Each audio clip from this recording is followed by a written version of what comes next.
It would sure be nice to be able to close it and not have him nose in and not have Cricket nose in, right? And just keep it like a pet free zone when I'm not in.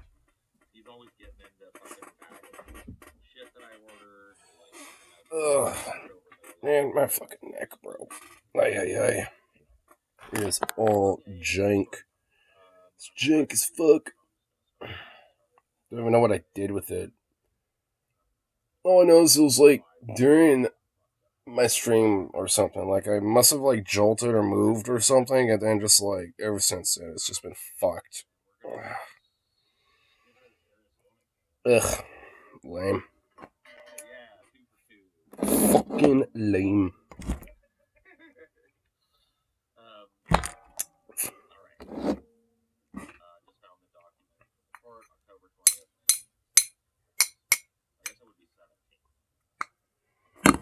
Alright.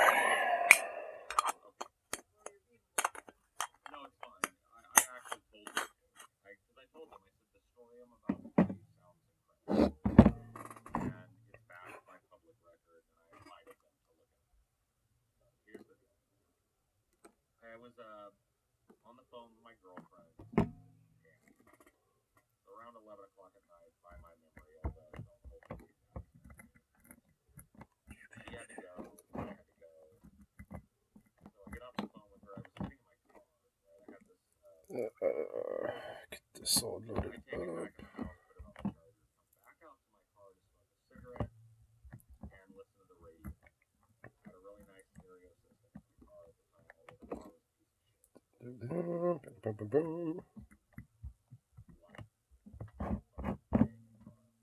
On beautiful nines, bro, or tens, or whatever they were. 9-inch fucking wheels, bro. Come on, dude. You don't even know how deep you're rolling. Yeah, do this too quick. Yeah, I was probably listening to The Perfect Drug. I had like the the the Perfect Drug remix album, and that was what I was smoking all day, every day at that point in my life. So it might have been that. And as I'm sitting there smoking a cigarette, I noticed two dudes. They were black guys. Not that it matters, but it's pertinent to the story, I guess, at some point. Walking Well, by, Paul talking right? It's about his like hijacking story. Oh 11:30 at shit. night, maybe midnight at this point, right? It's a little weird, but I'm like, whatever. I'm out here fucking bumping tunes at midnight, so I can deal with it. They walked up and around the corner. It wasn't a cul-de-sac that I lived in, but it was like a big bend road, and it was a PCU. So they walked up and around the corner, and I was like, whatever. I'm parked out in front of the house, not in the driveway or anything. And I'm not paying attention, and I go to swap out my CD and maybe like grab another cigarette or something. And when I look up, these dudes are like maybe 10 feet from the car, maybe a little farther. They got ski masks on now. They didn't before. I can see their hair and stuff from the back.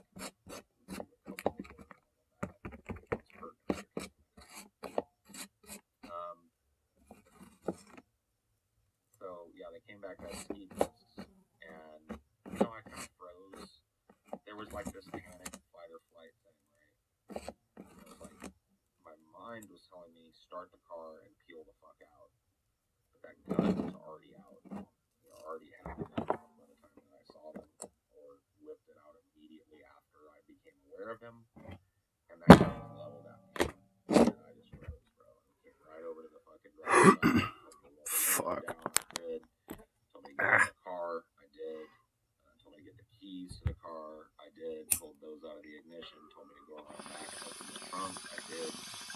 Off the trunk, but remember I told you I had my speakers in the 90s. That meant you had subwoofers in the car. I had two 12-inch Landsar box subwoofers. Big fucking boom. And it filled the trunk of that tiny little fucking micro sedan that I had, right? And I was like, I'm not going to fit. He told me to pop the trunk, and he said, get in there. So he was trying to get me to get in the trunk of my car. And it is my belief that my fucking booming sound system saved my life that day. I think if they would have got me in the trunk, they would have been free to drive me wherever. It wouldn't have been weird. They would have been driving around with a dude in the car. They could have just left me in the car and driven me somewhere, left me overnight. I think they were planning on killing me that way. taking me somewhere else, chopping me up. I don't know what the fucking plan was, but it all changed because there was like $1,200 worth of merchandise in the backseat of my Shit. That would be fucking wild. They know that. So they're not going to tell me rip that shit out of there and get in the trunk. So they told me, all right, give me the keys. So I give the keys to the guy, get in the back seat, right behind the driver. And so I did. And it was at that moment, like, people will ask me, like, was there ever a moment where you thought about, like, fighting? There were two.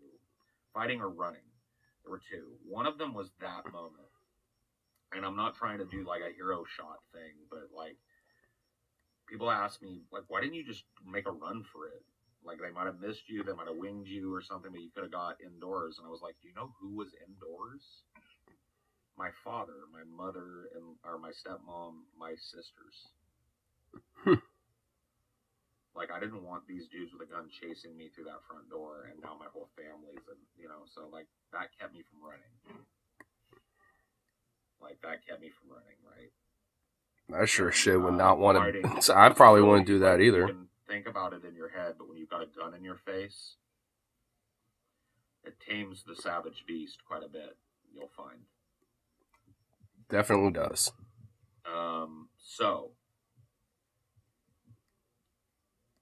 Well, I'll tell you how the cops tracked them down in a minute, but we're not even there yet. So I get in the back seat. One of them jumps in the front seat and starts the car. Immediately.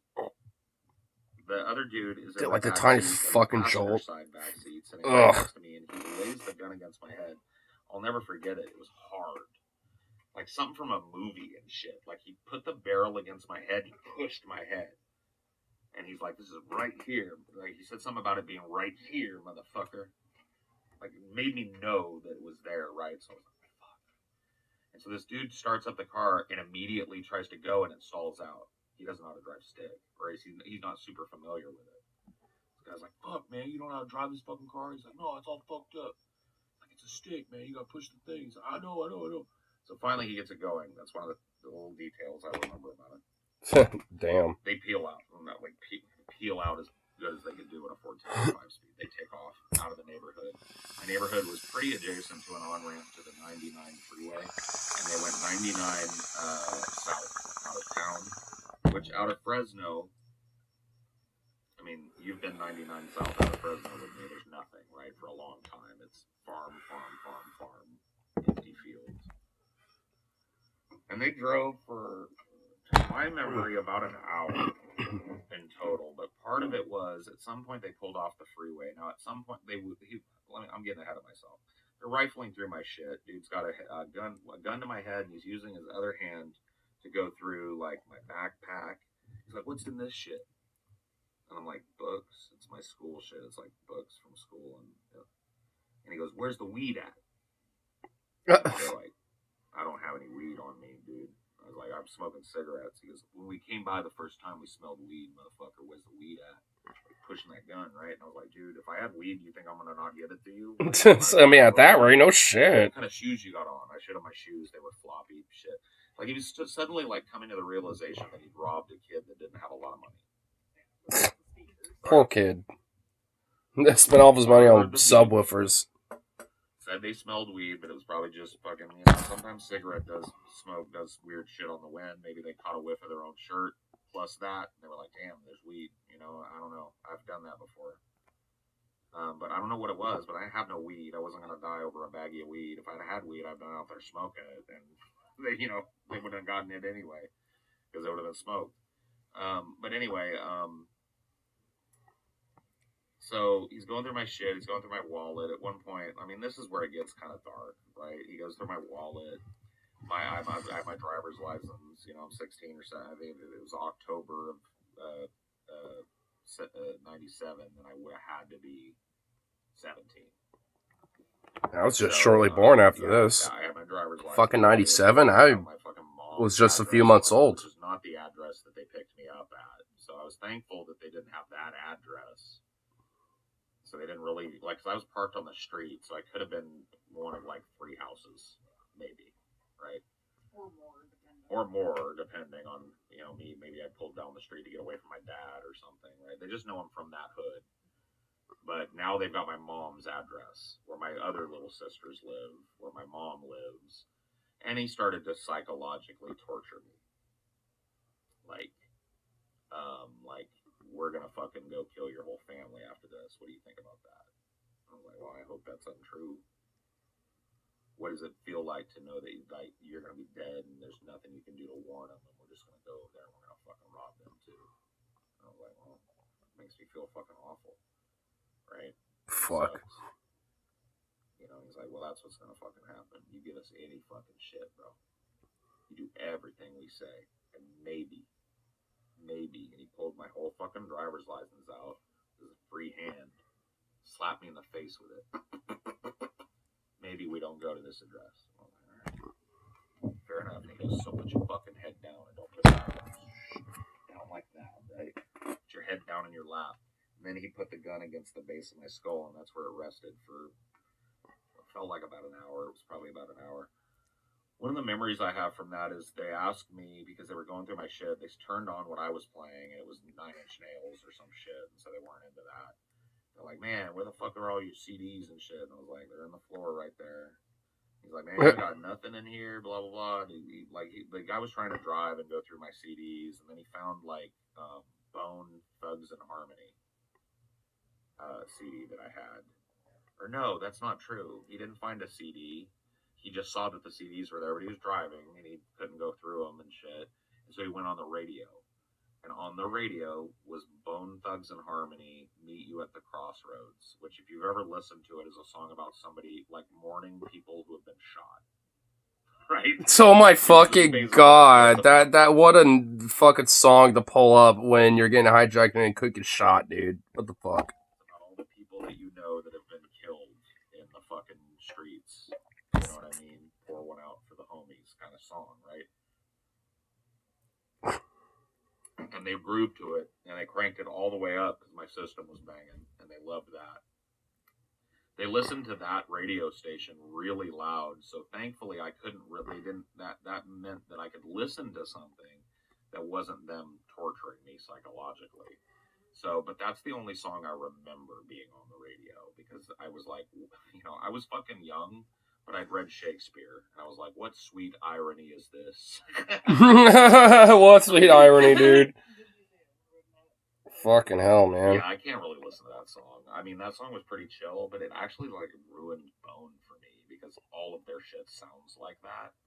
So I'm just not a guy that's, like, I won't run away screaming or anything, but I don't throw it on. It's not on my playlists, I'll tell you that very much. Yeah, it just makes me think bad things. It you know, triggers PTSD, basically. So anyway, at some point I felt them get off the freeway. And I knew that at the point, for the distance they'd gone, I mean, I've been up and down that freeway a billion times, right?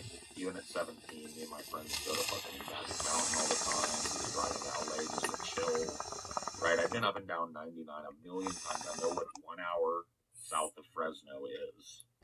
It's the middle of fucking nowhere, okay? Middle of nowhere. They pull off somewhere, and they're driving around, and, like, I was trying to, like, in my mind, picture where they might be.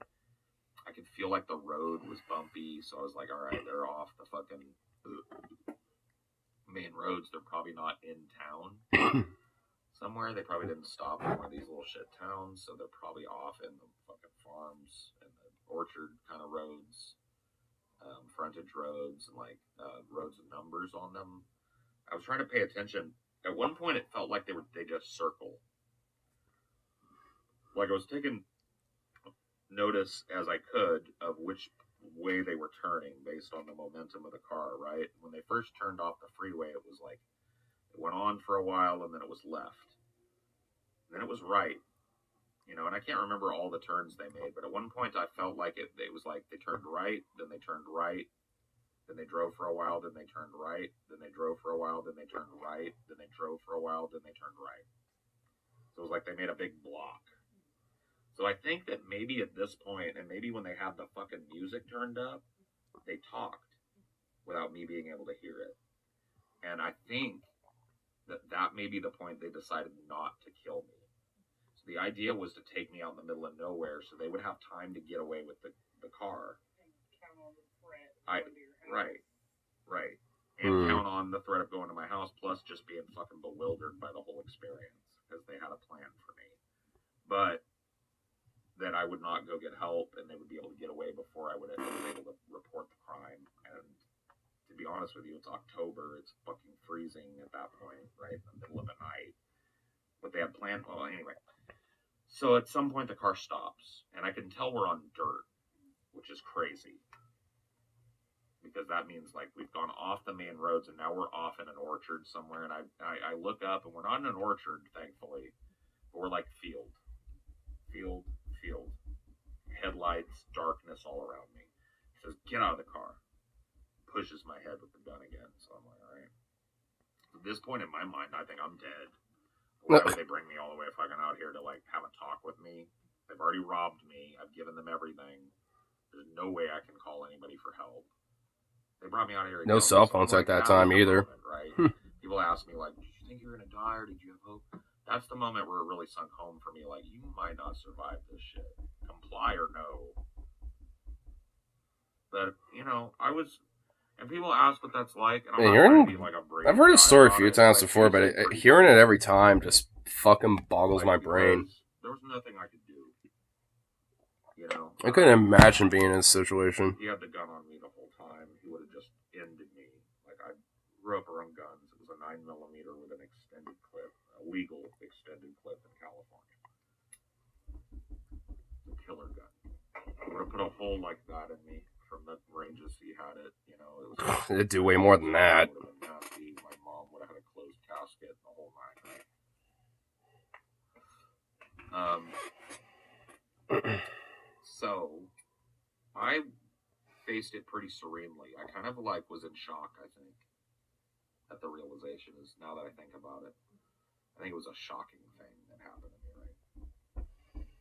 And I got out, and the guy driving kind of pushed me in front of the car, like shoved me, so I was standing kind of like not in front of the headlights, but next to the head where the headlights were shining.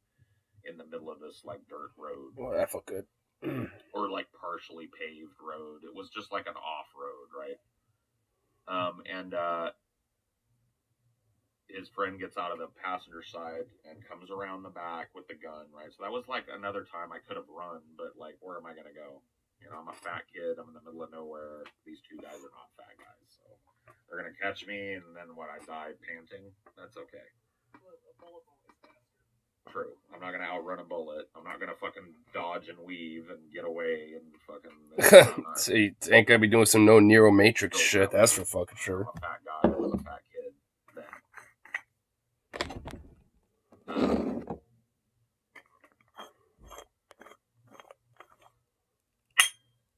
So you know, I made my peace with whatever, and I just hoped that my compliance with them meant what they said, that they weren't going to go hurt my family, because I would be fucked.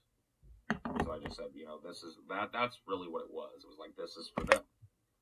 This is so these guys go on about their business, and maybe they'll catch them, and maybe they won't. If I die and my family lives, then I did the right thing here tonight. So he leveled the gun at me all gangster style, sideways. And he said to me, "Strip." Yeah, they only had one gun that I saw. And as far as the like police report goes, I don't remember them saying they found any other weapons on them. So as far as I know, they had one gun, right? So he says, "Strip" to me, right? And I kind of balked at that because it was not what I thought I was going to hear. I said, "What?" And he goes, "Are you deaf, motherfucker? Strip. You want to die?" And I was like, "Nope." So I started taking my clothes off. Right, shoes, socks. I was like, everything. He's down to everything. Bare ass. Fair enough. So took my beanie off. Took my fucking shit. You know, my fucking everything. Right, piled it up. My shoes, my socks, my shorts, my undies. Bare ass naked. Dead middle of the night. Probably like at this point, it's probably 1 to 1:30 a.m. in the middle of November. Right. And it's fucking cold. I could have been freezing to death, right, if I was in Colorado or something. I'm not claiming it was like snow flurries or nothing, but like look at the fucking average temperature of California around that time, like we're in the Fresno. Probably be like maybe 48 degrees. In that year too. I'd take a guess. It had started, but It was cold as a witch's tit. Can I just say that? Cold as a well digger's ass. Well, Have you ever told digger's your ass. family that they did that? No, I've never told my family this story like this. I told them what happened, but I've never. Like, the story has evolved over the years, too. It's gotten more complex and detailed. There are still details about this story I will never tell you. There are details about this story I don't even think I've told my wife. There are things about this story that were uniquely humiliating that only the cops have heard and weren't used as part of the prosecution on my request. Let's put it that way. Not Fuck. horrible. I wasn't raped or anything. I'm not trying. Just things that were said to me during this psychological torture time that were really harmful and scarring. Okay. This was one of those. So they, once I was naked, took some time to humiliate me, and then said, "You see that field over there?" And he pointed with the gun, gestured with the gun, and I looked. I said, "Yeah." He said, "Walk. And if you turn around, I'm going to be standing right here, and I'm going to shoot you right in your fucking head." And I said, "Fair enough." I didn't mention they made me throw my shit in the car, right, at that point. So throw all your shit in the car, and then walk, right? There I go. I'm butt naked. Stark naked, no shoes, no socks, no underwears, nothing. Butt naked to the world. I walk in this field. It was not a nice, soft farm field like you might imagine. This was untilled, fallow winter field. It was thorny, rocky, chunky. Probably got like weeds and shit, I would imagine, too, going on top of that. Shit. A mile and a half with no shoes through untilled field to get where I was going because I was afraid to go back to the road. But anyway, I walked out there. I kept walking. Eventually, I heard the car doors slam. Eventually, I heard the car start. Heard the car drive away. I kept walking, though, because I was like, it's a trick. He's right behind me. I kept thinking I was hearing footsteps, 5 footsteps. That was a tough time. Because they were really cruel to me. And so I thought, this is another part of that cruelty. One of them is driven off, and one of them has stayed here to kill me. So I kept walking. And finally, at some point, I collapsed and just started sobbing. And at that point, at some point after sobbing for a while, it was like nature kicked in. You're going to freeze out here. You got to get somewhere. You got to assess where you are if you can. So I got up. I looked back towards the road. I couldn't really see, but I couldn't see the car either. So I was like, they're gone. And I was like, nobody's around me. I was in the moonlight. But I could also see that there's nothing around me either. And then right off in the distance, way off, pinprick of unnatural light. And that ended up being almost 2 miles away. It was a farmhouse in the middle of nowhere.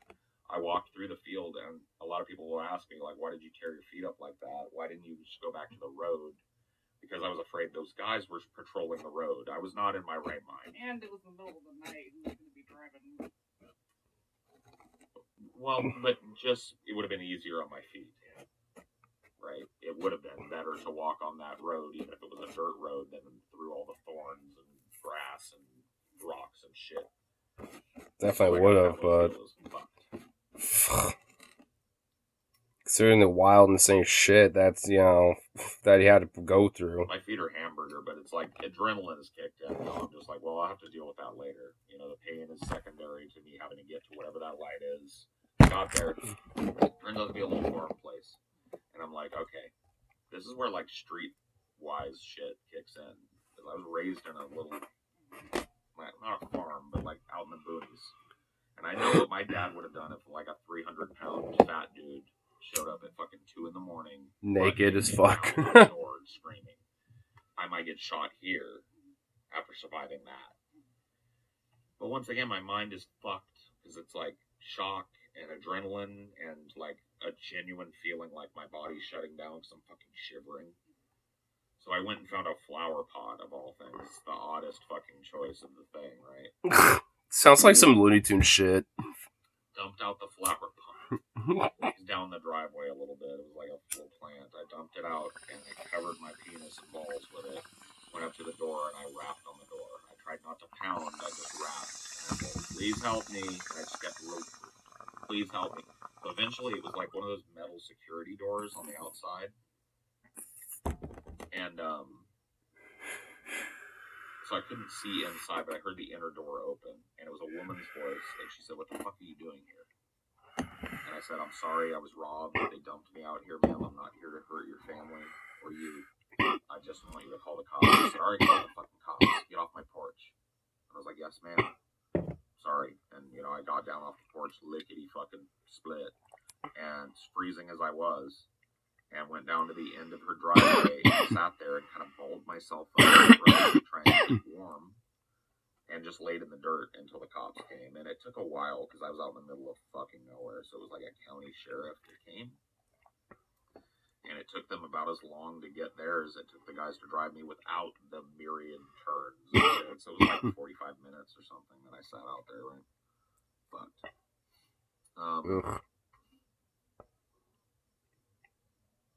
but I survived that. When the cop showed up, I remember it was kind of brolic. "How have you been taking tonight, son? And what have you been taking?" I said, "Sir, I'm not taking anything. I was robbed." "Oh, you were robbed, were you? Why are you naked, son?" "Well, they took my clothes and dumped me out here, sir." "Oh." And it's like, I was like, "Well, what's your license plate?" I said, "I don't remember my license plate number, sir. I'm sorry. Off the top of my head, I'm a little fucking freezing to death.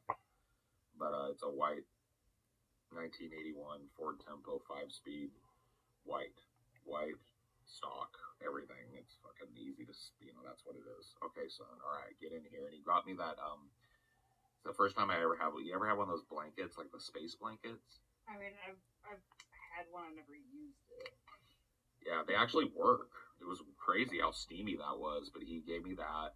I wrapped it around myself, and he said, "Get in the back, son." So at that point, he knew I wasn't lying, and I was naked as the fucking day I was born, so he knew I wasn't packing a gun or something. So he wasn't treating me like and so he called it in, right? He calls in the APB or whatever.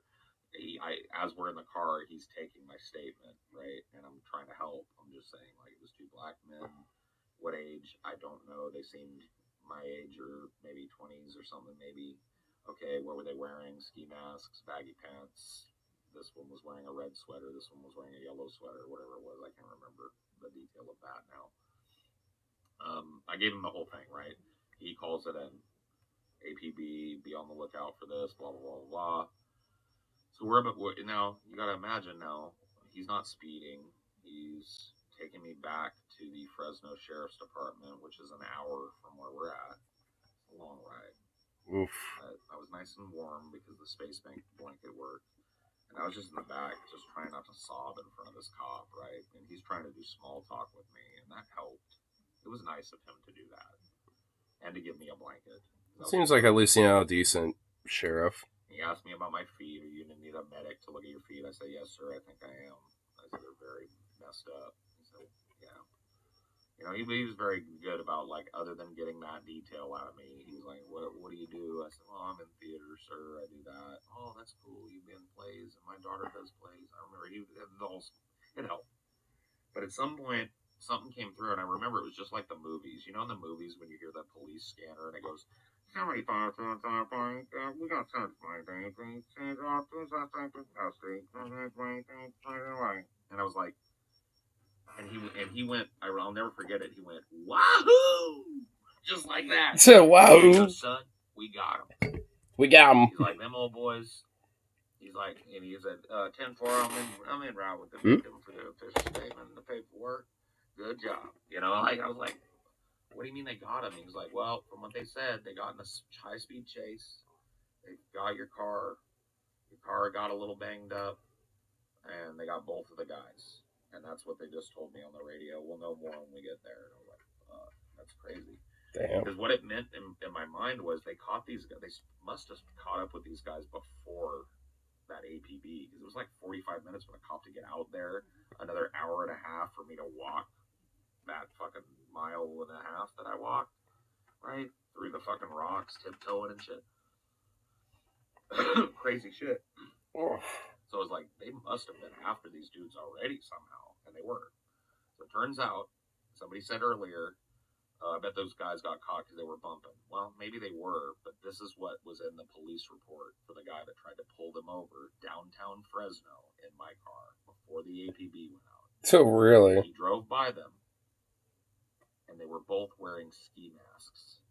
They still had them on? You're just driving around. No shit. They still had them on. Drove an hour back to town, and were taking my car wherever downtown they were gonna stash it, in their ski masks. Cop lights them up for suspicious behavior. They run from the cop in a Crown Vic in a Ford Tempo 5-speed. Oh my god. 4-banger. Bruh. The fact that they that it was just on the fact that they were still wearing their ski masks like a bunch of fucking idiots. 85 and it was wobbling. You know what I mean? It was not a powerful car. So, and a Crown Vic is a V8. It's like, that's a big, fast fucking Dude, that car. thing, dude, those So Crown Vics will fucking go. But this time they went towards Madera, where I grew up. They got to a place, 99 and Avenue 12, when decided they wanted to try and go up that, and either lost control because they tried to do it too quickly and at high speed, or changed their minds and kind of went down the side of the off ramp, and that's where the car got the front wheel broke off, basically, and then one of them bailed immediately. There were 5 cops or something like that in pursuit by that time, and one of them was a canine unit, so that wasn't a bad choice. The other guy was non-compliant when told to get out, so there was another canine unit. So they got chewed up pretty bad by the dogs. By the time I got there, I kind of had to do the walk of shame. He said, "I'm sorry, son." He said, "I can go get you something.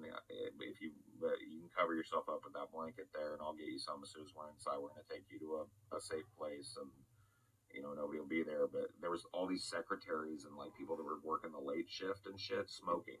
I remember, and I was like, "Here we go." So of course, when this cop is leading me in, and he's like, "Go on about your business." He was a nice guy. They led me to what I assume was like an interrogation room, but it was just so I was out of the way. And then they got me. Well, from what I actually have seen some true crime stuff, I know it wouldn't necessarily be an interrogation room. It would be kind of like a questioning room, basically. They're like meant to be more comfy and more relaxing, so like if someone's just kind of in there for questioning or some shit like this happens, they could put someone in there. So it's not just some cold, dark, like kind of brim room with like nothing in there. Hazmat suit that was like 3 sizes too small for me. But at least I could put my legs and arms in it. I couldn't zip it up all the way past my gut. But you got your dick away. But yeah, my penis was out of the and my ass was covered, so I was thankful for that. But like by the time I got there, the guys were already there in medical at the sheriff's office, getting cleared by the doctors because they were just superficially wounded. And he said, so a cop came in, and I'll never forget him. He was from a special gang task force in Fresno called MAGIC, a multi-agency gang enforcement cooperative. Anyway, he was sounds so dystopian, like some enclave shit. On his shirt, and he was like kitted out more like a SWAT guy. And he was the dude they sent in to talk to me. And he said, "How are you doing, son?" And I looked up at him. And I was sitting there. I was like, "I'm all right. I'm alive. That's crazy." And he's like, "Yes." And I think he was trying to help, but he told me something that will haunt me till the day I die, because I'll never forget him saying it. He said, "You're a very lucky boy." And I said, "Yeah, I feel lucky." He said, No. Usually when people like this take someone, it's to kill them. He's like, "I haven't ever really heard of them letting somebody run, or letting somebody go, and your circumstances." And he looked at me being there naked. He was like, "I just haven't heard." He was like, "I'm very sorry that happened to you. And I'm very sorry to ask you what I have to ask you right now. Would you feel comfortable identifying these boys?" And this is where it gets murky when I tell this story, right? I was a teenage boy. I didn't know how to invoke counsel. I didn't know that that's what you should do before talking to the cops, even if you're the victim, probably. Which is a good idea to do. I told him, I said, "Sir, they were wearing ski masks."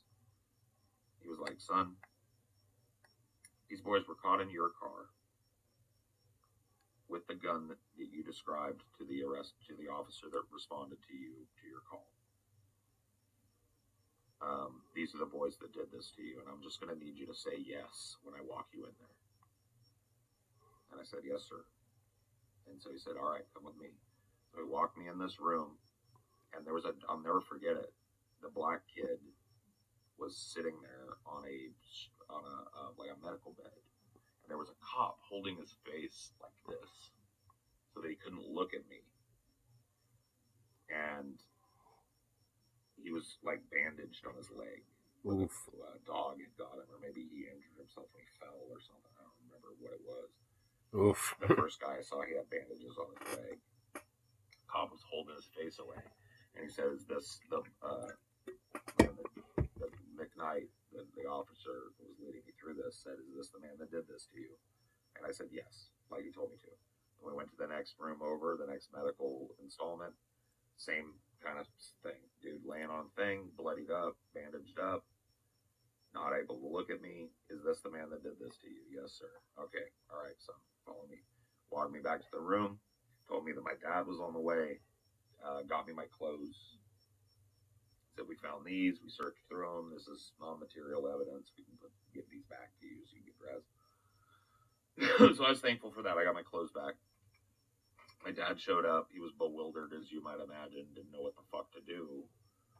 And then he took me home, and that was that, man. There was a trial because I was a minor. I was not compelled to testify in that trial, but I did have to be. I did have to. Such a wild story. But I was not compelled to testify. The arraignment testimony was used in absentia because I was a minor. And so cross-examination was going to be a fucking harsh thing to do when I was the victim of a horrible crime. But I did have to face the dudes in jail, or not in jail, in court, with their lawyers present. And when I showed up to the courthouse that day, I had a court-appointed victims advocate lawyer. And he basically, and this is something that, like, people say, dude, this is whack about your story. Like, not untrue, but, like, this is a crazy part of my story that I didn't always tell people. That dude, I remember him, he was, like, fat kind of guy, like, not super, but whatever, it doesn't matter. He came to me and he said, all right, so let's get your story straight. And I was like, do you know the names of the two men in there? And I said, no. It's this and this. Do you know which of those two men had the gun? I said, no, they didn't use any names. I really don't remember. And he was like, it was this man. Do you know which one of them drove the car? And I said, no. And he said, it was this man. Now you know. So when they ask you the question, you're going to point at Mr. So-and-so for the gun and Mr. So-and-so for the driver, okay? And I said, yes, sir. And he said, don't pay any attention to the guys that are in there. You don't have to look at them until they ask you to identify them. You look at them and you point. Who had the gun? It was Mr. So-and-so. Who was driving? It was Mr. So-and-so, right? I still have no idea if it was right. It was what they wanted. So I got up on the stand. The defense, I guess, what would be the state, I guess, questioned me first. I told my story again in detail. Thank you. Sat down. The defense attorneys then got up one by one. How do you know that it was this guy? Objection. Blah, blah, blah, blah, blah. I'm sitting there going like, fuck. I'm going to have to say, like, I don't. And does that mean that these guys are going to walk free? So I was just like, I heard their voices and I saw their eyes. That wasn't covered by the ski masks. I remember their build. That was the one that had the gun. That was the one, I just stuck to it. And that was that. And some of that was true. What I remembered physically about the guys, because they weren't the same size. One was larger than the other. Neither of them was huge or fat.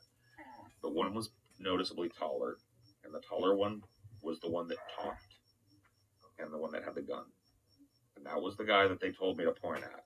So, in my mind, I didn't feel like it was necessarily wrong, but did I know, looking at these two men, that that's my memory was right in that all that chaos? And the brain can definitely Whatever. do some weird, tricky shit to you And that was sometimes, that. especially in the heat of the moment of stuff like this. Not in California. Use a gun and you're done. In California was in effect. So one of them was 17, the one with the gun. God, man, my fucking neck, man. Age. Ugh. So he was tried as an adult, and he got 25 to life because they threw the book. He was 3 strikes and you're out. He'd already been juvenile delinquent, like with weapons involved, robberies, stick-ups, right? He had a rap sheet already, and so they threw the book. 25 to life. The one, this is the crazy part, the one that drove, 14. Fucking 14 years old. 16, and from my knowledge, got involved in something in the system that copped him more time. The last I heard, he was released from prison as an adult in his early 20s. But pretty fucked, right? Probably has an unfortunately fucked up life because of it. Over what? Weed and a 4 tempo? Fucking nuts.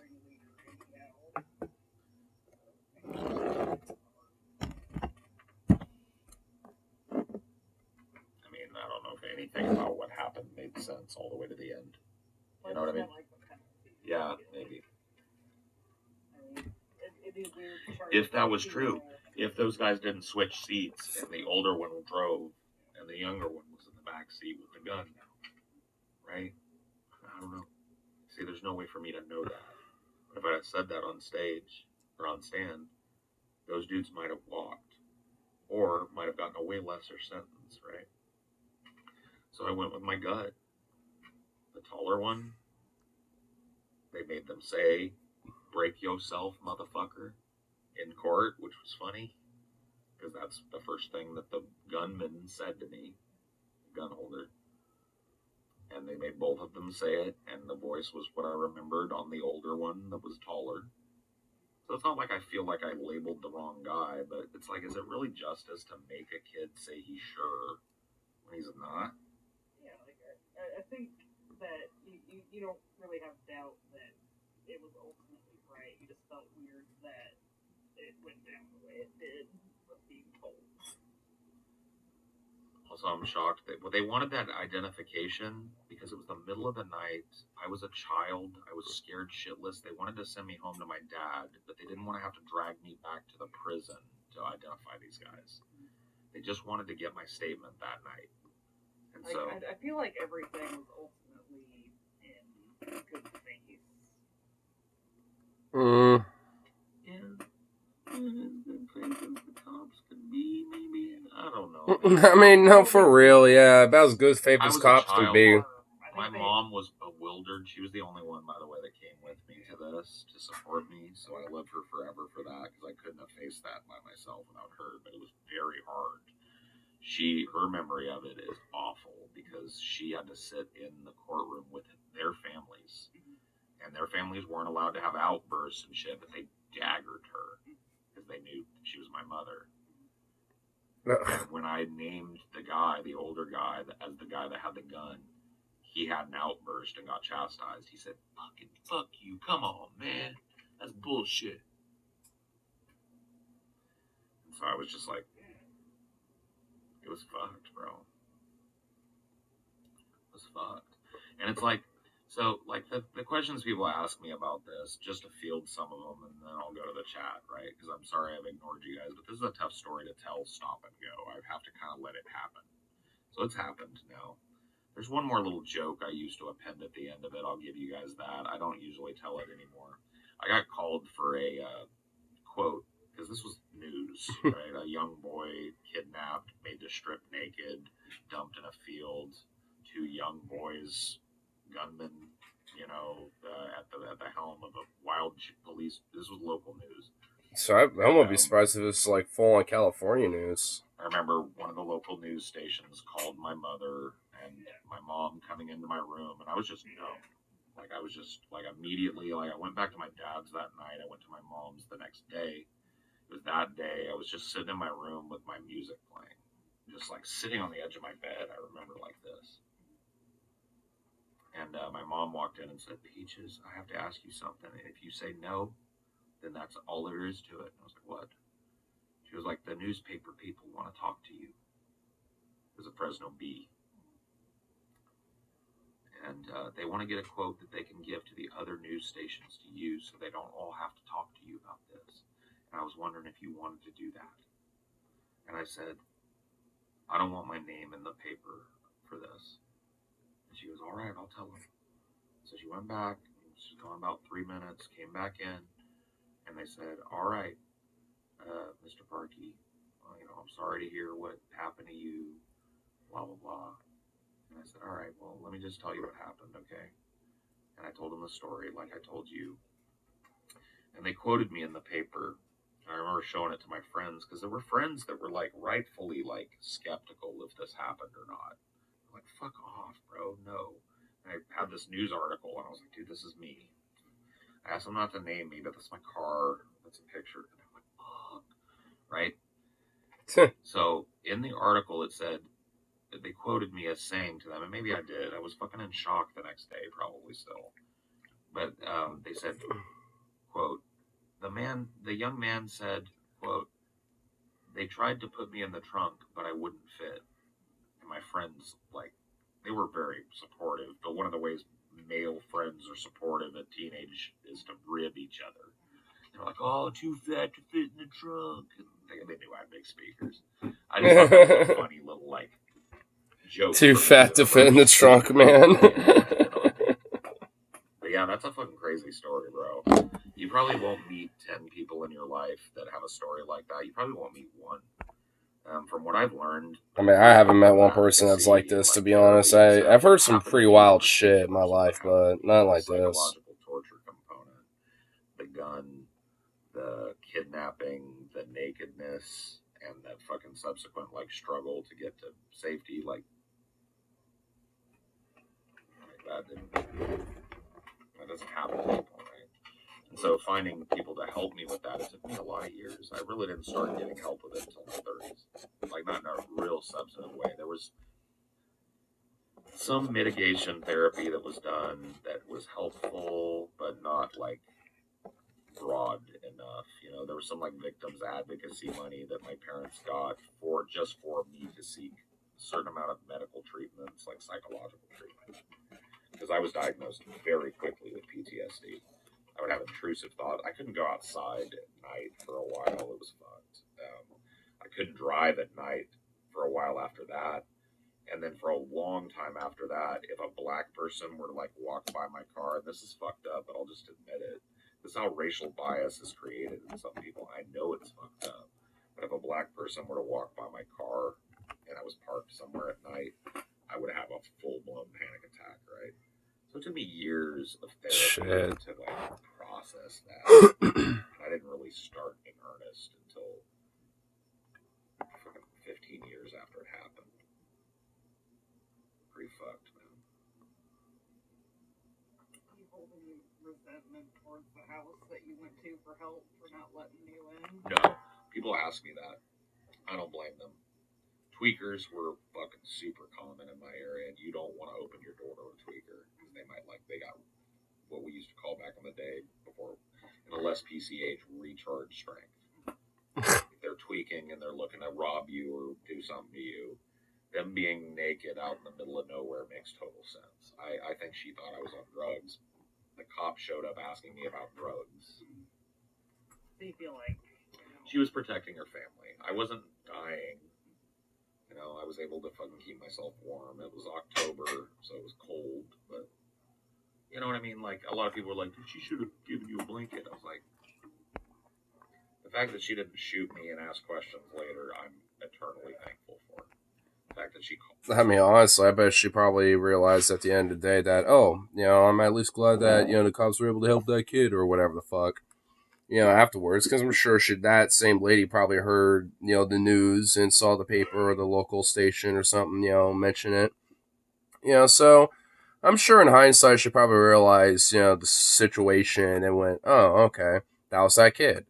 All right, well, I'm glad that at least, we were able to call the cops. And even though we initially thought it was just some tweaker, at least, it's just, a kid doing, that just needed help. And they were asking for it. So at least there was that. I did my part at least. I'm sure I'm sure they probably feel in some way like, hey, I at least helped. Because, I'm sure before they realized later, when they probably heard stuff on the local news, they thought, yeah, probably just some weird tweaker. And honestly, sad as it is, it's kind of not really that much different around here. Fuck, I mean, I know my mom and dad have like an insane story shortly after I was born about like a schizophrenic psycho tweaker and shit that was like running from the cops and all this shit. It's a wild fucking story. It's not necessarily my story to tell. Like my mom tells it really awesomely. Like I fucking love her like way that she tells this story. So the one maybe weird ass time that I might have her on a stream potentially, I don't know if I will, but if there is ever a chance, I gotta make sure she tells the story. Maybe I'll like record it. Like maybe I'll just record me just chilling and like have her tell the story so at least it's like saved, or something. Maybe I'll have it like an unlisted video and maybe we could like link it, watch it, like on our own time or something. I don't know. Because I don't know. The way she tells the story is pretty amazing. I love it. It's hilarious. The cops and helped save my life. I'm thankful for that. The way she treated me was that was part of the circumstance. It was weird. 3 in the morning, big fat guy, big mutton chops, knocking on your door. I don't blame her for protecting her family and her property in the way that she did. And I'm thankful she didn't use lethal force on me or get crazy with me like that. I'm going to go get a beer. You want a beer? Doing Elizabeth Warren. I'm gonna grab a beer. I see our boy fucking sip on some Modelo's. Modelo Especial. Man, I know I've been quiet for like the first like 50 fucking minutes, but dude, Paul's story, like his hijacking story, like it's just one of those things where you just have to kind of sit and be enthralled with and just tune in. Because it is just such a fucking wild story from like beginning to end.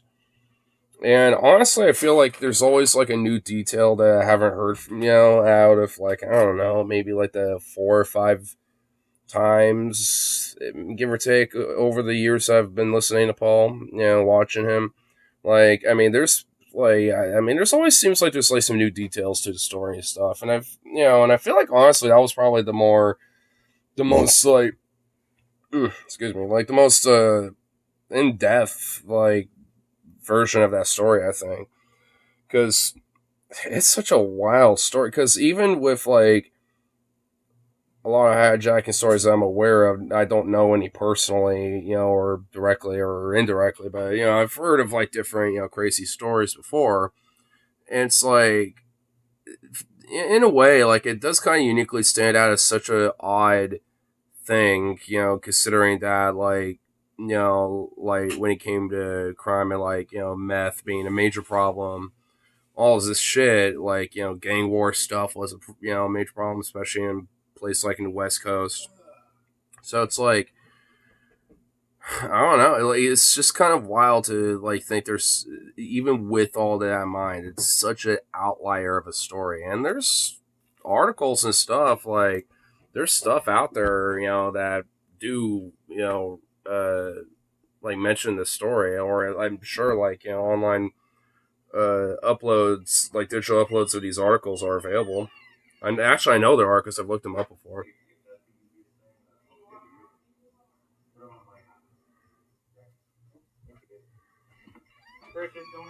I love you. Oh, the love. Yeehaw, the yeehaw.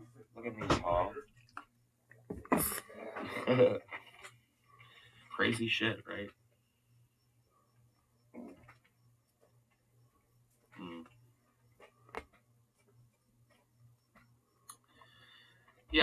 of the ways that I processed it when I was younger was I focused on the funny aspects of the story. The like, ooh, I had to get naked.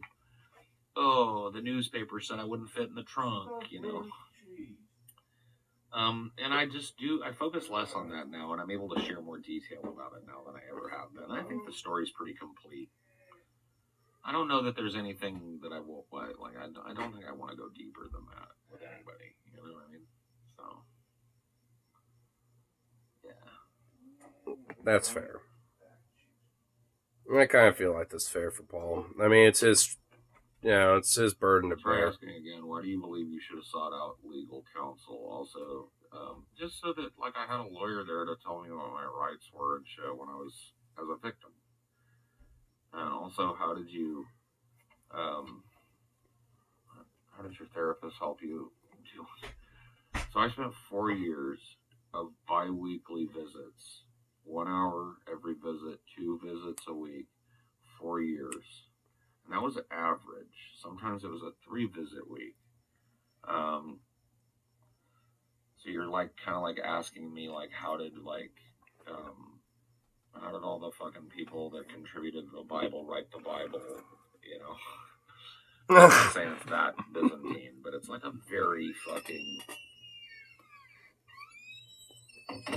like it's a long process. And it wasn't just that trauma that I was processing either. I was mentally ill and diagnosed as such prior to this happening. When I was 13 years old, I was diagnosed with generalized anxiety disorder and major depressive disorder, which they both still remain my main diagnoses today. I don't know if they're like right because they were diagnoses at a time where I think doctors knew less about the variants in different disorders, but I've always rocked with them because it seems about right. I think the twin problems in my life have always been like a dance between depressiveness and anxiety. And, I've had people say like manic depression or bipolar. I mean, I know for me, like I know there's definitely like a sense of, I know depression for sure, but because of my mom's side, I know she has a history of it, and then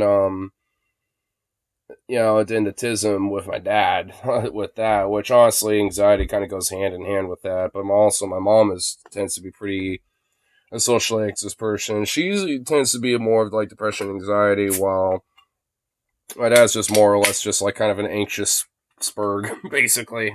An anxious autist. So like for me, it's like a kind of like a unholy trinity in a sense. And honestly, like being autistic kind of goes hand in hand with depression and anxiety. Because like anxiety usually definitely plays a role with autism, at least not all the time. I mean, it's spectral, but at least pretty consistently. And depression tends to roll pretty strongly with that too, in a lot of ways. Not all the time, obviously, but tends to go hand in hand. Right, come on. There we go. Maybe. I don't like self-diagnosis, though. I don't feel like I have wild, unpredictable swings in mood. But that's not good thing I am necessarily a hallmark of bipolar disorder. It's at least know that categorization of your highs and your lows, right? Well, I think ultimately just looking at the antidepressant alone helped you and didn't put you into a manic tailspin. Right. Precludes. Well, it didn't, I don't feel like it didn't hurt. Mm-hmm. I mean, and it has side effects that are pretty fucking invasive. But it has helped me. It has presided over a time in my life where I've slowly but surely stabilized mentally. Like, the thing with me is I got almost immediately worse being put on an antidepressant alone. Well, that has happened to me, though, with other antidepressants. Like, I've been on the whole fucking gamut. I've forgotten half of the antidepressants I've been prescribed. And there were ones where I would pop it, and it was almost like after taking it, because they would tell me, like, oh, it's going to take 2 weeks to get into your system. But I would take one dose, and I would feel awful immediately, and it would just not stop. Well, not awful. Like, it triggered a mixed thing. Well, I had panic attacks. like some of them triggered more panic attacks than I was normally having. Well, that's not the same as Oof. triggering a manic episode. Okay, sure, fair enough. Like a manic episode is a panic. Well, it's somebody dealing with a panic attack by being hyper, Ooh, like hyper I'll be able to vigilant. hopefully try to fix this fucking crook. Active, right? Well, I mean, it's Well, help me. Like, no, I don't understand it. Maybe. like, for me, it was like more energy, but too much, and me pushing myself too hard to where I was Setting expectations for yourself too high. Well, like, I was working. Mm-hmm. Ooh, Like, Also in school. that felt good. No, not Okay. yet. Overtime. Oh, I don't know if I just fucking fixed it, but oh my god, that really helped dealing with the crook in my neck. Holy and shit. then- but then when you come back, maybe doing it again. Well, I wasn't on it. Wow, that I think helped a little bit, because holy shit. Okay. Like a month after I started. Yeah, a little bit, What- but do you not all the remember way. Which one it was that made Prozac? Not all the See, way. I felt like shit on Prozac too. Prozac was the first drug they put me on at 13, and I remember my doctor telling me the FDA just cleared us to prescribe this to people under the age of 15 or 16. I mean, why is like Prozac a thing? I always hear really bad things about that. Like, why is that even still a thing that people get prescribed? It was not a childhood drug at that time, and it was one of the very first widely available antidepressants, and I felt like shit on that. It fucked up my whole day. It made me feel like I had a wet blanket over my head. Well, that's not the same as triggering a manic episode. Yeah, you're right. I'm just saying. Same drug, different reactions. Ugh. But yeah, I don't think like people have tried to diagnose me. I'm like, I know they don't use manic depression anymore, but I do vacillate between really high highs and pretty low lows. It's just a slow vacillation, right? It's like a boomerang or like a pendulum. Well, there's cyclothymine. It's like a milder version. Yeah, see, I wouldn't have that type of diagnosis right now. They would have called it manic depression if I was diagnosed back in the day. I was just diagnosed as anxiety-ridden, which I was, filled with, like, intrusive thoughts, too, like, hyper-intrusive thoughts, where it's like, I got caught in the loop of, don't think about that. Yeah, like, try that, you know. My therapist... Man, you know, honestly, despite having the depressive moments in my life and shit, I'm really glad that I did not gotta deal with fucking any, like, depressant shit. I don't think I'd vibe well with it at all.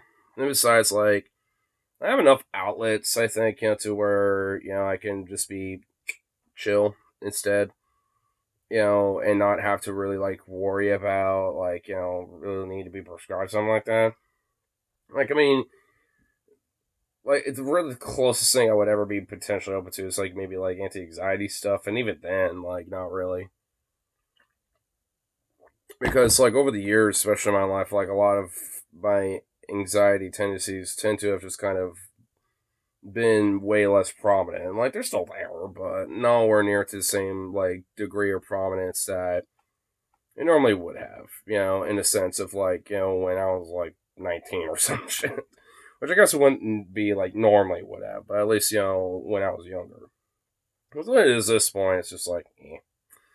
Like, it's not like it doesn't, like, kind of override, but it's, at least at this rate, like, nowhere near to the same degree that it would have been, like, a decade ago. Especially. I mean, I was a depressive, anxious, weird little fuck, like 10 years ago.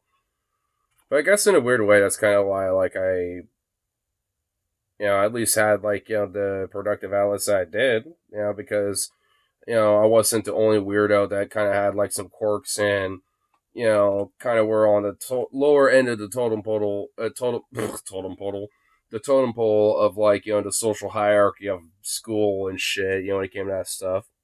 It was just kind of one of those things where, I guess in a way, eventually over time, I was able to learn how to kind of, like, scrap up as much as, like, take the scrap, so to speak. But at least in middle school, like, it's definitely not at all. Like, there was no way for me to be able to really cope with that. But, yeah, I mean, honestly, like, there's kind of like a little weird nostalgia wave, that has kind of hit me with Paul and stuff, because a lot of what we talk about kind of really is reminiscent of what I really struggled with back in, like, school and shit. But honestly, in hindsight, I don't really necessarily look at it in a negative way. I just kind of look at it as, like, things that now over time I've learned, from what, mistakes or experiences that I had from that time.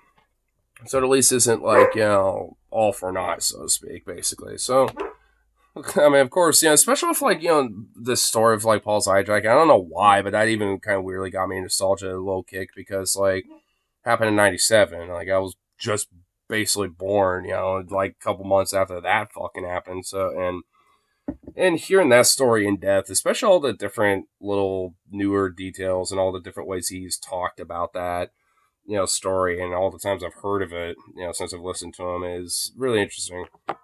Really cool to listen to, honestly. And, and pretty wild, but I don't know if I want to kind of keep listening to him or not, or what, because I'm kind of like enthralled, but at the same time, I don't want to just be like, I am deeply in tune. It's like on one hand I do, but I don't know. Well, I guess why not? Oh, fuck it. You have to come to check in with this doctor before and after. And usually they leave it on the family to figure that out. But in this one, they got him a fucking apartment. It went to shit. He was immediately ordering stuff. When they cut off his fucking phone lines, his dad helped him get a fucking cell phone. And then his dad Who's he talking about? Started ordering the shit for him and bringing it to him. It was just right back. And it was just like, that person so desperately needed, but was so resistant to therapy. And his father was too, right? Those are people that needed that so bad to break that horrible, unhealthy dynamic that they had. Who? And, it just ruined his life, pretty much. I think he died, of course, like a big person like that would. And, yeah, might have lived. Maybe he didn't die, I don't know. So wasn't the guy constantly tied to a tablet? Oh, he was always on the phone. I mean, okay. Video games. He was big. God damn it! Now that's made. This is why I get for kind of skipping ahead. Son of a bitch! Now who's talking about? Like his legs would be like splayed out under him, and what looked really uncomfortable because he was so big. It was comfortable for him. His whole lard would be like laid on the bed in front of him, so like it was bearing the weight, and then he would just be playing video games all day. Is that the one you guys used for the meat thumbnail? Yes. That guy. No, different guy. Different guy. That guy was on a different show. Or he might have been a different, I know which one you're talking about. He wasn't a ginger guy. This guy was like Italian looking. Like Greek or Italian or something. I can't remember. Was he like a locale or something? It was either Italian or Greek. It was one of those two. I can't remember. But yeah, he was an ultra fucking like, dude, it was crazy. They had to have a trailer retrofit to carry him because they couldn't afford the bariatric ambulance. He needed one of those ambulances that's basically like a livestock truck, and they couldn't afford it. And the doctor put their foot down about that. We helped you get an apartment. We're helping that. You have to get here. We can't do everything for you. Shit. And they got a trailer. They put a bed on it. They hired nurses to go with him. He broke the fucking trailer. He was so huge. What? It was a small trailer meant for like cargo. It broke the axle on the trailer. They had to get a new trailer. The whole time, like it was a long drive. He lived up in Washington State, I think, if I remember.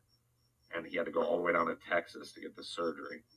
Fucking what? And the whole time, every 20 minutes, he's like, I want to pull over and get food. And his dad was making the dude pull over and get him food every fucking hour. It's like a big, giant Jack-in-the-Box meal. And if he didn't get it, he was screaming at the nurse that was supposed to watch over him and keep him stable.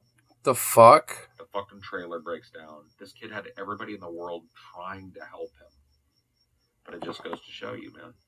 You have to take the step in your own defense.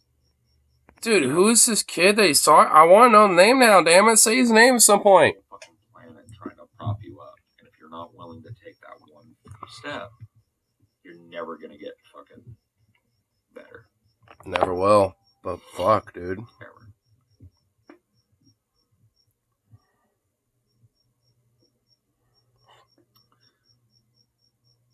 Some of the really big guys have maggots. I mean, yeah, it's gross. I was watching that at a time when my anxiety was like huge, and I'll tell you exactly why I was watching it. I was watching it because I was like, at least I'm not that fat. At least ain't Brett Keane, right? Clean, and I can get my own shit. I can walk, and I can shit, and wipe myself, and clean myself, and like, I'm big, I'm fucking overweight, but I'm not that. It was like literal catharsis. Well, I think that's why most people watch shows like that. You're probably right, but it's just like, I'll admit it, bro. It was all about, I feel awful, but here's a fucking person that's in way better shape than, or way worse than me, and they're getting a surgery to get it done, and some of them are like, it's not helping because they're just so fat, they just keep eating. It's like, I'm not that. It was all that. It was the same thing with that, because right around the same time, I was also obsessed with 90 Day Fiance. It's just called naive people. One of them is scamming the other one. It's clear pretty much from the jump who that is. It's typically the foreign person scamming an American. If it isn't, the American is so unlovable and crazy that the foreign person can't get close to them. It's like one of those shows where it's like, look how fucked up their interpersonal situation is. Mine's great. I love my wife. We don't fight. We don't argue. We get along. It's harmony, basically, compared to this. Right? So it's just rooted in this need to, like, compare myself against some other scumbag that's scummier than me. Stuff like that scared me skinny. I lost 100 pounds. It didn't do that for me. I started losing weight just because I started feeling better. I mean, funny enough, it actually did for my mom because, I don't want to say too much, but my mom did kind of struggle with weight shortly after I was born. And those, like, my 500-pound life shows, stuff like that, made her kind of, like, freak out and be like, oh, I need to lose weight and stuff. And she would do all sorts of shit. She would, like, do different little exercises. She'll, back in the day, there was this thing called Weight Watchers. I don't know if anyone knows about that. But that was, like, a huge thing back in the day. There was all sorts of shit that was like, I'm going to be doing this and it'll help me lose some weight. And, she would get, some losses into her weight, off and on and shit when it comes to a lot of these things. But, like, there would always be, like, an eventual stagnation. And, never, like, pop it back up. But it'll just be like, just slowly but surely, but, like, and she would, eventually kind of get a depressive moment, maybe gain a little bit here and there. And then she'll kind of get the scare again and be like, oh, no, I gained a few. I need to get back, blah, blah, blah. It's like, I need to find something else because this obviously wasn't working. And, so it's like she would do that off and on for a while. And now at this point, she's, like at a point where it's like due to other health factors. I mean, she's, losing weight, just not really eating that much, stuff like that. I mean, not to a point where it's detrimental or nothing, but at least to a point where it's like, like a lot of the different medications, a lot of her like therapy treatment stuff, she ends up just being really tired, so she ends up like going to sleep, pretty early and stuff. So she ends up not eating a lot, because of that. Where she might be maybe not like up right now, but maybe like a couple hours ago, she probably would still be up a little bit. She'd probably have like a little midnight snack watching like, a movie or something like that. But nowadays, not so much. She's just like, I need my 8 p.m. sleep, and then I'll get up at 6 and have some breakfast at 7. She's like at that point. Which, whatever, But it's just like, it's one of those things where at least, it's always like been a struggle for her. And like, and luckily, I mean, it's always been something that, there's always like some form of progress, but it's just like always a fucking like steady little thing, which in a way is good. I mean, you don't want to lose like 50 pounds in a week. That's not healthy. That's not good for your body to try to adapt to. So, I mean, all in all, it's actually not necessarily a bad thing, but I mean, it's like, it's just one of those things where it's like when you want to like lose, and at least try to get to a more healthier weight, and you want it like then and now, it's like, it's kind of, frustrating when it happens so slowly and shit.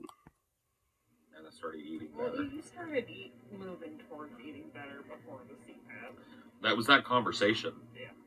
that we had about my food fucking hang-ups. Finally getting that out of me into the public, like not public, but getting it out of me, having you to bounce it off of changed my whole perspective on it. Hoarders was another one. I was watching episodes of that. Oh fuck, I know that one. I will never be this bad, so I guess I'm doing okay.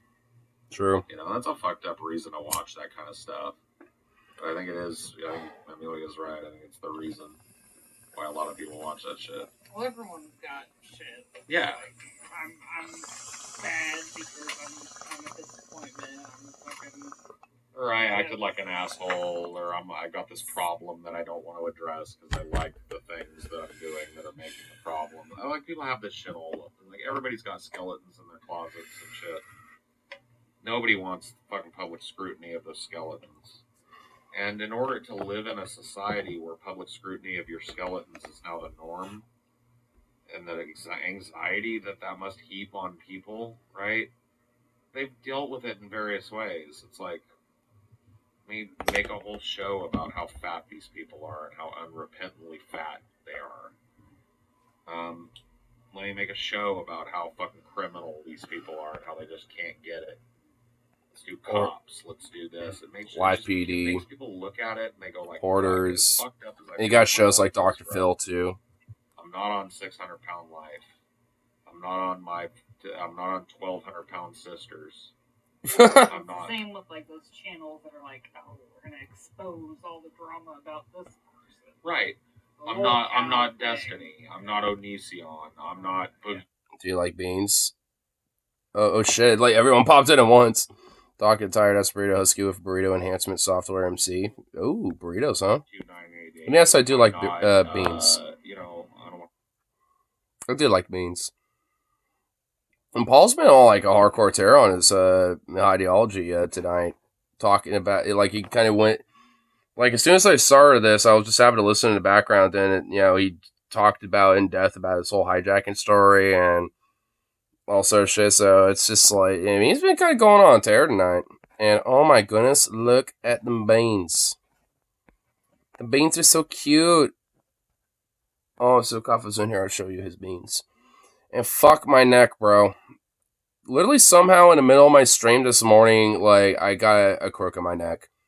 I was fine when I woke up, but then, like, I think it was when I was taking a hit, like, I, like had a hiccup or something, and it, like, jolted me to the point where it, like, pinched a fucking nerve and has not been unpinched since, and it's been driving me fucking nuts all day and night. Ugh. It's horrible. Fucking horrible. Chiropractor noises intensify. Dude, for real, I've been literally doing that off and on, like, all day. I mean, I've been doing it, like, 5 or 10 times on stream. I did get it to a point where it's a little better. I was able to kind of get, like, my fingers a little bit in between my spine and my shoulder blades. And it was able to kind of work something out a little bit, but not completely. You know, it's just like, fuck, bro.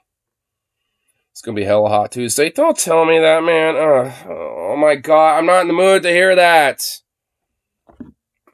And honestly, I'm not even going to tell you, I was this close to saying fuck it and calling out tomorrow. And the main reason why is because my other closer was like, he wasn't there because he was supposed to be there before I was there for work.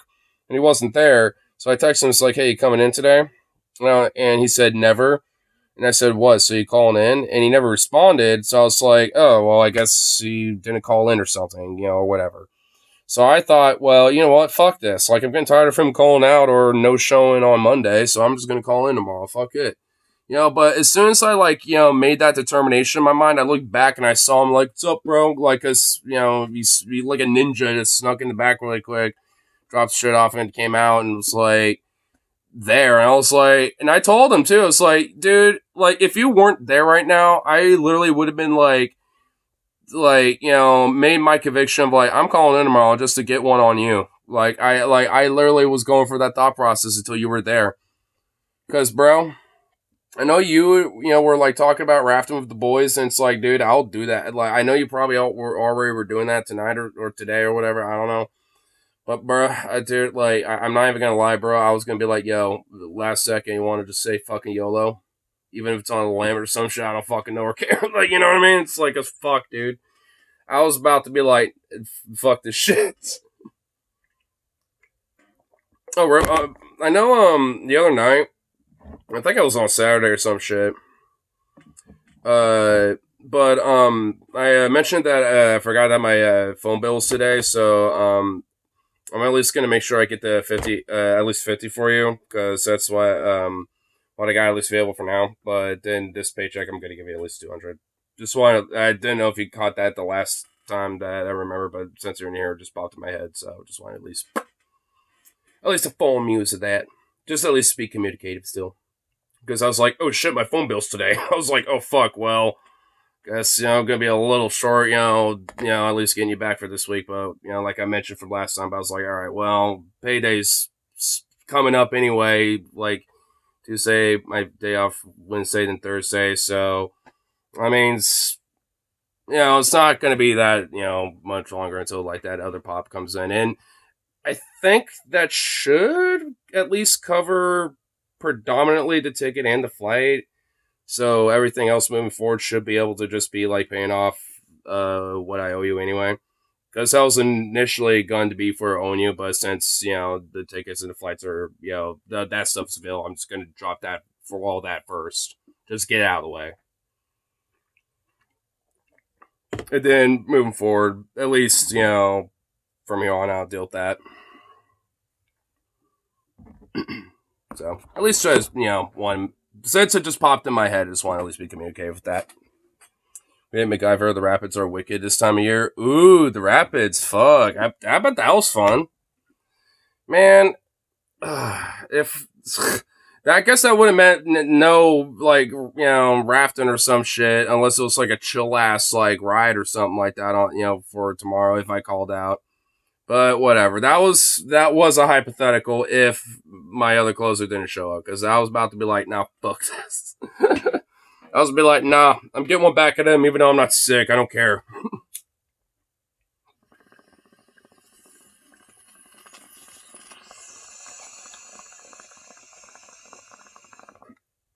Have a rap tomorrow? Well, it doesn't matter. Got a decent amount to do. Well, it doesn't matter anyway. I'm not calling out tomorrow. Like, I was thinking about it, but like I said, it doesn't matter. It was just kind of a funny little addendum to the... Whatever, it doesn't matter. It's just a funny little story from work. What if Yo do plays 40 chess and calls out tomorrow after you already show up? Well, if it's tomorrow, tomorrow doesn't matter as much because it's a Tuesday. Like, Tuesdays aren't really, like, slam dunk busy. I mean, they can be sometimes, but... not always. Usually everyone shows up on a Monday, and then, like, maybe sometimes people will come up for, like, JoJo's and Tenders or whatever the fuck, on, like, Tuesdays or something. I mean, Tuesdays aren't really, like, the more busier days. Actually, even today wasn't even really that busy. Like, kinda. Like, when it was, like, busy, but, like, it's because it was pretty much like everyone showed up at the same time. That's pretty much it. It was like waves, dude. It's like the fucking trenches, where it's like you got the waves of the offensive, and you have to like get on the MG08 and be like, fucking gun him down and get him out of there, bro.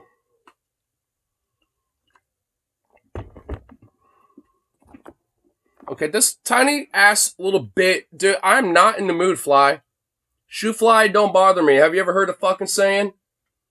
It's a song too, motherfucker. Learn it.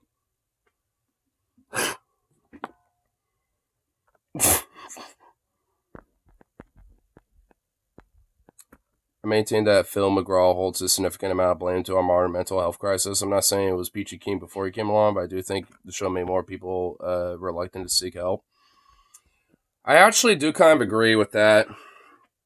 Dude, I think my view count's a little fucking wanky because it is not accurate to how many people are in here right now, obviously. So whatever. I don't know if Rose is in here or not still, but when it comes to Phil, like, dude, like, I got a funny story about him. Not directly, well, ish. But my mom actually deadass considered I am. Okay, see, yeah, Streamlabs, like, it says there's no one here.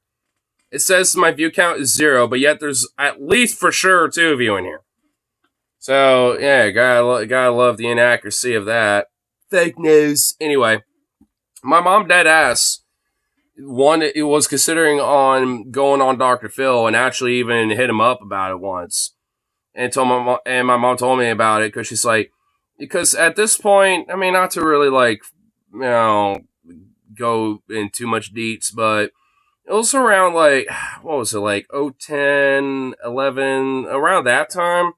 It was after the '08 crisis, and that's when we really got fucked.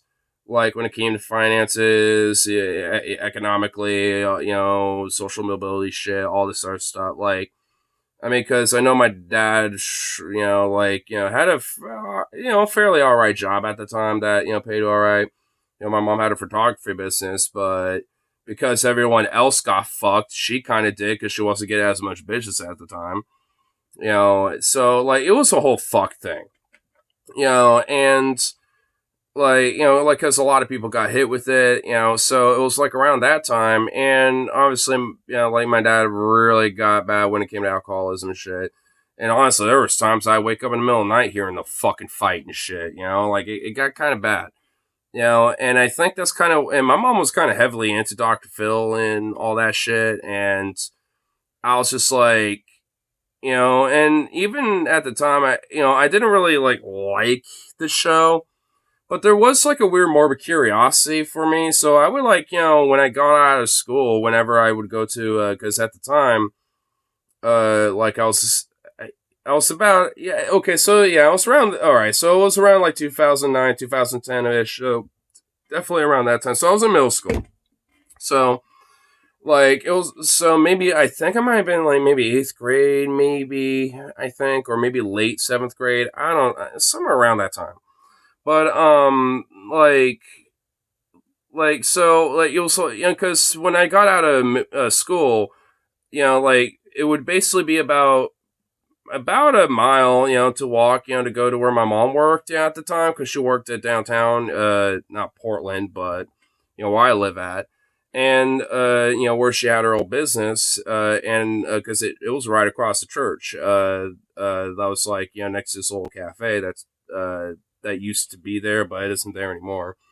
And, and I used to just walk down there after school and just, like, hang out, and, like, while mom was doing her photography stuff, and, like, maybe doing photo edits, maybe doing, like, some business email shit, financial stuff, with the business, whatever the fuck, and I wasn't, like, half the time I was barely paying attention.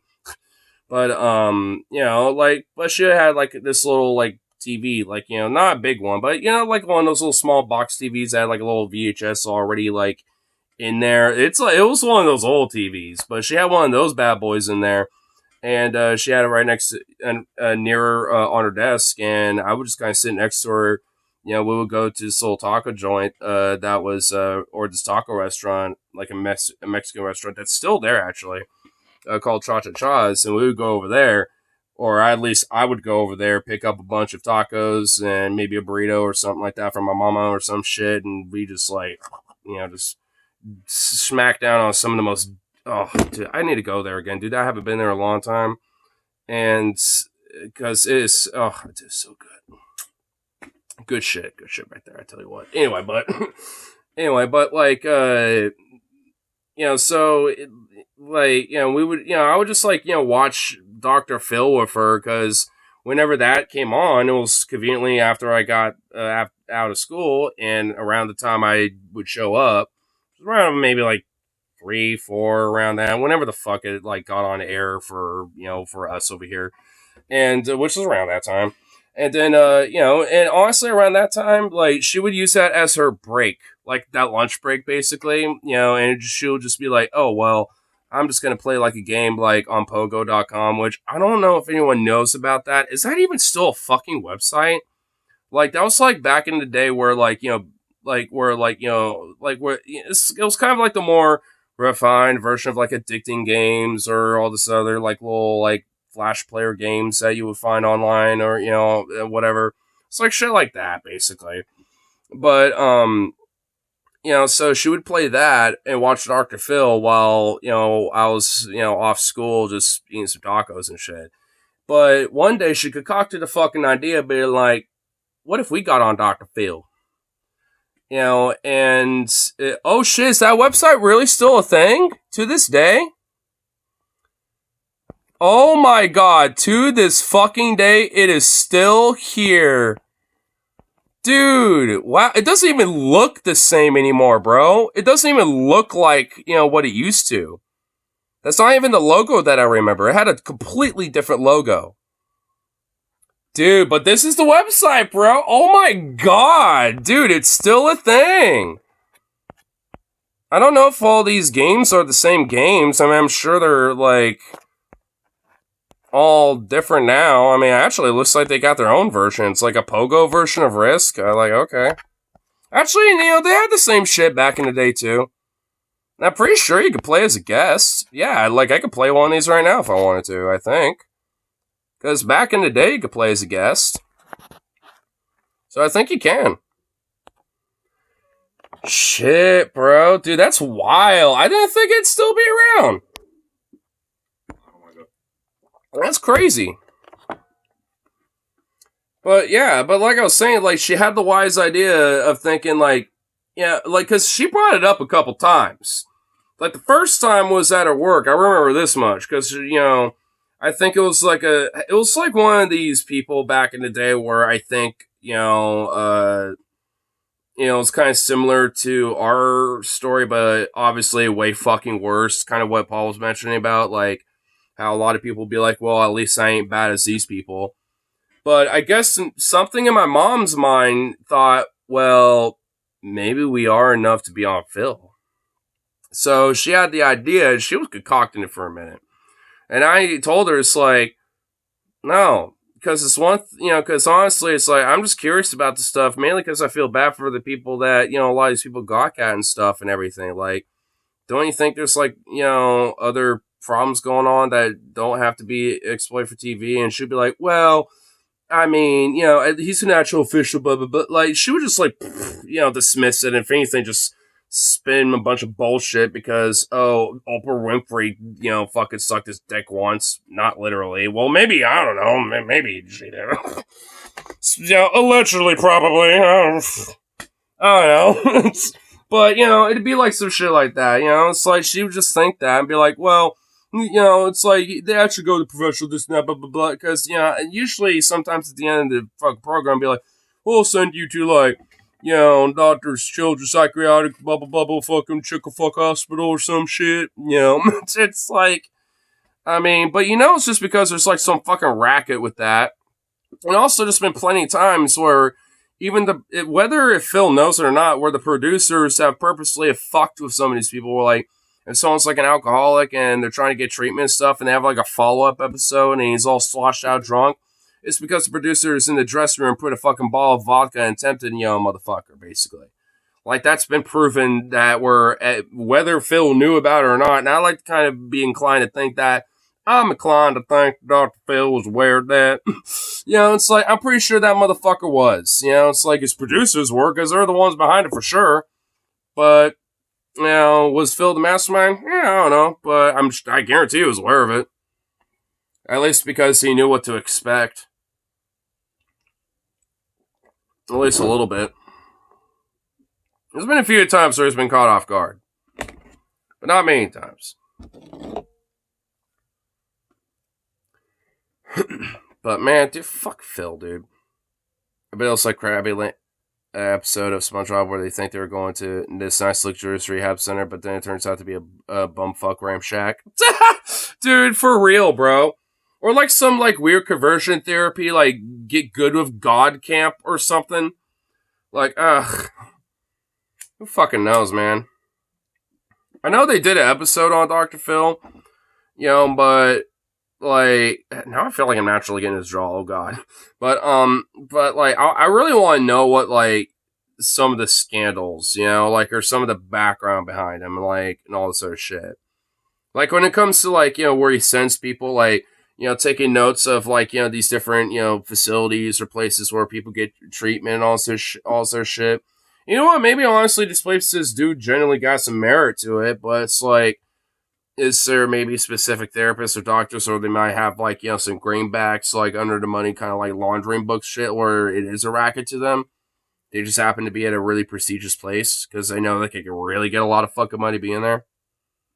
I mean, it's speculation at the end of the day. I mean, I don't think there's really inherent any foolproof proof on it, but I mean, who knows? I mean, knowing the fucking snickle salesman, con man piece of shit that Dr. Phil is, I mean, I'm a little more inclined to think that's probably a case. I think there's a case to be made.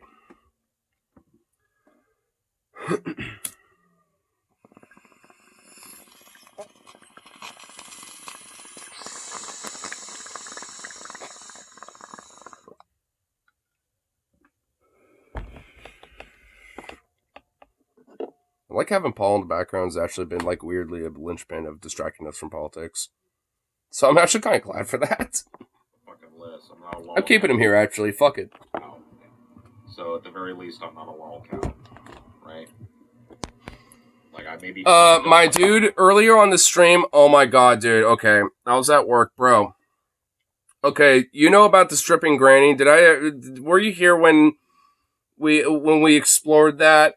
And Paul literally went out there stripping and fucking dancing with that big belly of his, like, were you there for that? I think you were. I'm pretty sure. Yeah, it's okay. I figure. I just needed clarifications. But, dude, there's a new granny on the block, bro. I shit you not. There's a new granny on the block.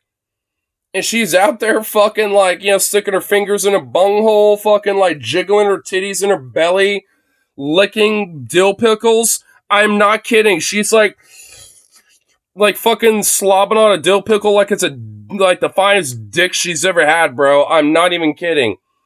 She's just there on a table, and she just has a jar of pickles just chilling, and she just has it where it's at an angle where, oh my god, dude, it is nutty, bro. It is wild. What is with these grannies who are like stripping and doing weird sexual acts on YouTube live shorts, bro? Like, fuck. Is there a way to find it somewhere back here? Because it's back here, bro. It's here, man. Dude, let's see. There has to be a way. There's gotta be a way. Because I know it's in here. Is it like I said, past? Fair enough. You know what? You're right. Oh, you want to see a cricket, though? You want to see the adorable cricket? There was a cricket. Where's the cricket? Cricket! There is a cricket, though. Get this fucking stupid fucking chat out of here. Get the fuck out of here, chat. Fuck your ass. Fuck your ass, chat. Fuck out of here.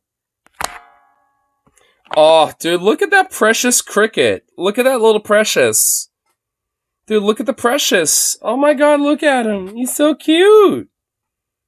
Oh, look at Cricket. He's just so cute. Oh, he's such a handsome boy.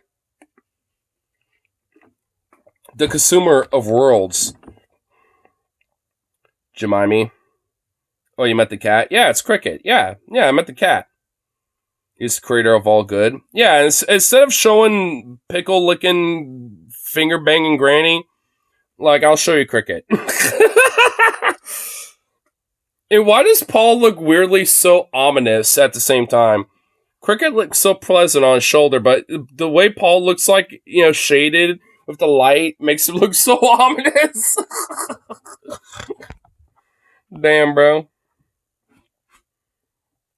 What is going on now? We've kind of like went way far afield. Anyway, why does the chat keep popping up every fucking time? I mean, fuck your chat. I love your chat, but I was way more stupid when I was young. So was I. The movie Jerry Maguire. I was also stupid when I was young, and I'm still young, and I'm still stupid. But that's There's okay. a line in that movie. It's got Cuba Gooding Jr. and Tom Cruise. Dude, no shit. Paul looked like he was straight up about to reveal some government secrets, and Cricket is one of the men in black, bro. He's just like, will you reveal those secrets with me on your shoulder, sir? sports agent, and Cuba is like a receiver, a quarterback, or something. I can't remember. But he's like, whatever. That's the move, right? Show me the money is the big right. Was she related to you, bro? Come on, bro. You're giving me shit, bro, but you love my Matello. Anyway. Matello. We're in a fight. I can't even remember what it was about. It was some stupid shit. I'm not going to make something up. It was some stupid shit. And I was all busted up because she was giving me the cold shoulder. We were at a party. And I was sitting out in back doing my sulky, glum thing, right? She was off in the party, having fun. Probably getting fucked. Not to be mean to her, but this is a relationship that turned out to be very fucking, like, there was a lot of infidelity on one side of it. Okay, let's just put I think I know the story you might be talking about. Part of my journey has been forgiving the people who have done me wrong. I don't hold her to what she did when she was a young woman, okay? She's fucking fine now, it's fine. But I'm just saying, she was very much promiscuous while we were together, and we were... Was this Tammy? Very much had the understanding that we were monogamous. I don't... Was this Tammy or was this some other chick? Because I'm actually starting to... I think I'm starting to paint the pieces together because I think he's told this story before. Dude, he's been kind of going on a nostalgia kick just on the fact that I've heard so many of these stories. I want to worry about cricket now if it was a bird. Oh, speaking of birds, dude, I saw the cutest thing today, bro. Dude, when I was on my lunch break and when I was walking back to work, dude, there was like a family of crows with their little kids in the parking lot in a little circle. And oh my god, I should have gotten a picture or a little video or something. Oh my fucking god, why did I not think of that? Holy fuck, and now I'm just starting to realize this, dude. It was the most cutest thing ever. You had two little babies and juveniles, and then you had the two parents, the mom and the pop. And the mom and the pop were looking at the little babies, and the little juveniles were like, like they're like calling out to their, parents, being like, give us food. You promised some food. It was honestly, dude, it was the fucking cutest thing ever, bro. Oh my god, why didn't I record it? It was so, dude, it was so sweet. It reminded me that I need to get peanuts so I can feed the crows around here, and maybe they will come down to my neck of the woods and get my nuts. But, pause.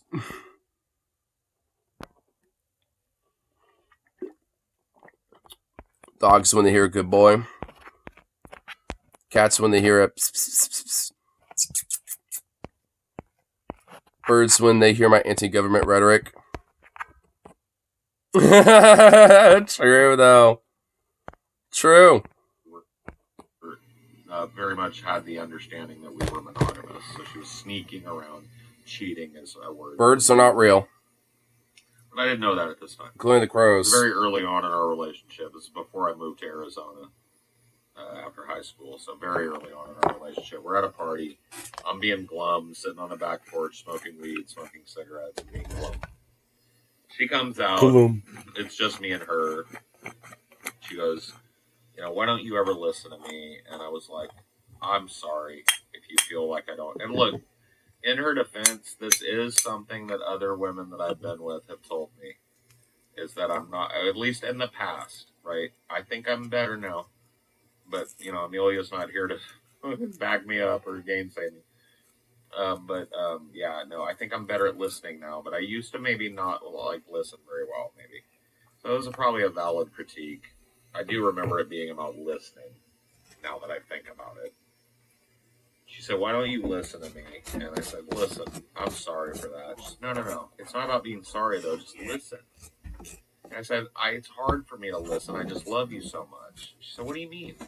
And I looked her right in the eye. And I said, oh, no. And I saw it was... You complete me. You complete me? Oh, no. Why? Don't... oh, no. And she was like... What? Did you just Jerry Maguire me? And I was like, fuck.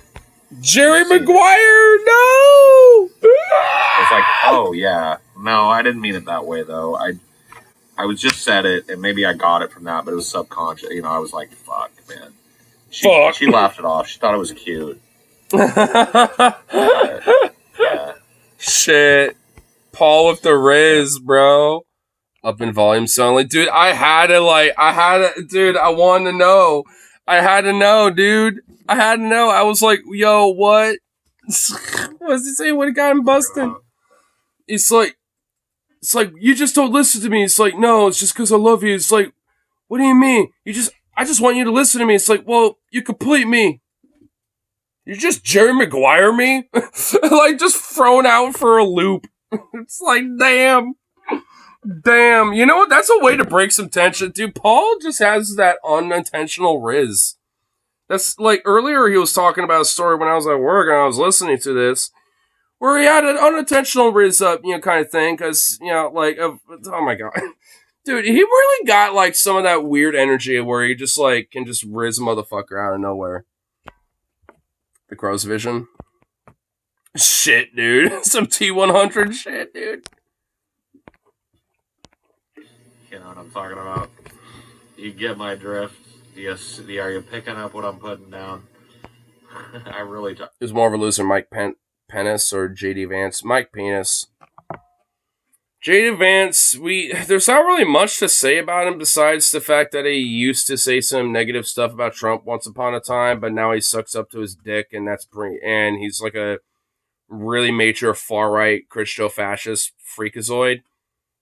I mean, but beyond that, there's not really much to say about him. But Mike Pence, like, he's got we know enough about him as VP and as governor and all this other shit. Like, he's got enough of a record to be like, he's a fucking bitch-made fucking loser. Like, JD Vance is a freshman senator. So, it's, at least up until this point, so, I mean, now he's a fucking vice president, nominee for, Trump. Which that just basically means he's our vice president now. So, yeah, I don't know. Like, I guess we'll have to see. I really hope he's just a lame duck, but knowing how, honestly, man, dude, you want to know some weird things I've been hearing about Trump since that fucking attempt on his life? Is that he kind of had a weird coming with God moment. I think he actually, it might have been like a non-religious person for most of his life up until this point. Like, other people in his inner circle, I've noticed a major change where he's gotten weirdly spiritual. And instead of being, like, aggressive and, like, and wanting to do this kind of, like, forefront, like, fight kind of, thing, now he's kind of like, we should be unifying and doing unity and stuff. And maybe it's just kind of like the adrenaline or, like, the just initial shock of it all kind of stuff that's still in the system that's probably going to be there for a while. But I don't know. Hearing even people within his own circle and his family members saying that there is genuinely kind of a shift in his, like, demeanor now, and to the point where, like, he ripped up his kind of initial kind of game plan and it's kind of changed it up a little. I initially thought he was going to be probably more of a bloodthirsty fucking maniac, but I know, at least for now, it seems like I might be at least a little wrong, at least for right now. I mean, at least his initial demeanor is pretty, it sounds like kind of the opposite. I mean, which is kind of shocking to me, to be honest. At least from what other people have said about him. I mean, and the very few things they said so far, publicly, and his demeanor, that we have seen, with his old little miniature mind pillow on his little ear and stuff, his little Michael Lindell pillow on his little ear. I did not make that up. Someone else did on Reddit, so I can't take ownership of that joke, but like, he's certainly got like a strangely positive kind of like, demeanor with him. You would think he'd be like, these motherfuckers trying to get me. Like, you would think, that's what I would have thought, but especially with that initial reaction of him, like, fight, with that fist in the air, like, and all that shit, like, but I don't know, I think, with that initial adrenaline kicked away for a minute, I think maybe it might have at least changed, like, certain elements of his tact, but I don't know how, like, committed he will be with that. Like, maybe, like, the placebo will eventually wear off, and then like, he'll just kind of go back to his normal stasis kind of thing. But I don't know. I guess at this rate, I suppose we'll see. Like, at this rate, honestly, at this point, I can't really predict what the fuck, things are going to happen, where things are going to go. Because there's still, like, a small element led by Nancy Pelosi herself at this point that still want to try to get rid of Biden somehow. But pretty much every other Democrat outside of that tiny little circle and some progressive lefty types are pretty much just like, well, fuck it, we're with Biden now, because of this shit. And if anything, I've resigned on the idea of even trying to challenge Trump at this point. Which, told you so. Like, that just basically validates the idea that it's kind of like a fucking red carpet being rolled out. Shocker. I mean, I'm not surprised by that at all, to be frank. It's just that you would think that they would not be admitting that shit out loud. But yet they are. So I don't know. I mean, it's one of those things where I suppose just expect the worst, but I don't know what the fuck that looks like anymore. And hope for the best, but I don't know how the fuck you see a path towards that, unless there's like some sort of absurd star cosmic alignment that happens or some shit. Like, cause I don't know, man. Like, I don't know how in the fuck account for shit now at this point. Cause American politics is just completely unpredictable at this point. I really generally don't know where shit's going to go outside of just, Trump's going to win the presidency. That much I fucking know. But everything, all the little nitty gritty shit in between all that, I don't fucking know. Shit got thrown for a loop, and not one motherfucker outside of the guy who was taking those shots at fucking Crooks kid. Outside of that motherfucker, no one expected this shit to happen. And I don't even think Crooks expected this shit to happen. I'm sure he had some weird fucking idea about where things are going to go, depending on, how shit turned out one way or the other. I'm sure he had one idea about, hey, if he survives, it'll probably go this way, or if he doesn't, it goes this way. But even then, it probably ain't right. Probably not correct to the reality of what happened. And also, I mean, it's fucking... It's still bonkers. Like, I mean... Straight up, like, I still don't completely know how to feel about it outside of just like, fuck. Like, as I still think about him, and every now and then I'll even verbally go like, fuck. Because it's like, damn.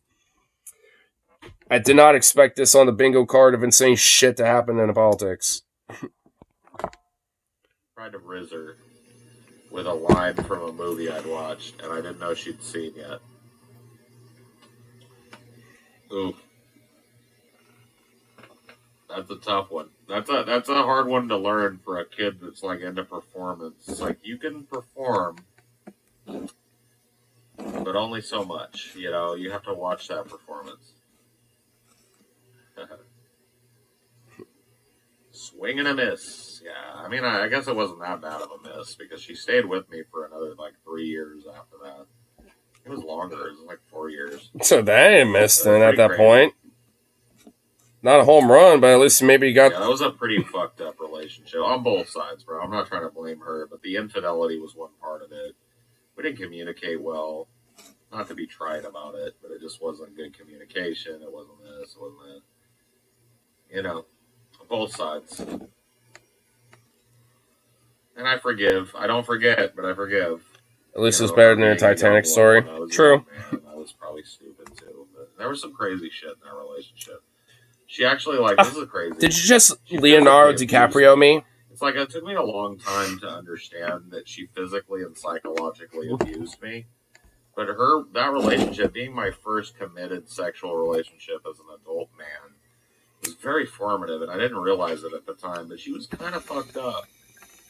She would dig her fingernails into me in public if I was talking about something she didn't like, or being too much, too extra, or whatever you would say nowadays. She would dig her nails into me until it hurt, right, to remind me, like, I couldn't say that. Right, she'd back me into corners and pinch me, like she'd grab a hold of something on me, like pinch my arm really hard. Dude, what the fuck? You know what's weird? My mom would do shit like this sometimes.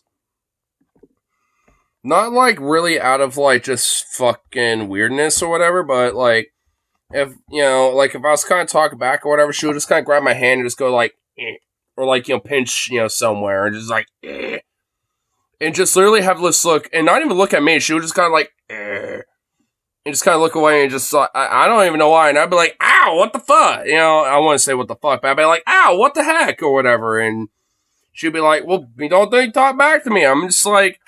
Well, you don't have to do that. You could just like, be like, hey, be more respectful about it. You can, make it.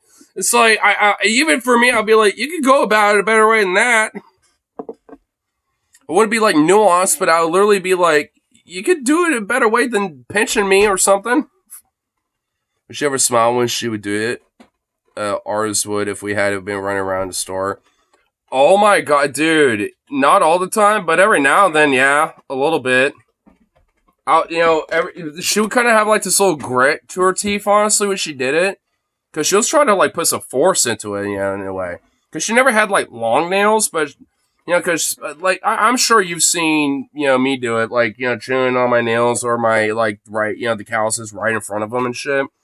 It's a fucking habit of mine, but honestly, you know what? Monkey do it. See my mom do it, my brother does it, so it's a habit on that side of my family, apparently. There's like some sort of weird mental tick that's just genetic or something. I don't fucking know. Like, My side, that's why I have no fingernails.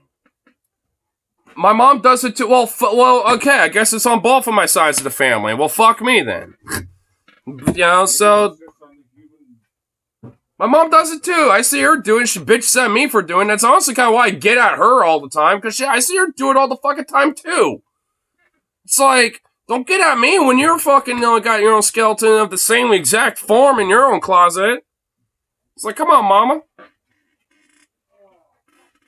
And you know what? She could be getting at brother about it more because his like calluses when it comes to like chewing on tips of. And honestly, I just do it at tips of my fingers and shit. And when I was a kid.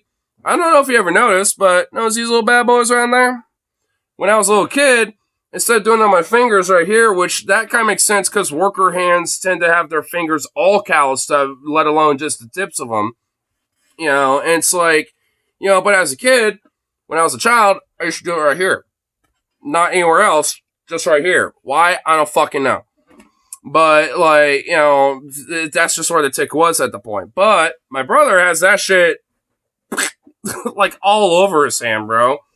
Because he wasn't just in one isolated spot. He did it all over the place. Like, not to throw shade at him, but that's kind of the truth about it. Like, he's got, like, legit, like, landscape and working man hands, and weirdly enough, he's never done any of that type of work in his life. Like considering the job that he would have, like, a little softball, little, like, shampooed, lotion-conditioned hands or whatever. They'll be, like, little soft, like, little princess hands. But because of that habit, he might as well have been doing landscaping all his life or something. Might as well be like, my dad's hands essentially with that logic, right? But no, it's just because of his little tick, which I got, my mom does. Like, it's obviously a genetic thing somehow. I don't know if there's like a disorder maybe around that. Is there? Because it's not like out of like, a taste of my own flesh weird thing, because if that's the case, I would probably also have like the weird extreme like I want to like remove a body part and consume it kind of thing, or not just that remove body part, because that's already its own disorder, but want to consume it, like which I'm sure that's even more of an extreme rare fucking thing. That's like some Herman Mayve shit there, basically. But because it's not anything remotely close to that, it's just like a tick of some sort. Which, one of my friends just called me on it, actually not that long ago. It's like, you do that a lot, bro. Is it like an anxiety thing? And like, cause I was just doing it casually, not even thinking about it. I'm like, oh no, I'm not really anxious right now. I wasn't even thinking about it, to be frank. It's like, oh, well, I mean, I figured he might have been, cause I used to do that when I was anxious all the time. I'm like, well, probably came from that, but at this point, it's probably just subconscious, cause I was just chilling, waiting to go home, just kind of like, so maybe there might have been a subconscious thing, potentially, but I don't know, like, that's the only thing I could think of, but even then, like, because it's, like, sometimes I just do it nonchalantly, and even when I do it, and sometimes I'll catch myself and be like, oh, I'm doing that, and I will think, well, was there some tick to it? And sometimes I can't really think of anything. So, I don't know if it's just so subconscious in the head now at this point, where it's just kind of a natural, like, habit, because it really honestly is, like, I mean, so I don't know. I mean, that's the only thing I could think of. It's just like kind of a natural habit, unless I like go hardcore like Slay Queen Feminine or some shit and start doing some nail polish. You know what? Maybe that's what I should do. Maybe I should just really explore the feminine side by just putting some like, fucking some stuff on my nails or something. Let them kind of like try to grow back a little bit first and not try to avoid the tick, and then just find something and just like just put it on there. Find like a color I like. You know what? I should do that. Like out of nowhere, I'll just like, maybe one day, I'll just have that shit flexing out, out of nowhere. And someone's gonna eventually comment on it. And be like, you got nail polish on you? I'll be like, oh, you noticed? I should totally do that actually. Because you know what? Like, I mean, that might kind of help maybe kick the tick a little bit. Problem is, like, will that expand, like, elsewhere? Like, would I want to, like, kind of go maybe, like, because sometimes every now and then I go, like, here on the thumb, like, where the joints are occasionally, like, mainly on the thumb specifically. So it's like, would I just start wanting to go there? Or go back to the OG, or something? It's like, I don't know. It's one of those things where it's like, I mean, I don't want to necessarily have the tick. I just know it's a thing, and I know it runs in the family. Apparently, with my dad, too, apparently. So, I don't know. Maybe it's just something I kind of fucked with. Should be like, let's go now, sweetie. Long story short, you can learn a lot of skills being thrown into the woods for 2 weeks. With the smile of death, bro. Dude, it's for real, man. Dude, sometimes the mama, like, when, like, mama bear, being disciplined, disciplinary and shit, like, when that part of her comes out, that's like a whole nother breed of mama that, that you never really want to face, because that's like where the sadism and, like, I want to seek pain and suffering, that's where that comes out, and it's like, oh, God. Should be like, but, yeah, I mean, weirdly enough, luckily for me, I never actually really had any outbursts or anything when I was out in public with my mom. So she never had to worry about that with me. She actually talks very fondly how I was really good out in public and never had to worry about anything with me necessarily. Outside of a few funny stories where I'll wander off and explore, there's actually just one funny story where it was actually with my mom, my dad, and my grandparents, my grandma Kay at the time, who passed away when I was really young. But, and my granddad is still alive. Who also I worry about when he comes over here and all that stuff, but I'm not going to worry about it right now. But anyway, so we're at Home Depot, which Home Depot is still there. It's actually a Home Depot that's off at fucking 82nd. But, like, I was young enough to where I don't really remember why, but, like, I remember, they took me along. I don't know why they did, but, I think, from what I understand, I went with my parents and they're like, all right, you're going to come with us. Because if I remember correctly, I think it was to, like, grab some different things to kind of, like, finalize some different things on the house. Because it was pretty much already completed and done and we already were, like, well moved in. But there was, like, a couple little, like, retrofits that could have been done because we noticed a couple, like, oh, well, this could probably be a little better. So we made, like, personal upgrades with my granddad and my dad at that time. And I think that's why we were there. I don't remember why we were there. I just know that it was a Home Depot. I know that fucking much. Because my ass, when we were walking in, I don't remember this, but apparently I noticed the John Deere fucking tractors that were outside. And I really wanted to go play on them and sit on them and stuff.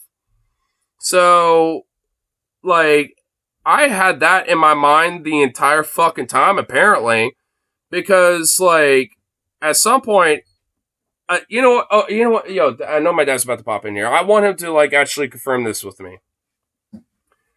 Yo, pops. Ellie. So remember that one time where y'all lost me at a Home Depot and I was and all that shit?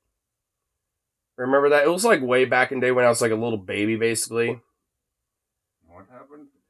Okay, so there was this time when it was. I think it was when Grandma Kay was still alive and your granddad was here and stuff. It was just like a few years after we moved in here and shit. I know that much because obviously I was old enough to start running around everywhere and all that shit. But That didn't take you long. what? That didn't take you long to start running around getting into shit. Well, sure, but so like anyway, so one thing that I do at least remember is that we went to a Home Depot and at one point it was like I think I don't know if my mom was there, so I actually no, she was one of the people that has told the story before, so she was there. I know my granddad was there. I don't know if Grandma Kay was there, but I think she might have been there. And it was you. So, and you all took me along because obviously, can't leave me at home alone. So you all took me. And I think my brother was probably working. I think he probably was out in Eugene at. Well, and I know my brother was out in Eugene at this point, so he obviously couldn't babysit me or anything. And so y'all just took me along. But so I remember that I remember seeing John Deere tractors outside. And, when we were walking in, and I was like, oh, I want to kind of play on those and sit on those and stuff. And, at some point, I don't know if I was either with Granddad or with you and Mom, but at some point, I just, say fuck it and made a run for it, just to go right back outside to go play around on those tractors and shit. And I was just, pretending to mess around on that stuff. And I think a lot of people outside assumed that maybe somebody just hanging out next to the tractors was one of the parents or whatever. So a lot of people driving by or walking by or entering or leaving the store probably just didn't think anything of it. But apparently I was out there for quite a while before anyone realized oh, maybe they, went with Granddad or, oh, did they go with the parents or whatever. Because eventually y'all got back together and realized, oh, none of us have him. So y'all went up to the fucking counter and realized, and basically the store kind of went on a lockdown mode to go find me. And then I think it was initially one of the staff that walked out, realized that I'm just chilling outside, and then said, hey, there is a kid just hanging out on the tractors. Is this the kid? And I think might have been Granddad, I think, that walked out and went, yeah, that's him, and all that shit, because I think it was really, this close to calling a missing child's report case or some shit. This fucking close, because I think it was either my mom or, or somebody, Oh, yeah, that's... So you know what I'm talking about? Do you know Not this? specifically, but I remember a number of times when you came up missing, we had to look for you. Even in the own house. Right, I'd have the cops come Oh my god, don't even remind me of that. But dude, yeah, I actually do. I remember one time, and I actually do remember this where I was at a Walgreens and the grandparents and the parents go into a store. Yeah, that's. I think I remember that maybe more than once, but. Oh, don't tell me there's more than one. Well, that's the one that I've been told a few different times, so I know this story that I'm talking about. But I don't know if there's more than one. Parents, so, yeah, I went off with Krista looking at this or that or whatever she wanted to look at. Yeah, I don't remember why we were all there, but... Mom went off looking at something else, and we didn't realize... I said, fuck it, I want to go play with the tractors. I just ran off because no one wanted to go with me, or... So I don't know what was something when you do that. Well, not even. Well, honestly, maybe. Well, the thing is, I don't know if I did or not, or maybe I just concocted in my own brain that I just want to play around with it, and I just said fuck it. My intrusive thoughts took over, and I just didn't say anything. I don't know. Maybe I did. Maybe I didn't say anything. I don't know. I was 5 years old. I was just like. You're probably a smart kid. You told Mom she never listens to anything anyone says anyhow. Oh my god! You know, I don't know. See, I was too. Look, I'm too little. The thing is, I am too little to remember any of this shit. Anything that I know about this story that I'm referring to is literally just third person knowledge from everyone else that was involved. Like, I just dead ass don't know of like any of it because I was just too little to remember it. Really, I mean, I know enough that I know it happens, but I just don't know the deets. Because I also know it has happened more than once in different occasions, and I know some of the very infamous ones, like when I was under the couch over here for like who knows how long, and fucking like, didn't my mom concoct a conspiracy that like she thought like you murdered me or something and buried me or some shit? Like, wasn't there like some weird theory? Oh, yeah, I did that in 15 minutes. It wasn't a 15-minute thing. Like, it was like a whole, like, I was, like, missing for, like, hours. Like, I mean... Well, yeah, I was working on dinner or something, watching TV. No, well, here's supposedly watching you, apparently not very good. And you're well, yeah, because the thing is... Well, the thing is, when you were... Well, here's the thing. Here's what I do know. Well, okay, like, here's the thing. I know enough of the story now that I do know this detail. You were apparently, like, passed out, and you were going to cut up an apple for me, but you passed out with a knife in one hand and the apple in the other while watching TV to do it, which I'm just going to kind of take a hunch. Maybe had a little bit of something, probably. I'm taking a guess. Or maybe tired as fuck from work. I don't fucking know. Like, it's third person account. I don't know. It's third person accounts. So I've heard assumptions. I don't fucking know. I'm a little wee lad, so I ain't gonna fucking take assumptions over it. I mean, so either way, it's just like, and I'm just playing with some Hot Wheels or some shit, and yeah, one of them rolled under the couch, and yeah, like, I squeezed under that bad bitch, and fucking just took a nap under it. I don't know why, because maybe it was cozy. Maybe that weird little, like, fuzzy shit on the bottom of the couch. Maybe that was like, ooh, this is kind of like a blanket. I just got passed out because the carpet was not like, weirded out or whatever because it's under the couch and it's nice and soft. I just fell asleep under there. Watching TV and working on like cutting up an apple for me, but you never did that. You just held it in one hand and you had the knife in the other. Like, it was like a butter knife, so it wasn't like a sharp one. I'm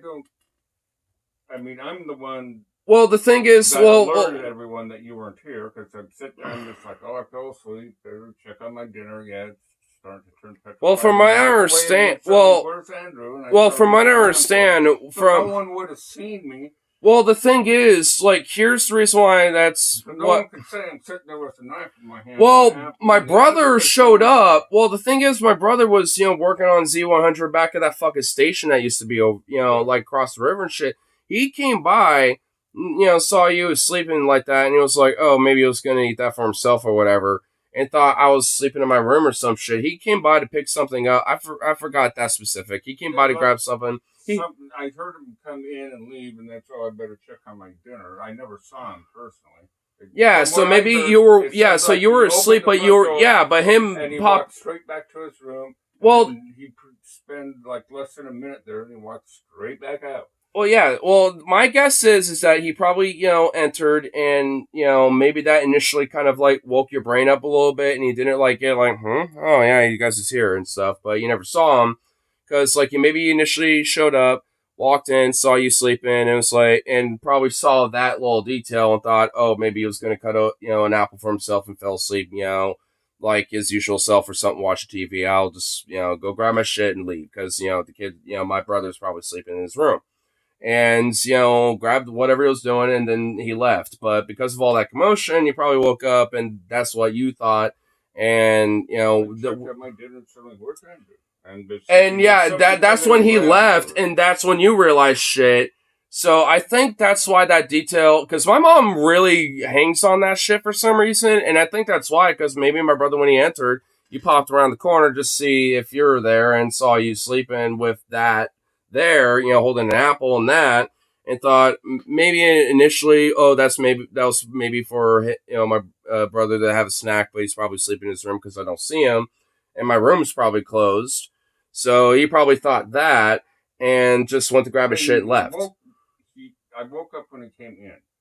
because I heard somebody come in the front door. And I woke up and I was sitting there watching TV, and then I heard somebody leave out the front door, which is Chad. Well, I don't know. I mean, you know, look, I'm a little kid. I'm only hearing this, you know, like, at the end of the day, these type of stories are third-person perspectives to me. So I always try to put the pieces together, and I don't know. Elaborating on the story. You sit there with the back. Well, I don't fucking know.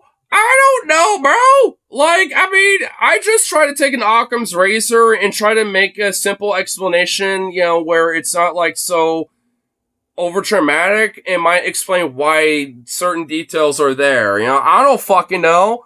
I was the perpetrator of the whole story in the first place because I decided to sleep under the couch for some fucking reason, grabbing a Hot Wheels. It ain't my fault. Sorry that I was that I want my nappy. Sorry, my little 4-year-old ass wanted to take a nappy. It's not my fault. It's not my fault I wasted, like, half of the fucking Milwaukee Police Department's, like, taxpayers' fucking budget on my ass. The reason it was so long, because most of the time I was looking for you, because I'd only been sleeping for a few minutes. Well, I don't know. Like, I mean, this is, you know, when it comes to this story, I've literally heard of, like, 5 different angles on this whole story. So, like, think about it from my angle. Like, I've heard so many different, like, details that, honestly... I was watching you making dinner, I fell asleep. You were making dinner, and I know this much, because this is at least a consistent thing. You did at least eat, whether, you know, whether, like, you had it on you, literally, or not. Like, there was, like, an apple with a knife next to you, at least from what, you know, from what other people have said, or at least from where you were sleeping, so... Whether you maybe laid it down and you were just watching TV really quick because I was, you know, went to take a nap or just wandered. I don't fucking know. Like, I'm just trying to do some Occam's razor shit here, okay? Like, I don't know. I'm trying to think of very innocuous, like, and whatever, you know, that would explain why that would be their kind of thing, you know, that isn't nefarious or some shit. Because there is a nefariousness to it. It's my dumb ass as a little kid, kids being fucking stupid, you know, kind of scenario where I slept under a couch. Like, it's literally no one's fault. It's my own fault. Like, there's literally no one at fault, even for myself. Well, it should be mine because I'm supposed to be awake and watching you, but after getting up way early. Well, I mean, you know. Oh, wait, who would have thought I would roll under a fucking couch and take a nap there, and under all the commotion going on with the cops, people probably yelling at each other, all this shit. After all that shit, I was deep in REM sleep under a fucking couch. Like, so, going all throughout the house, looking everywhere. I was in some REM sleep, bro. I was in, like, fucking, like... There's only this much room. I know! That, you know... There's no way you could fit underneath there. You had to lift that couch up to get underneath it. Maybe I kind of, like, just... I don't know. I just squeezed my head in there enough, I guess. I don't fucking know, bro. Yeah, you probably did a zoo cop and just wedged yourself right on. Yeah, I did. Yeah, you know what? I just... Oh, fuck. Oh, there he is. Oh. I know you went out there to deal with the recycling, so, okay. Yeah, I still got it. Yeah, you heard our name, didn't you, boy? You know what? Get over here. Get over here, buddy. Suzu, come here. Come here, buddy.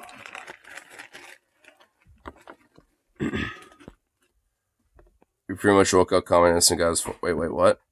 Doc, have you noticed that Adam Something's foreign policy keeps getting worse and worse? He pretty much woke up, awoke communists and got his foreign policy from neocons.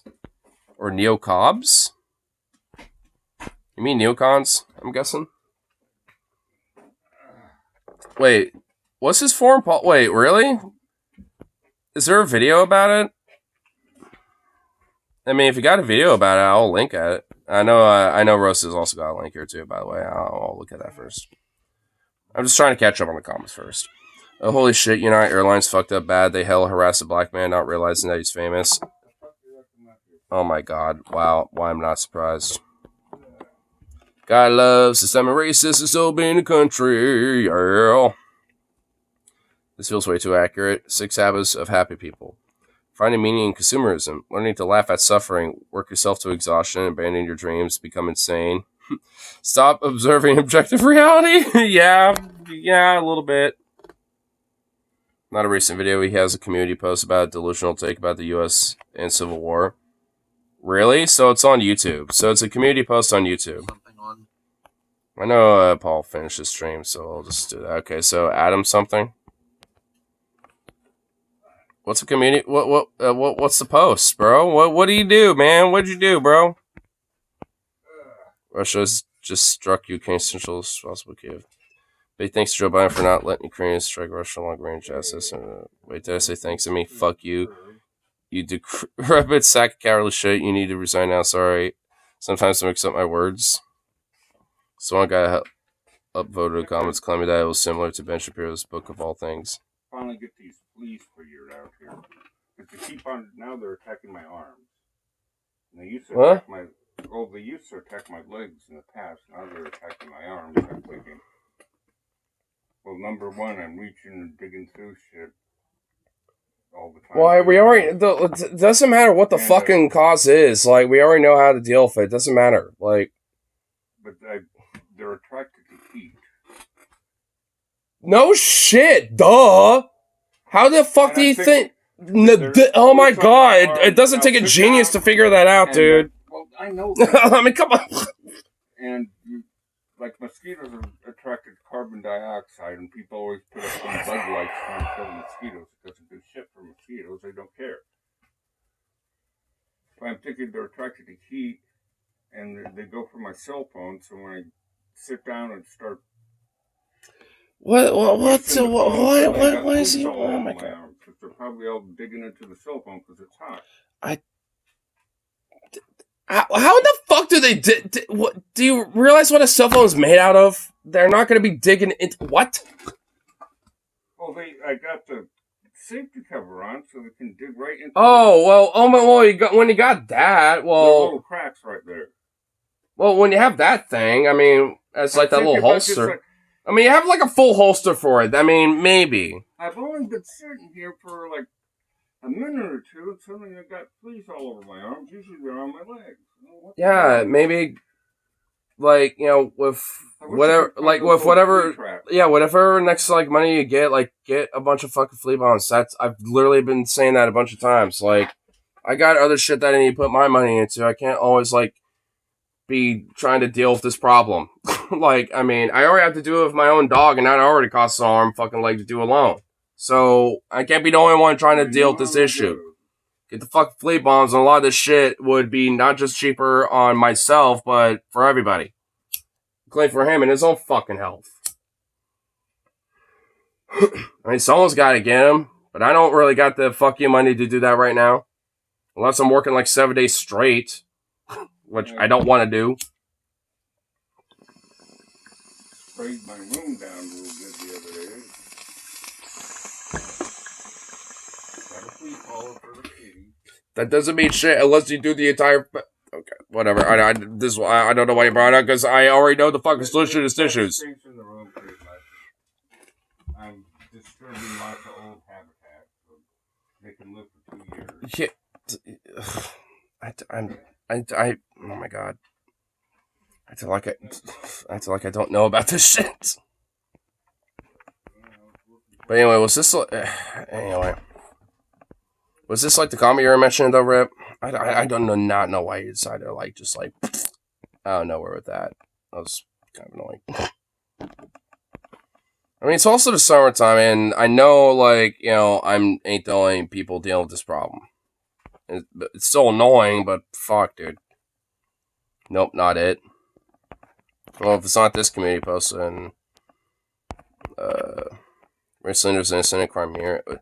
So you're saying it was about a delusional take by the U.S. and Civil War. So okay, so it can't be any of this. Not that. No. I mean, a lot of this, it's going back like a month ago now. I mean, was it a YouTube community post, or was there somewhere else?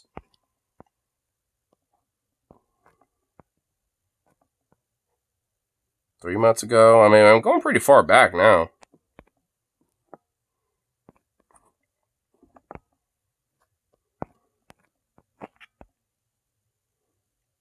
I think he deleted it. Oh, you know what? That might be it, bro. He might have deleted it. I guess it was that bad. Yeah, because this is the most recent post, and it was 7 days ago. Yesterday? It was yesterday. He deleted it. Oh, someone screen capped it. I mean, I hate, man, I hate to put some homework out there, but see if you can find a screen cap. Is there a screen cap of it? There has to be. Someone screen capped it. Someone had to have screen capped the whole thing. What? Because I'm curious. What the fuck did he say, bro? Do you know? Like, do you kind of know the gist of what he said? I mean, like, you don't have to look for it. I mean, if you know the gist of it, I mean, because I'm kind of curious.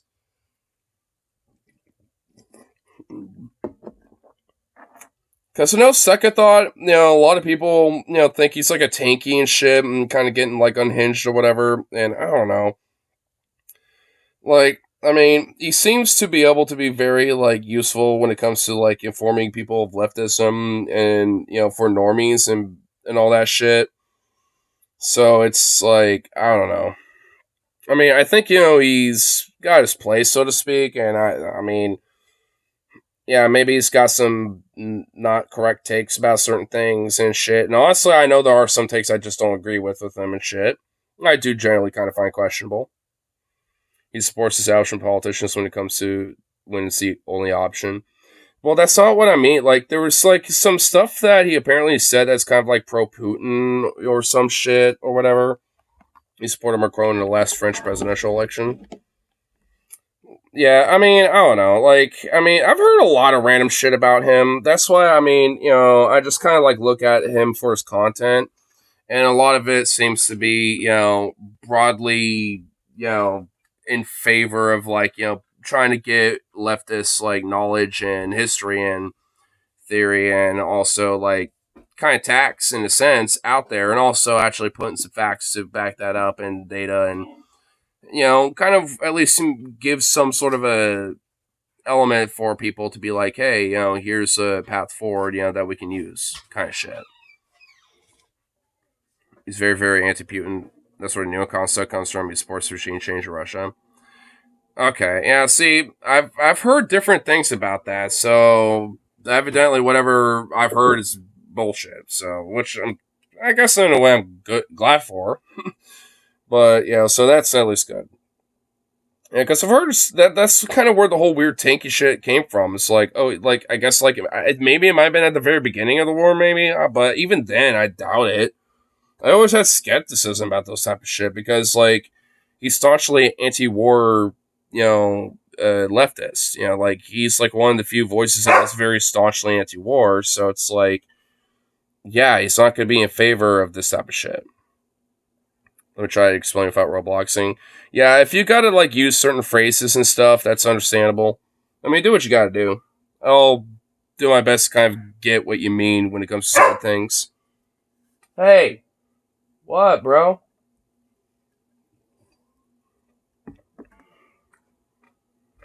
Here, come take this treat.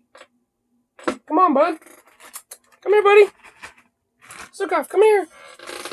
Boo-boo. Thinks MAGA's going to go rogue and just start taking out entire towns. And I'm assuming he thinks that, people need to rise up and start going vigilante on MAGA. Actually, YouTube might have removed it because some of it was pretty graphic. You might be right. Well, I feel like someone must have screen capped it, and has it out there somewhere. Ironically, he didn't mention that. Really? Huh. Well, now I'm kind of really curious about exactly the specifics of what he said. Of course, Rose is probably sending a bunch of food right now.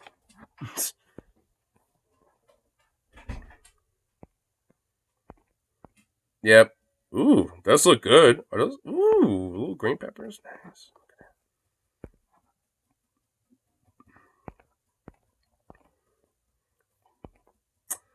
I'm assuming that's some orange chicken. You did a really graphic thing about MAGA, Roblox, and just a generic mayor of Bumblefucksville. Jeez, man. I'm really curious about what the hell he was saying, man. I mean, I know, like, it's just like, vague shit that you're talking about, but I mean, still, dude. Honey butter chicken? Oh my god, that sounds even better. Oh my god. It was just disturbing. It didn't seem to have much of a point. Dude, a lot of these people are really starting to freak the fuck out. Like, I don't know if you know of Destiny, but he has been going fucking nutty, like, over this shit. And a lot of people, especially libs, I think have like broken over this. And it's just, I don't know, man. It's just, it's really kind of, it's just one of those things that was kind of hard to gauge a little. Like, I mean, cause like, fuck.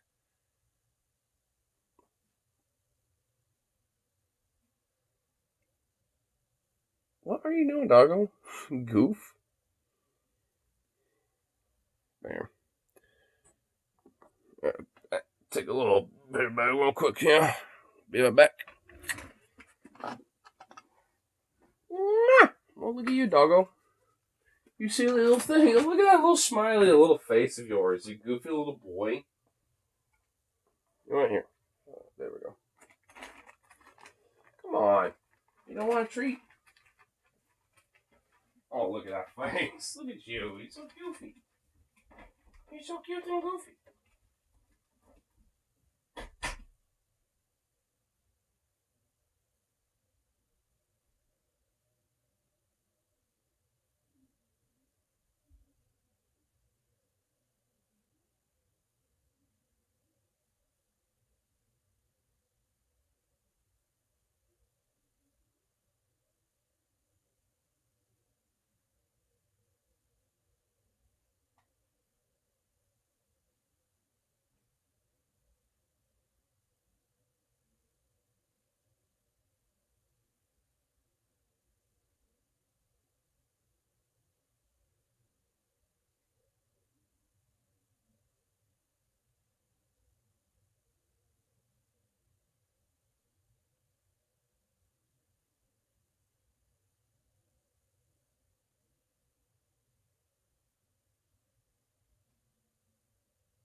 Little shark. Come here. Come here. Here. Come on. Hey. Ugh. Ah, ow. Don't be smashing my nuts, bro. Ow. What the fuck, prick? Oh, look at that face. Oh, look at that little face.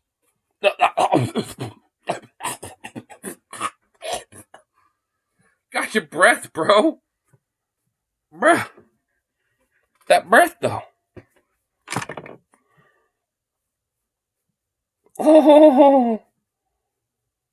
Oh, that face.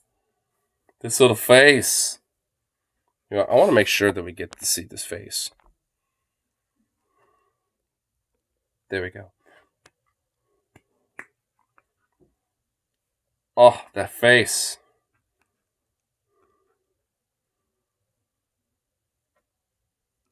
Oh, he's so cute.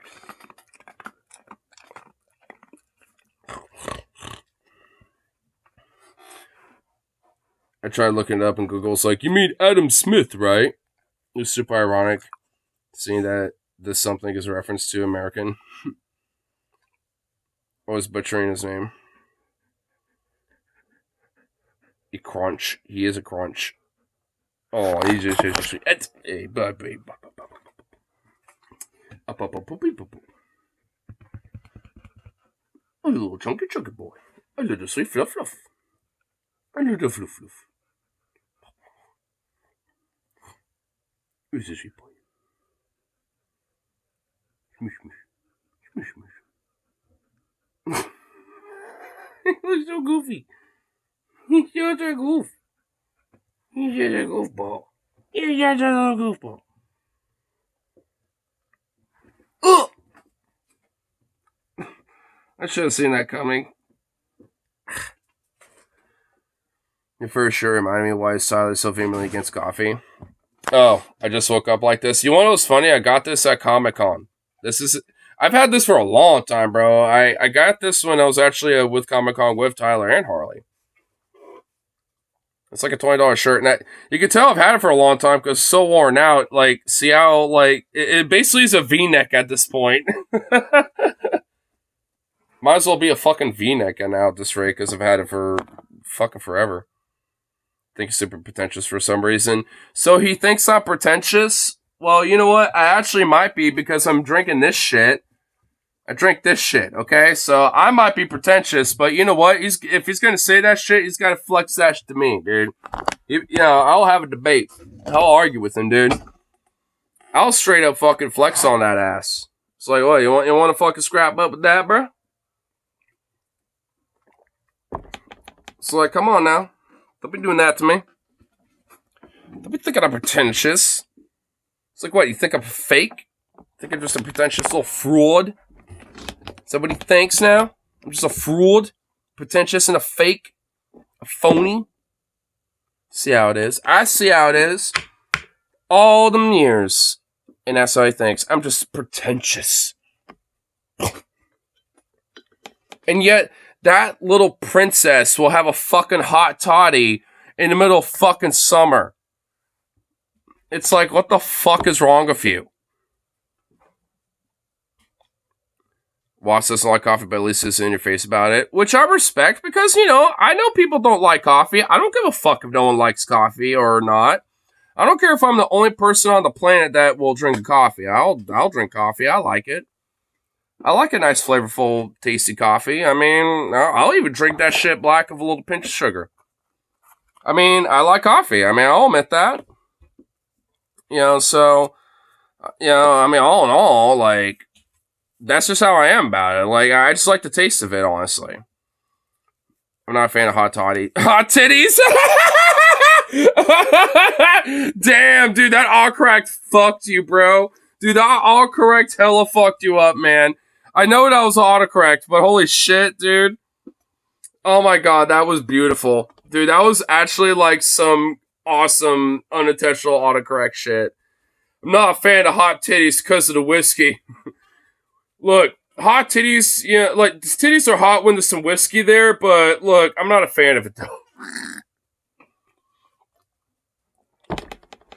Oh yeah, make the coffee loaf then. That's up, though. Do not overcook the coffee. Well, I need the ingredients, and honestly, I just need some time to do that. So, like, maybe I'll do that maybe I'll do it for a special occasion or something. Because I'll, like, go full ham in my kitchen for special occasions. So maybe I'll do that. Which, speaking of which,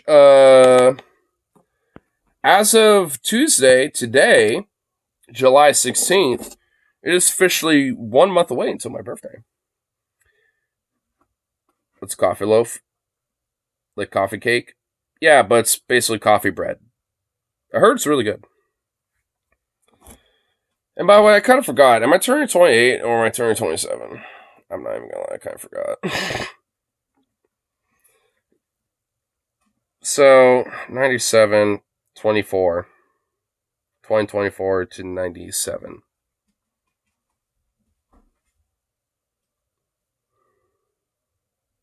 I'm not gonna lie, I'm at the point of my age where I'm just like, unless I hit the big 3-0, I'm just like, I'm like, I'm starting to get at that point now. Fuck. I'm really bad at remembering B-days. I need to save yours in my phone. Well, you don't gotta do it. Well, yeah, I mean, you don't, well, I don't know what date. I think it's a fucking Friday, bro. Now that if I remember, it's either like a Thursday or Friday, so you'll be working that day. And I know you're already gonna be busy, so, I mean, if you want to, like, on one of my days off, maybe, set something aside.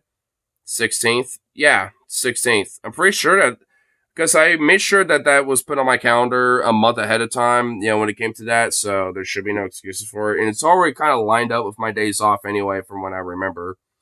So I kind of put it's either a Friday or a Thursday. And I have the 17th and the 13th off. Well, I did make sure that the 15th, 16th, and the 17th were off, so let's do some shit on the 17th. Do what? I don't fucking know. Oh, I need to find out when the Volume block party is later in late August, because Los Malvados is going to be playing there, along with a bunch of other bands, and I think MDC will be playing there too. I don't know what date that is yet, but I'm going to try to kind of keep in touch with Eric, or at least somebody, with that, and find out about that. Because that's the same Volume block party from last year, but instead of being like May, now it's in late August this year. So, oh shit, that would be cool. Yeah, I'll give you information once I find out about that, because I know I could just DM Los Malblados on Twitter, and that's usually ran by Eric. So, I'll just, get in touch with him and find out some more information about that. He didn't specify the exact details when I saw him at SessFest when I was talking with him. He just said late August because he was, more like concerned about his drummer who was injured right now, recovering from a hand injury. So, that's why they canceled, from what I understand, which would be Tyler Sylvia, which that sucks. I kind of wonder what happened, but I don't know if they even know. They just know that his hand got fucked up.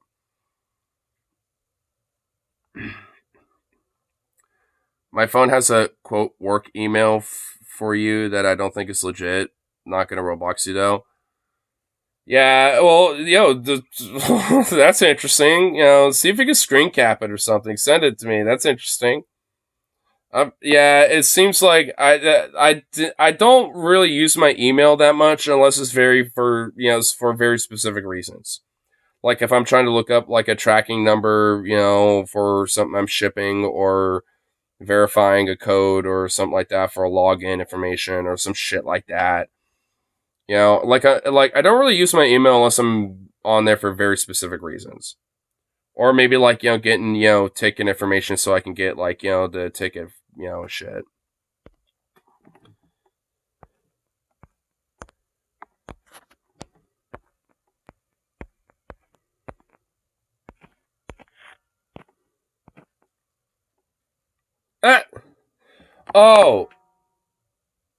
Oh, no, that's legit. Oh, wait, no, that's legit. Dude, that was my very first email from way back in the day, bro. Yeah, no, dude, I remember that email. Yeah, no, that's a real one, but I haven't used that in fucking years, dude. Honestly, it kind of gave me some whiplash. I'm like, whoa, bro. Dude, I haven't used that email in, since, 2014 or some shit, dude. 2015 maybe or something, dude. It's been fucking forever since I've, used that email. I can't even remember I don't even know what the fucking login is on that shit, dude. I don't even know what the login information for that email would be. Rocket Mail. well, I know this much. It was a Yahoo account. It was a Yahoo email. That much I remember. And there was like different options you can use. And I liked Rocket Mail because it sounded cool. So of course, when I'm like 9 years old or some shit, or 10 years old, and have an email so I can like make a Roblox account or some shit, I'm just gonna, click the thing that I think it sounds cool, and that's what I did. I remember that much. Because I remember being like, well, I need to at least have an email to log in. All it needs is just an email and a password. That's it. I can just create the username, and that's all. Everything else is secondary. I had to explain it to my mom and show her, and she was like, all right, well, let's set one up for you. Because and then she thought, well, at the very least, we don't have to worry about this later, because then we can, like, use this as an opportunity to be, like, to, like, talk with, family members, stuff like that, because I didn't have a cell phone yet at the time. So, like, that was at least, like, an opportunity for me to, like, email my granddad or my grandma and stuff, which I did. I would do that, at least when I first had that account. So, yeah. I mean, which is also why it literally is just my name. It's literally just my name at rocketmail.com. That's literally what it is. And that's why, because my mom was the one to set it up, because I was like, I don't know, like 8, 9 years old or some shit. It was like back in like 2008, 2009 when that account got set up. Which would be almost 20 fucking years old. 15 fucking years old, dude. 16 years old, maybe at the oldest. Like, that is an old email, dude. And I haven't used it in well over a decade. So, like, dude, I don't even... like, I did still kind of had it in high school, outside of the high school account and shit, so... That would probably honestly explain why you have it, because maybe, like, before I took my current email and shit, like, until it was that, I was still using that. So it'd be around, so that would, it would be around the time where I cut off using an email and shit. So that, I think it makes sense, because around the time where, first met you, it would be around the time I was still using it, but nowhere near as often anymore. But, I mean, I kind of had the same kind of philosophy that I do now. Like, I'll only really use it if I need to when it comes to, like, trying to, recover a password or, validate a, registration for, logging into, like, a game or something like that, whatever the fuck. At least back then, so. Or, getting the ticket pulled up for a concert, or at least, having that so I could print it out, or some shit like that. I would use it for that stuff, but, at that point, it was very sparingly. At least I still actively use my email now, because there's still shit there that, even without, like, the very specific things I still use, I'll still periodically check it, because there is some shit that'll pop up and you're like, oh, I should check that out. Probably important. What if you have, like, $1,000 worth of Robux? Oh, Robux? I doubt it, because I never put money in that. Like... Because weirdly enough, around the time where I fell out of Roblox, like, which, funny enough, like, was around when I was, like, 17, about, so I was still kind of in high school, just out of high school a little bit. And at that point, I was only on it just to really kind of, like, make, like, different models that you can, like, put on the public domain on their little marketplace, so to speak. Where you can just, like, let people use and shit. So at a certain point, that's what I did. So I kind of was actually kind of, like, fucking around with 3D modeling for a little bit. And, just using Roblox as kind of the platform for it.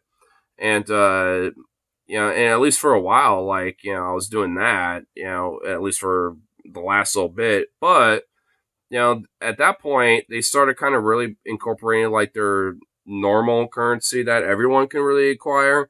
That was called, like, tickets. And then there was, like, the Robux and shit. And then there was, like, an exchange, like, system, like an exchange rate where, like, a certain number of tickets, like, can, switch over to a certain amount of Robux and shit. So, depending on, like, what you might want to get when it comes to, like, cosmetics and shit like that, whatever the fuck, like, weirdly enough, doing the exchange rate shit would be cheaper than just saving up a bunch of tickets or some shit, when it came to like, maybe people visiting your place or whatever the fuck, because everyone had like one place or like game or whatever that people can go to, whatever. And depending on how long you've been on the platform, so to speak, when it came to Roblox, you can actually have two. So Mickey the Rat, I know you're over there. I saw you fucking scurry. Hey, fucker. Where are you? I literally saw him move the fucking power cord to this fucking light. What the fuck, bro? Really, dude? You're kind of being bold tonight, are you? I've been hearing you scurrying around all over the place. Is there something over here that you want, buddy? Because I have a rat trap perfect for you to where if I find out what it is, I'm putting it in it. Bastard.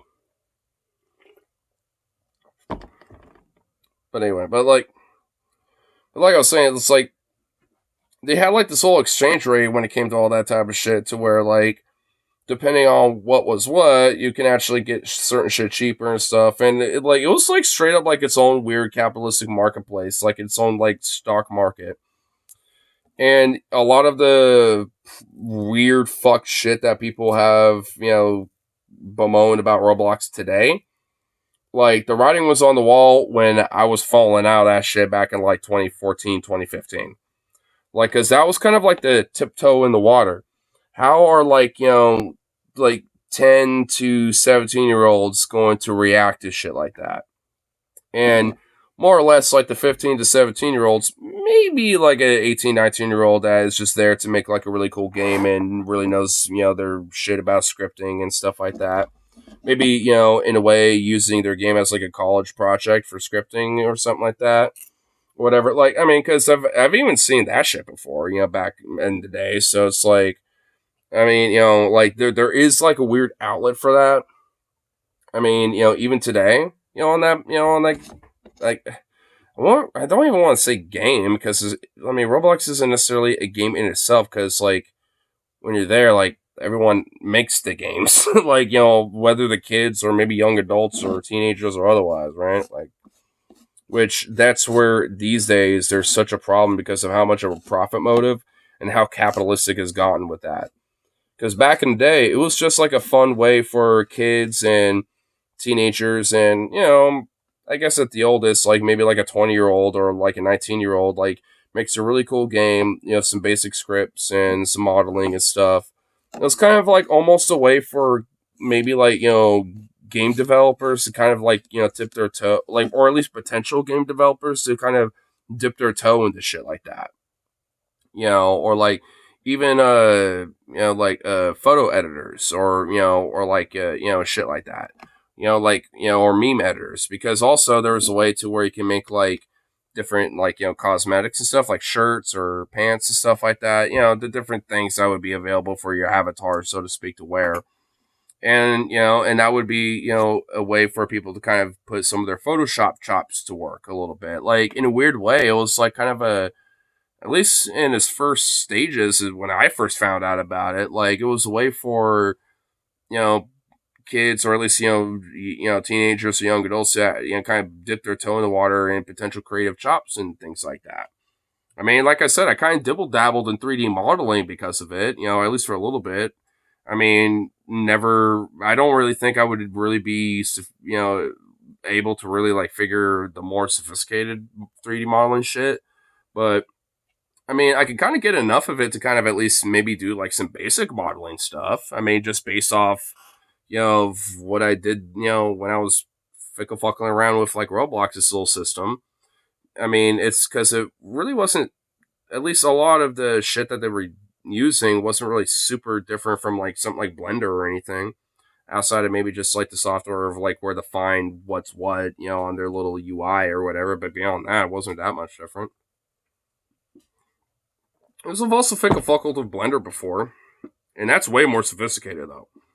I mean, that's why I think, this Roblox kind of is like a little like stepping stone, I think, for some people that might have those type of chops, because it kind of gives a more basic foundation of a, like 3D model, like structure software for, someone who might be younger to understand, and then use that as like a platform to kind of jump in, to something more sophisticated like Blender or whatever, like 3D Blender or, any of these other things like Unity or any of these other like, different, platforms for 3D modeling and shit.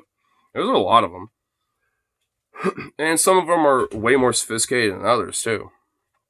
Which is why, at least for me, I wouldn't necessarily be, into that specifically, but maybe at least when it comes to like, making, more like, Photoshop type of chops and stuff. I mean, I definitely got that.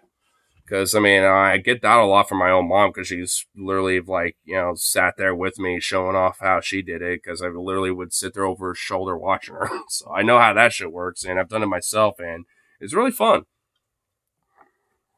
I mean, Photoshopping, even if you're not really good at it, I mean, fickle fucking around with, like, the different settings, different stuff that you can do, it's pretty fun either way, and the more you fuck around with it, the more you actually get better at it. I mean, so even if you're not even good at it at all, it ain't really that hard to get into it, because if you just go into it just to fuck around with it, and just kind of go out there with zero expectations outside just to fuck with it, just for the hell of it, it ends up being pretty fun. And then you actually start learning about that type of shit over time, because you're like, oh, well, that setting didn't do what I wanted to do. Well, let's try this one. Oh, that did what I want to do. Well, shit, look at that.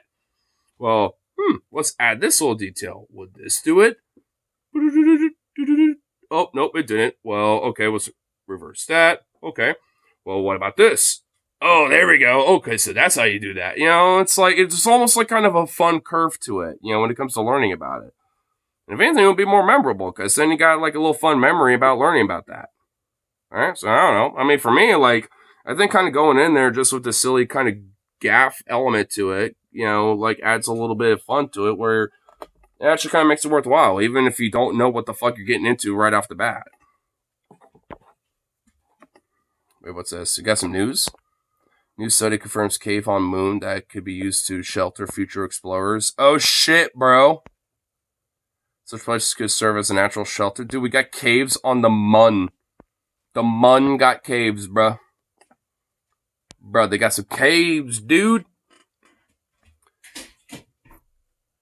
Bruh, the Mun got some caves. I've also sent Elon Musk there to check it out. Can we send the Ocean Gate sub as a capsule?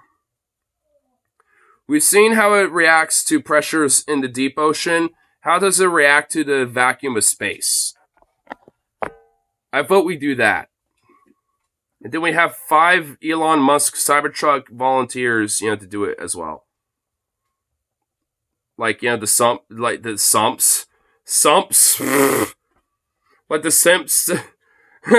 Like, dude, the Simps fucking, like, we need like 4 Simps that bought Cybertrucks or are still diehard Elon Simps.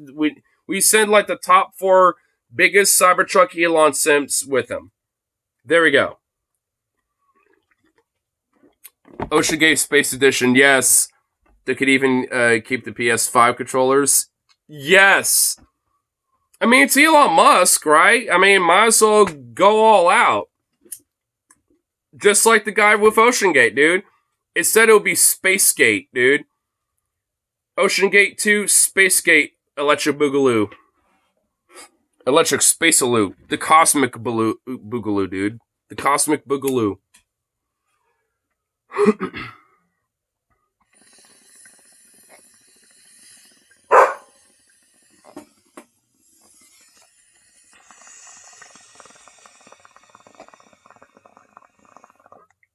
I mean, Elon Musk already sent a Tesla Sportster out there.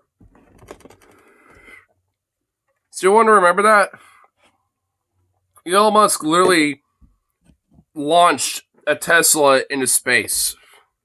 With a little, like, model space astronaut dude in a suit. Not a real person, but just a little doll that's, like, fused to the car, just floating. Floating to space. Dude, where the fuck is that car, bro? Dude, can you... Let's really honestly think about what the fuck is out there in space that has been ejected, dude. There is a fucking sewer lid, that it would be on a fucking, road. One of those, because a nuke literally launched it into space. There's Voyager 1 and Voyager 2. There now is the Tesla Roadster. All the other bullshit that we've launched into space. Satellites, space debris, all this other bullshit. Space debris of the rockets that we launched the satellites into space that eventually drift off and all this other shit. It's like, how much fucking shit do you think is out there in our solar system now? Because that Tesla is still out there in our solar system. Voyager 1 and 2 aren't anymore. Those motherfuckers are interstellar now. After all these years. So it's like, it's going to be a while till that Roadster is interstellar, but it's like, shit, dude. How much, because I know that little weird fucking little, lid that was yeeted into space by a nuke is, interstellar. Just drifting off into the void somewhere. Into another solar system, probably. And, it got those fucking Voyager crafts. I mean, it's like, bruh. I kind of want to see what that, little fucking lid would look like now. After all these years being out there in space with, shit probably smacking up against it. Going for that weird plasma wall, because apparently with the Voyager craft, we're able to learn that there's, a weird plasma wall on the outside of, wall skirts, the outskirts of our solar system. Which that's fucking, what? There's a plasma wall? So that probably fucked up that thing. It's like, whoa, dude. There's some shit out there, dude. It's kind of cool. Which maybe makes me wonder. It's how come we didn't see some wow shit from other parts of the world? You know what? We probably have, but we just never realized it because it just gets smashed up and just becomes this weird little ball of emulsified weird material just because it eventually just gets fucked up by space. By the cosmos, dude. So maybe, some other alien shit, just plops on our planet, but we just never know because it eventually just, deteriorates with entropy. The cosmic entropy, dude. Whoa. And probably a lot of it burns up in the atmosphere anyway. So there's also that. Not often that these, meteors and asteroids and other things, smack up on Earth. But when they do, pretty dope as fuck. Unless it's that chickless, whatever that asteroid was that murked the dinosaurs. I'm not even gonna attempt to try to pronounce it. I'm gonna move that.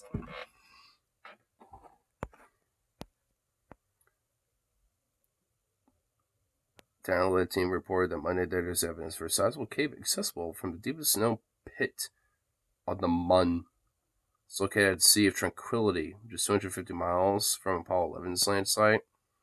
Dude, they were about, the same distance from Portland to Eugene, dude. They could have just, took a little road trip, bro. The pit is more like 200 others discovered up there. It was created by the collapse of a lava tube. Whoa, bro. It just kind of makes you realize that, at one point the moon was kind of this hot magma-induced ball of, lava and shit. Because some other big orbital body just decided to bitch slap Earth and said, fuck you, and just, ripped a chunk out of us. Back in this very nascent early stages. It's whoa, bro. Dude, I find just, how, solar systems form just to be fucking wild, dude. Because, even when life wasn't even remotely a thing, even for, probably, a few billion years and shit, when the Earth was first, just, this ball of just, fire, hellscape, death, and literal hell. It's just, bruh. It's that shit, it just fucking boggles my brain.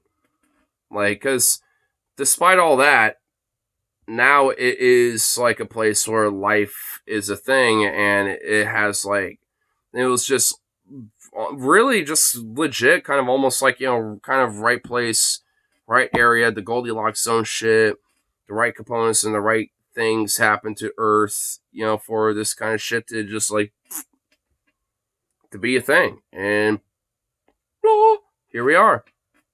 It's like, I mean, that does kind of mind fuck me a little bit, sometimes. Whenever I actually kind of think about that, and I'm like, damn.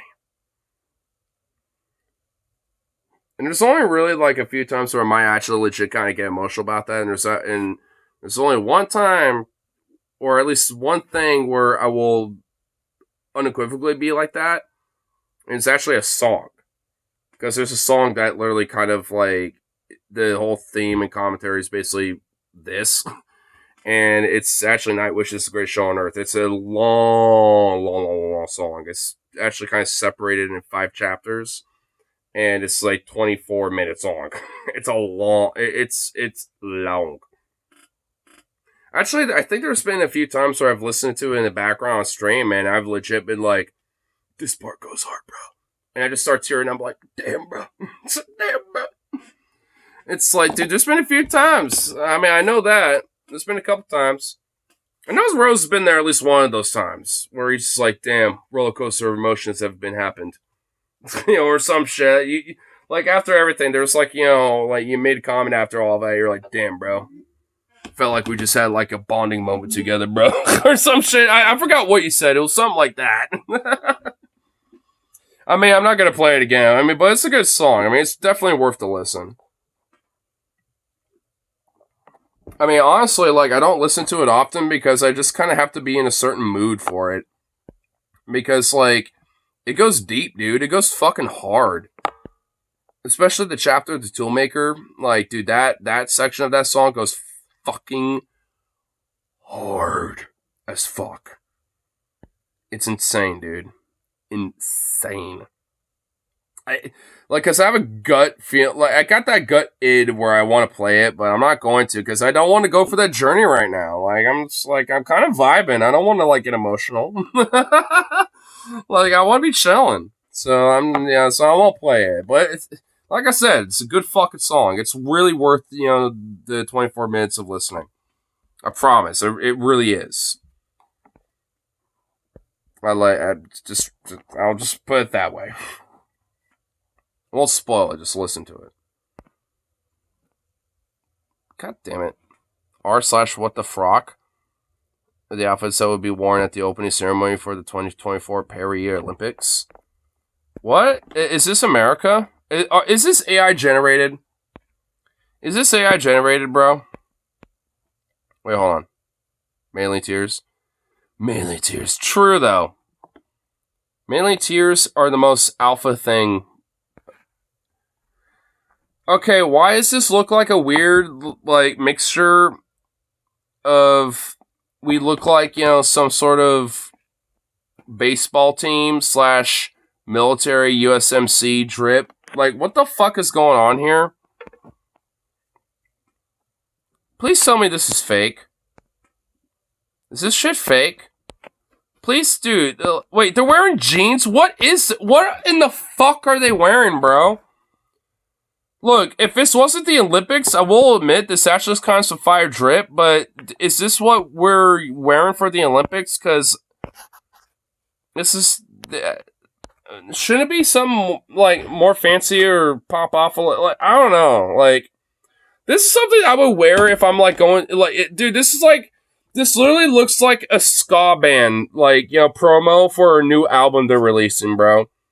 This literally looks like a funk ska band that's about to release a new album. That's like a critique on America, and they're like, meant to all like represent like this, capitalism and America's like bullshit. This literally looks like a promo for a ska band, bro. Because, dude, this straight up looks like something that a whole ska band would use to like, promo their album with a tour. Like, that's just the vibe. That is literally the vibe. You got the vocalist who also plays cornet and trumpet every now and then. You got the bassist right there. She is a fucking, like, sax player. This guy is the drummer. And there's something about her that, she vibes with a guitar, dude. She would be the guitarist. Or maybe she would be the drummer. Like, I mean, I don't know. Like, maybe this guy would be the drummer. And she would be like a trumpet player. This guy would be like a guitarist. She would be like a sax player. This guy would be like, maybe a bassist and a vocalist. Like, one of these three dudes would be a vocalist, and one of these chicks would be like a backup vocalist. Like, this just straight up feels like a ska band, dude. Like, that's the vibe I get. And there's more, too. There's like 13 others. Are they all of other countries, or is this just of America? Who the fuck are these supposed to be? Like, what country is represented here? And why are their weird blazers, like, sleeveless? What's going on? Like, who the fuck? Okay, these can't be Olympians, because who the fuck is this? Who is that? It's a bunch of different countries. So who the fuck is this? Like, what sport is this old geriatric playing? Who's this weirdo? This guy looks like he's like a Catholic priest that is about to diddle your son, dude. Like, I'm sorry, who the fuck is that? And what country is this supposed to represent? The coach? That would be the only explanation. I was assuming this is Japan. Oh, South Korea. Yeah, you know, whatever. I mean, nothing really to commentate on this. Meh. They just look really bland, and why do they look like they're photoshopped out of a photo? Like, why are they literally in the cosmic void? Honestly, there's my commentary. Why in the fuck are the South Koreans in a cosmic void? Like, what's going on here? Like, what? This is such a weird picture. Oh, shit. Oh, fuck. What's going on here? Canada? Oh, Kazakhstan's. And they all look like they're ready for winter, even though it's in the middle of fucking summer. You are all insane. All of you are insane. You're all insane. This is why we need to annex you. Hey, mommy, what's going on? Like, whoa, what? Why is Dobby mommy over here? Like, what the fuck? Why do they look like fucking, like... why do they look like they're about to interrogate me, you know, and, like, I mean, what's going on here? Like, what's happening? Like, this is... Dude, why do they look like military uniforms? I give them 9.1. I mean, honestly, I actually kind of do find them both genuinely attractive. I will grant that. I'm assuming this is Japan? I mean, dude, this is like some straight up, like... You know, almost like, you know, sexy interrogator about to fucking, like, you know, do a little extra judicial, like, you know, punishments to get you to talk kind of stuff. You know what I'm saying? Like, both of them get this vibe off of me. It's like, what's going on here? I mean, I feel like the guy over here on the right is a little more stiff about it, but the other chick is being like, she's kind of rocking it a little bit. She's kind of like, and honestly, I kind of wish she had, like, you know, some of the little pop on this guy. Because, dude, his jacket's got the pop. But she don't got the pop. She has to kind of, like, put the pop into it. It's like, man, she needs that flower and all that shit. It's like, come on. Why are they all wearing shorts and skirts? What's going on here? This literally looks like a fraternity that is on a beach trip. They look like they're on a trip on the beach, and it's like some fraternity or some shit for some university that they're all just hanging out. Like, what country is this supposed to represent? Because they just look like a bunch of fraternities. Fraternity girls and fraternity bros, dude. I mean, honestly, like, I kind of like the blazer. Dude, what's going on? This is a repeated pattern. They're all... Dude, is there, like, a theme with the Olympics this year? Is everyone meant to look like, you know, like, we got some blazers? Is it, like, you know, pop off of the most, you know, drippy blazer theme or something? Like... there's a pattern going on here, dude. Dude, like, I'm gonna guess Australia. Maybe New Zealand? It doesn't show anything. I can't tell. I mean, it's too pixelated, to be honest. I mean, Australia, maybe New Zealand. I want to see the Russians. Wait, do we get to see them? Well, here's Italy. Italia. And see, this just looks like, you know, an Olympic team. Like, this actually looks like, you know, sports team. They're literally the most normal out of all of them. Good job, Italy. What is going on here? The fucking dude, Ireland, pipe down. Ireland, chill out. Chill out, Ireland. Ireland, you need to chill out, dude. The absurd, gigantic flag. Them not even looking at the camera, their backs to it and looking off in the distance at the sunset. Well, whatever sunset they could get with the cloudy day that they got. Oh yeah, I'm an Ireland lad. Ireland, pipe down. Holy shit. I mean, low-key, what is he wearing? Oh my god, what the fuck are you about to fight? Holy shit. Okay, you know what? Ireland, you need to chill. Ireland, you need to chill. Chill. Ireland. Damn. Ireland, look at the fucking fight, son. Damn, dude. Oh, shit, dude. Like, on one hand, I kind of love how it goes so hard. But on the other hand, it's like, yo, chill. I like it. I kind of like it, but at the same time, it's like, yo, you're at like a 13. Turn it to an 11. You always say turn it up to 11, right? You know, you're bumping up a little too much. Damn, Ireland. Low-key, this is actually probably the best one. Oh, shit. Oh, dude, Mongolia got the drip, dude. Yo, dude, I love it. Dude, you know, I want to fucking visit Mongolia, man. Dude, I think I would fucking love it there, bro. I would love to visit. There's not really much to really explore, but I don't give a fuck. Like, I just want to, like, you know, find, like, maybe some native, not a tourist guide. I want to find, like, some native at a bar at, like, Ulaanbaatar and be like, yo, you got a car? Yeah, that speaks English, that speaks some English and shit. I don't even care if it's broken English. I don't give a fuck. Like, just enough to be able to, like, you know, be able to talk with him and have a conversation, right? And then let that guy be my, like, personal guide and then just explore, dude. The English. That was honestly me just kind of flipping up, okay? I did not mean to actually say that, alright? That's Freudian slip.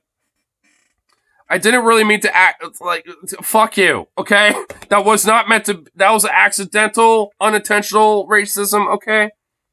I didn't actually mean to just blurt that, so fuck you, shut up. Don't bring it to light. I was hoping maybe it would just be like, well, oop. Fucking 25-hour flight, I bet. Yeah, I'll probably get a layover in Japan or something. You know, dude, that would actually be a cool trip. Spend like, you know, 2 or 3 days in Tokyo for a little bit. You know, check out, you know, some places there, maybe a bar or two over there. Then take a flight over to Mongolia and shit. You know, and then, you know, go there for a week. Because it'd probably be cheap as fuck there. And, you know, and like I said, you know, like go to like a bar in Ulaanbaatar or something like that. Hang out with a local, you know, and just be like, yo, if I like, you know, honestly just like pay you a little bit or something, would you be cool if like, you know, take me to some places around here if you got time for that? You know, and like if you're willing to do that, if that's okay. And if they're down with that, I'd be like, bro, let's fucking go. Because, dude, that is the way to go. Like, I mean, you know, fuck the official tour guide shit. I mean, that would be cool still in itself. But I want to, like, you know, I legit would, like, dead ass, you know, like, would rather, like, find a local, you know, for that shit. Like, straight up. Because, you know, you would have way more of a kicking ass time. It's cold and very empty. Second one to Greenland. I mean, I don't know, man. I don't know, bro. Like, see, that's where you kind of need some charismatic Riz. That's why I'm trying to, like, say, like, for somewhere like this, like, the way to go is, like, to just talk with locals and just, like, you know, say fuck the official shit and just, like, actually talk with the locals and shit. And also, I mean, you can say the same thing for Iceland. And hey, the first foreign country I went to was there, and I had a fucking lick of a time and all that shit. You know what I'm saying? So I don't know. I mean, I'm just saying, bro, like, you've been flying over a ton of cool places just to go on the way there. Well, whatever. I'm just saying, it'd be cool to fucking visit. I don't know. I think it'd be fun. You'd be flying over a ton of cool places. They're also hella fucking expensive. Oh, wait, really? I figured like going to Japan or like China would be hella expensive. I wouldn't think that like Mongolia would, because who the fuck goes there? You'd have a good time just like you would in most places. Well, yeah. And honestly, like, going to different countries isn't really about like, checking out the cool little tourist sites. It's about the experience of just like being there, so I mean, a lot of that is just like, the experience is what you make of it, right? I mean, I would want to make something out of it. That's why I want to like see what like little local bar might be in Ulaanbaatar or like one of the other like, cities, well, the very few that might be there, to be honest, let's, be frank, and just like, just hang out with one of the locals that might, hang out with tourists that does know some English, and just hang out with them. And just, like, maybe explore the countryside with them a little bit and, see the sights. Because, I mean, with age of social media and the internet, I mean, there's Mongolians that have phones and, and all that shit, and probably have at least a basic understanding of at least, some English, even if it's broken and, to a certain extent. So, even if there is, like, some basic English, maybe certain barriers still in place, I mean, whatever. I think it would just be fucking dope as fuck, dude. That'd be so fun. 2,300 Google says. Oh my god, just to go there? I'm assuming that's like a round trip price, right? Or is that just to go there? Because that's about how much I spent all together with Iceland. With the ticket to and fro and just being there. Yeah, round trip. Ooh. So, I guess in that case, then it would be arguably maybe about $1,000 more than visiting Iceland for a week, depending on how I did that trip. Mongolia doesn't require a visa for Americans, so I could literally just go there and just that's it. I just have to basically just like get a proper ticket and shit like that. Costs have gone up for your travel in general since your Iceland trip. Yeah, I know that. Because I've actually looked it up, as of recently, and honestly, like, shit has either doubled or, depending on the season, tripled, from last time, I went. And I went on an off-season, too. So we got some exceptionally good deals when we paid for our tickets, so that's why they were kind of cheap. Airlines profiteering. Yep. Well, also, I guess the reason why they were kind of cheap is because it was with Icelandair, and that's with Iceland. And they deal with Iceland government rules and regulations, not American. So, I mean, that's probably why we kind of got lucky.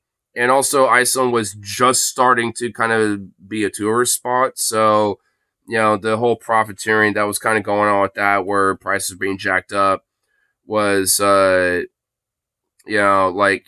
it wasn't really hitting yet. Does it mean you could just go and live in Mongolia? I guess so. I mean, if I want to, if I wanted to move somewhere and live cheap and live off the land, I could do that in Mongolia, I guess, if that makes sense. Is this site accurate? A visa isn't required for Pakistan? Really? That's interesting. As weird as it sounds, I would actually kind of would like to visit Pakistan, because there's actually a very specific region in Pakistan. Visa for travel. Immigration is completely different. Oh, okay, gotcha. So, yeah, you can travel there, but you can't stay there. I have no idea what Mongolian immigration policies are. Good luck with that. It's mostly barren highlands. I'll just, hang out with a village of Mongolians and just, learn their ways and their language and just live with them. So, I don't know. I mean, I'd make myself useful. I'm a young man. I'm a blue-collar worker. I'm a gopher. I'll figure it out. It's I ain't afraid of work. I'll earn my keep. I'll learn their language eventually. And then eventually do some tuva and throat singing and maybe learn how to play the horsehead fiddle. Oh my god, dude, that's how I can live. I'll just, play horsehead fiddle and just, be a part of, one of the local village music troops. Kyrgyzstan doesn't require visa. Lamau. I'm starting to realize, like, some of these countries seem like they would be kind of like, you would think not really much of a reason to visit, but you know what? If you got enough fuck you money, then why not visit? If there's not much of a visa, and all you just go there and travel and stay there for like a week or two and not worry about it.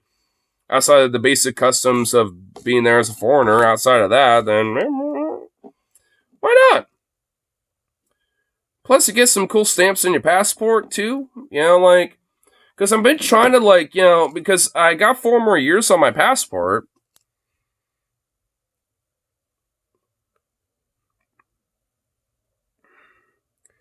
They're very horse-centric, so you probably do something with them. Not gonna lie, I'd be bored. Nah, dude, I feel like it'd kind of be in my element. I mean, you've heard me talk about wanting like a ranch of a couple of goats, chickens, and some horses and stuff. Dude, that's basically like right up the alley of like some Mongolian steppe, farmer, with his horses, his goats, and like a falcon where he's hunting something or some shit, whatever the fuck. Dude, it's kind of right up my alley. It's just like the Far Eastern steppe variation of it. I don't know, dude. I'd be kind of up my alley a little bit. Used to live on a farm. Grew up a little bit. I mean, well, I was raised here, but before it got sold off, I mean, there's a long, oh my god, you might honestly bring out a story out of me. You might honestly get me still locked into a story. Like, a long story, but, like, my grandma, Louita, she passed away questionably. Then okay, oh, fuck. Okay, yeah, alright, I have to tell a story about this then. Okay, alright, fuck me, goddammit. Alright. So, my step-grandma and my granddad, my mom's biological father, they both own a little farm that was out, like, way, like, a little bit out east of Happy Valley or some shit. I forgot exactly where it was, but it was, like, somewhere out there. Like, kind of like a little out east of, like, in the Clackamas County region, kind of that shit, somewhere out there. Honestly, it might have, frankly, been in fucking, like, maybe somewhere, like, near Boring or some shit, maybe Damascus. It was kind of out there a little bit. It was a little ways away. Like, definitely on the way in the world kind of side of, like, kind of the Portland area and shit. Kind of like the southeast, eastern side of things. I forgot exactly where it was. But they used to own a little ranch where they had a bunch of horses, ponies, and some, a couple, chickens and stuff like that. And I mean, I bet if I know somewhere in this house I got some pictures of me as a little kid, with these, ponies and horses and shit too. But I mean, predominantly it was Louita's ranch, but it was then eventually co-owned when my mom's dad and her got married and shit. And like both of them took super really great care of the place because like it was like one that, because like how a barn or a ranch might stereotypically smell, especially when it got a bunch of animals like horses and shit, like where there's some scents and stuff like that, right? But it's like but for here, like not really so much. Like it was a really well kept, very pristine, really cool spot. And, like I remember, at least in some parts of my earlier childhood, before I started going to Billings a lot, spending a lot of my summers in Montana shit, you spend a lot of my time out there. And so I have pictures of me, like, feeding some of the ponies and horses and hanging out with them. I do have vague early memories of being around there and shit. I wasn't necessarily, like, raised there, but spent a lot of time out there and would hang out with them and shit. And even with my early childhood out in Montana and stuff, like, I had, not biologically, but an uncle named Uncle Owen. I used to have his own little ranch out in North Dakota where we would travel visit out there, out in like western North Dakota, where we used to have a plain and used to have like a little, ranch where you had some cattle and stuff out there and stuff. You used to visit there sometimes, occasionally, shit like that. So, I mean, I wasn't like completely raised around like the farmland, so to speak, but I got enough of familiarity with it to where like I got a little attachment to it in a sense, like, and there's kind of like a sense of like wanting to see if it really is kind of like my thing and explore that in a way. Because I mean, I legit was like raised around that. I mean, not for the most part necessarily, but a good chunk of my childhood was raised around that type of stuff. And I kind of, wish that, when it came to that ranch that I was talking about, because this is where I want to bring up another part of the chunk of the story. Because after, my granddad, my mom's dad, a biological dad passed away due to brain cancer, it's been very heavily speculative that my uncle, my mom's brother, was the one who might have not given a medication, to where he relied on that for survival, essentially, at this point, due to brain cancer. Like, it was obviously terminal, but it's one of those things where it's like he could at least have a very peaceful life for at least like another, about a year, maybe, at least, given the circumstances and the time, at that point, to where, he would have been fine up, at least by that point. So obviously there was some potential foul play going on, at that point. And especially what really confirms this, I think, in a lot of ways, is that ranch was quickly sold, and basically he, this Uncle Mike, was his name. He pretty much fought tooth and nail to ensure that it got inheritances to that place and sold it off pretty much immediately. And also pretty much like, even if he didn't have inheritance to it, legally by, the will and shit, he would just basically, take other shit, that was meant to be inherited. Like, my mom was meant to have a bunch of shit inherited to her, never got any of it, or at least most of it, because he fucking swiped it and then pawned it off, sold it. Who fucking knows? He got a bunch of money out of it. That's all that really matters. And because of his behavior immediately after all this shit, but despite no real proof, it's just always been assumed that he probably, intentionally didn't give him medication to where he died. Which, at that point, might as well have killed him. And I tend to believe that, especially given all this shit that happened afterwards. And because of him, I honestly kind of have a little fucking animosity towards his ass. And I've got some pretty strong fucking feelings I won't say here about that. Because, and honestly, especially in hindsight, realizing how much he probably fucked me. Especially when it comes to, like, how I grew up with this type of stuff that I'm talking about. Because I really wish that, I still had that even when I was, like, really especially had distinct memories growing up as a kid, like, 9, 10, 11, 12, 13 shit. Like, I wish I had that still. So I can, maybe during the summer go out there and, like, work, with the animals out there and shit. But never did. Got fucking robbed from me. Literally robbed out of my fucking nose, when I was a little kid. So, I mean, it's like I would have had more of exposure to that type of lifestyle, but I don't thank my fucking uncle for it.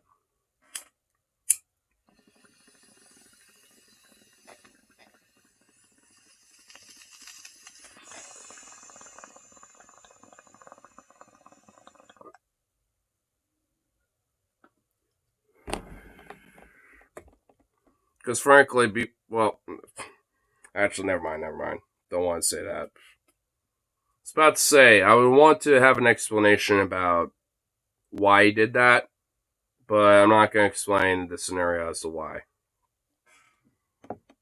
Last common stream. I know. I kind of got stuck in story mode. I'm sorry. Mornax reminded me of a story, bro. I want to tell it. Paul being in a story mood tonight kind of got me in a story mood, so now I'm telling stories, okay? I'm kind of letting myself out, Kind of in a story mode. I want, so, I don't know. What can I say? Well, we got these badass Mongolian Olympians just chilling with their badass drip, dude. I had a strange dream the other night. I was watching your stream in it, and you were reacting to Marshall Manson music video, but you were upset with him because he apparently became a super pro Trump and was praising him in his song. Really? Andrew himself? Marshall Manson, Andrew? Yeah, he actually officially renamed himself to Andrew. I'm not gonna lie, him having the same name as me is a little wild because, like, I mean, I really do kind of like him, and, and he does still seems like, consistently holds very similar politics, despite being Christian. And, he's going for his own path. So I kind of feel like he would be me if I, just said fucking like, predominantly did music instead of doing stuff like this or something, but I mean, for me, it's just because I really want just like the proper setup so I can actually like, really sit down and produce it. Like, I don't want to just like, have like early 2000s, late 90s, like rough demo cuts, like where it's like, from a phone mic or something, you know what I mean? Like, I want to, like, if I'm going to do it, I want to at least do it right, Marshall Maga Manson. Oh my God, dude. When I heard Marshall Manson was Christian, I look, I'm going to be weird about it. I'm not going to lie. When I first heard about that, before I saw the video, I deadass thought that he was probably going to be conservative and turned like MAGA or something, dude. When I first heard the news, I deadass thought that. But then I saw the video, I watched it in its entirety, and I was like, whew. Yeah, it honestly was a genuine sigh of relief, because it's like, I don't know, he's never really specified, why he found Christ. He just kind of, put it out there and explained that he did, but not really the why. And I don't know where in his journey that was discovered for him, but maybe one day, maybe either in a song, or maybe like Talk with Paul, or maybe in a video, maybe he might explain that at some point, but I don't know. That's up for him to decide. And either way, it's okay. I mean, he's not, it's like, I don't really care if someone's religious, you know what I mean? Like, I just kind of find it interesting when, especially someone who was an atheist, like Marshall Manson, ends up being like that. And at least for me, I just end up being more curious as to, like, well, what led you to that, And it's really just curiosity. Like, I don't got animosity about it. I just tend to be curious, being like, I wonder where that came from. Because I definitely know a lot of people that tend to be kind of atheistic or at least agnostic, but then find some element of spiritualism. And it's like, I mean, and I think it's actually kind of cool. Because, I mean, even for me, I've mentioned, probably a little bit more lately than ever, where it's like, I tend to have like a certain element of spiritualism to myself. But it's still very a-religious. Like, and, I think that's just my own journey with that, right? Like, because, I mean, I've even mentioned it's like, if I were to pick one, I would probably pick like a more secularized religion that exists, like, maybe a variation of paganism, like some sort of like a Zen Buddhism, Shintoism, maybe. Something like that. Like maybe Aminism. Like, it'd be like some shit like that, frankly. Going back, to some OG shit. Maybe I thought that too on some level, and that's the part of my brain that created that in dream. Maybe. Honestly, speaking of weird dreams, you want to know a weird dream that I vividly remembered the other night? It wasn't last night, but it was like a couple nights ago. Like, it was actually, I think, last Friday, actually. It was Friday night. It was the night in between Friday and Sunday, or Saturday. Like, I had a weird dream where I literally confronted Alec Baldwin after the fucking trial where he got dismissed and all that bullshit, and all that. It was about I don't know why, but like, I was like, I like found him like, somewhere outside of like the trial area where he was like, at like some restaurant or something because he wanted to grab food. It was like something like that. I don't even remember that specific part of the dream. But I just remember confronting and being like, fuck you. You pulled that trigger and you know that, you're still somewhat, culpable at fault and shit, you bastard. And I'm like just cussing him the fuck out. Like, it was such a random moment in the dream because I was like, because I remember like before that, I was hanging out with like some of my friends, I don't even know how, but like, all my boys, and then, they already kind of left a little bit, and I'm just kind of putting the last little bit in my tip. And I think I was talking to a waitress, and I just walked over, and I saw him, Alec Baldwin. And I just went, fuck you, Alex. And just, like, startled Alec Baldwin out. And just, like, he just stared at me like, he literally just didn't say anything. He just literally, like, he just kind of gave me this glare the entire time. Which made me think, you're in the wrong bitch. So I just kept calling him out as I was walking by, and then a waitress and like some other person and a customer, I remember, like in the dream, this was like, the fucking, like Charlie Brown, like, but I could kind of tell it was meant to imply like sir, you're causing service. You need to leave now. Kind of bullshit. Because I'm yelling at Alec Baldwin.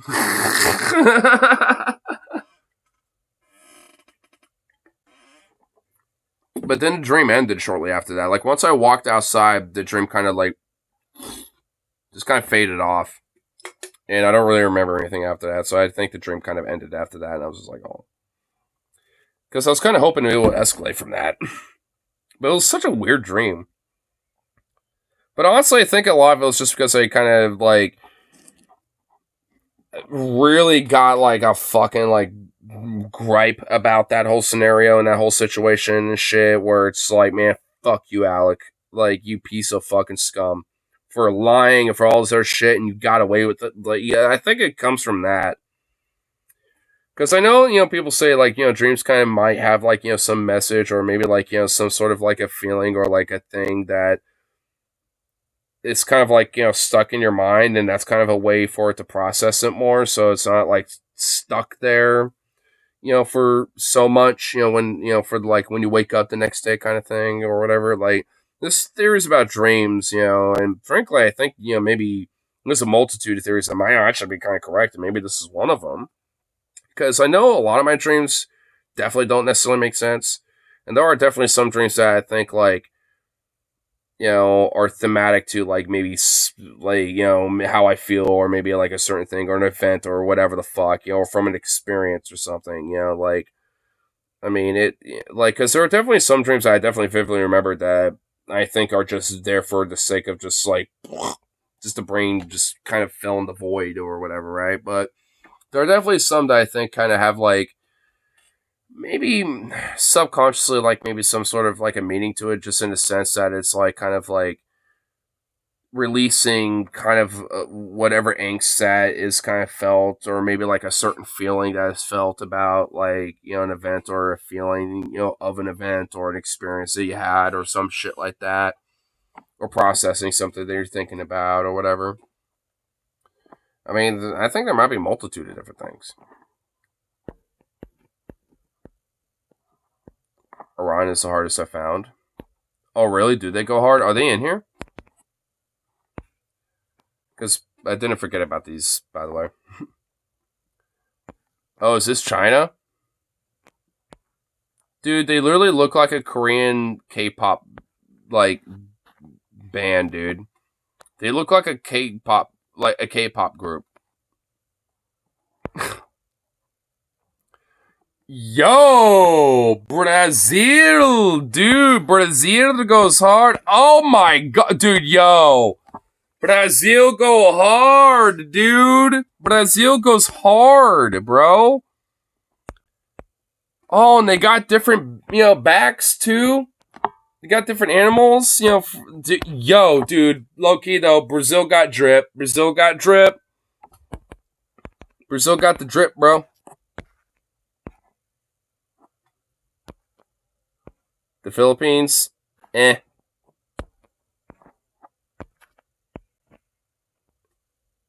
Español. Oh, España?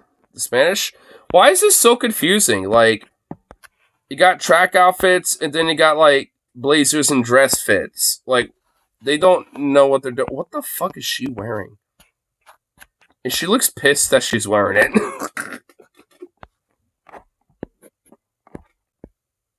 Then he mentioned it. I maybe thought that too. I read that. Libya SARS because they stopped issuing tourist visas due to the country falling apart. Would you consider fascination with the paranormal a form of spiritualism? A little bit. I think it's kind of its own separate thing, but yeah. I mean, it's kind of like its own, like, spectrum of spiritualism. Like, it's different than, like, what I would argue as, like, just regular spiritualism, in a sense, because it's kind of like an extra, like, little detail, or, like, a little asterisk of, like, extra stuff to it, where some people who are spiritual probably don't necessarily believe in that.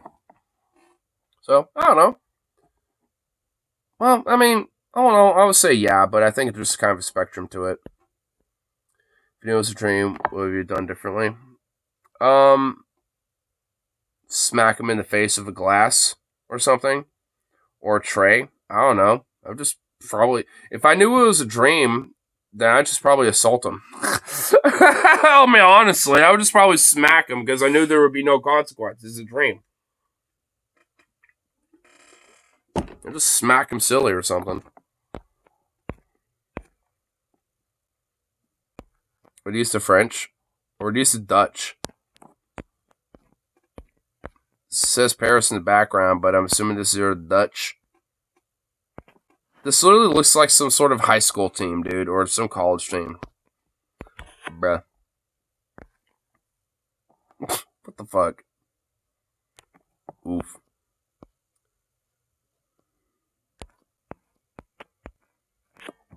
Missed team member.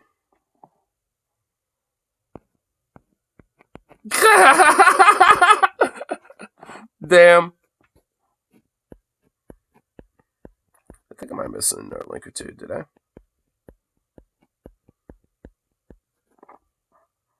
Oh. Oh, yeah, about the Mongolia thing.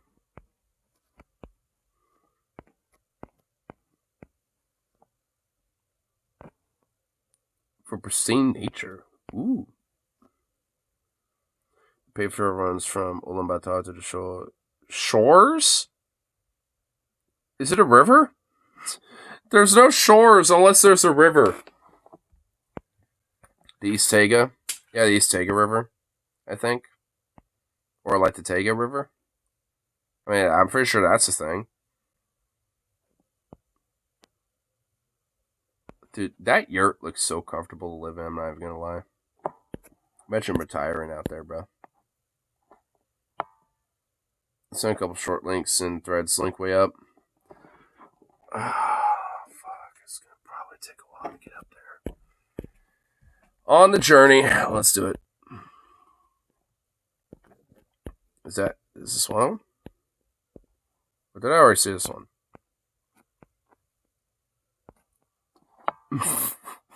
Whoa. Whoa. Wait, alright, we already saw that. Okay, well, maybe I went way too far back. Yeah, we saw that. Ah! Okay, there we go. Consul's going insane from politics, meanwhile, leftists. First time, huh? True. Yep, true. Too true. Orange. Got an orange? That's pretty. Ah! Okay, that's been off for too long. Oops. My orange has no survival skills.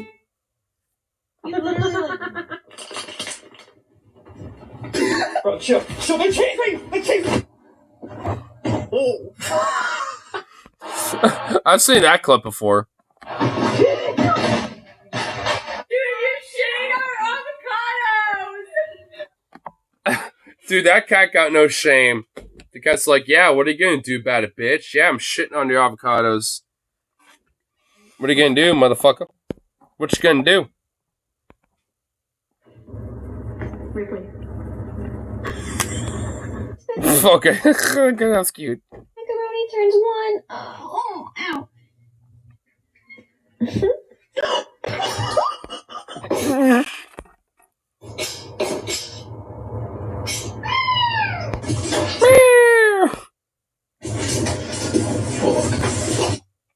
No! Oh no, it walked on the concrete that was wet. No.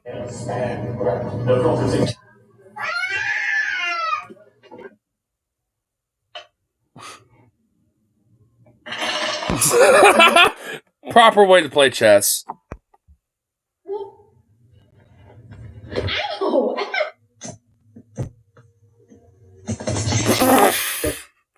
Dude, these orange balls are just nothing more than orbs of chaos. That's all they are.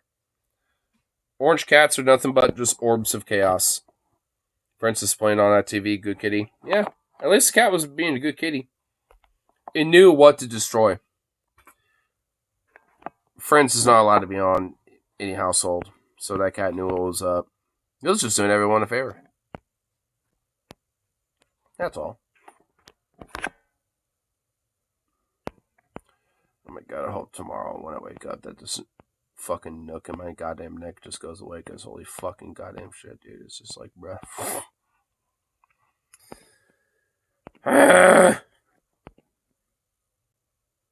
It's like, bruh. I mean, it doesn't feel as bad. And honestly, I know I could kind of like, if I just like forced my way, you know, for like some pens, you know, doing this or something, I probably could get it, but I would literally screech like a little sissy bitch if I did, and I don't want to do that. And I probably would also like break and crack bones and probably like, you know, snap my nervous system and naturally die if I did that, so I don't want to. So I don't think that would be a good idea. Probably not good. Probably not a good idea.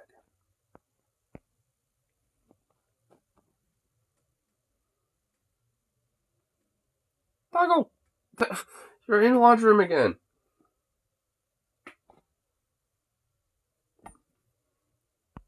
Goof. What a goober. What a goob. It's like shortly was Coffee Loaf video, but that was for Rip. Well, hopefully he saw it. I actually do remember seeing that from earlier, but hopefully he enlightens himself to some coffee loaves.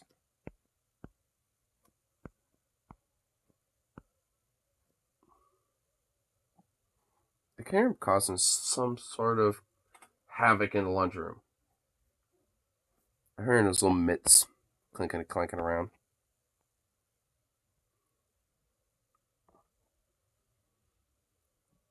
This is weird. What the hell? Here, something that's apolitical related. I promise. Husband lets black guy pound wife. Oh, you got so many warriors. Let's pound wife. What? This ain't that long, but what? I want this at my next party.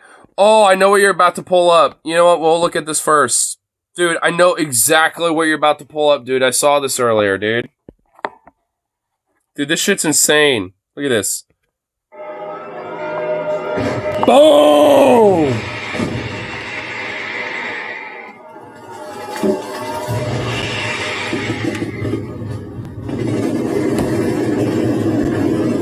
That is the most... Dude, what was this celebration for, bro? Like, I mean, holy fuck. What is merited for this? Jeez. I know, dude. It's so insane.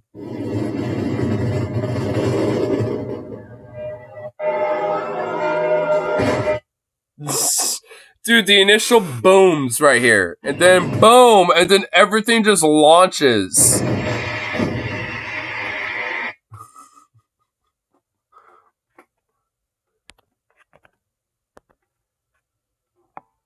Bruh.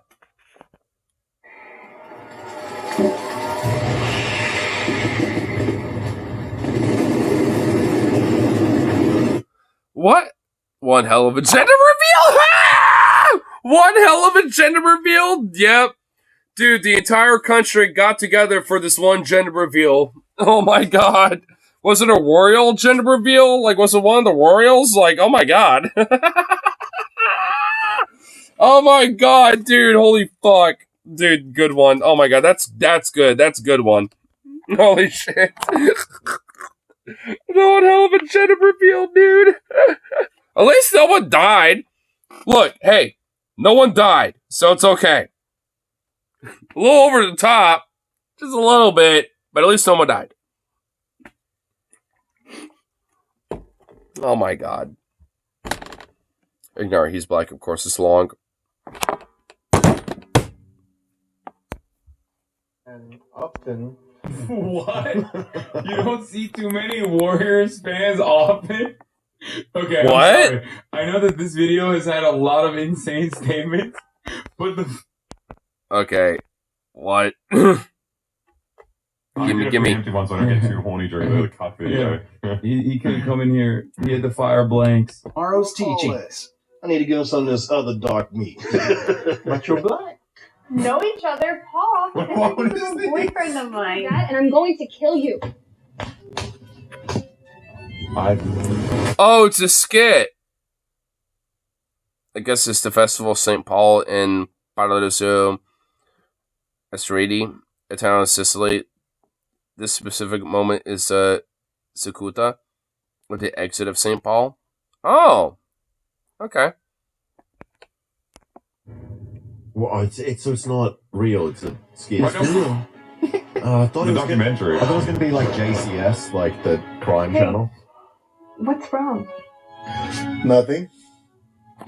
It seems. I've heard any mishap gender reveal parties in a while, and I got curious inside to look up, and viral gender reveal videos, folks. Once again, worried about the straights. What is happening here? What is going on here? Is that what's that? What? What's going on here? What?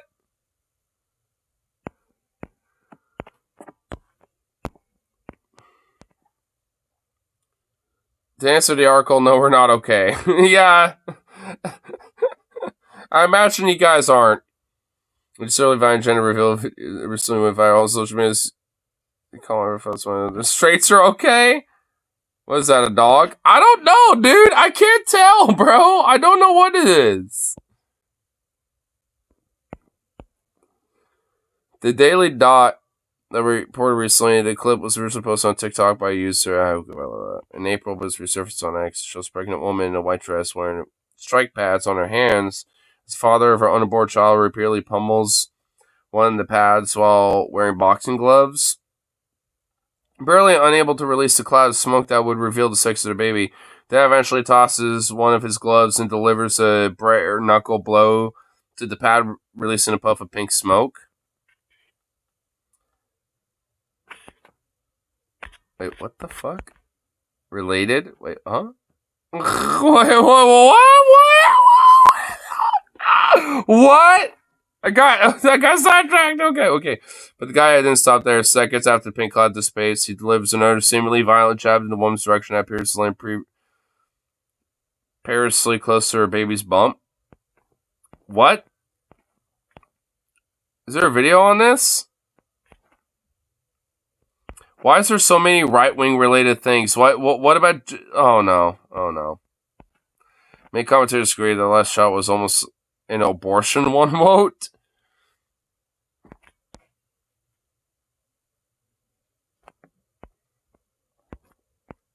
Did he want a boy? Was that what was going on? This dude doesn't want the kid. I guess so. Would I explain what's going on here? Is that what that is? No, that's like a balloon or something, I think.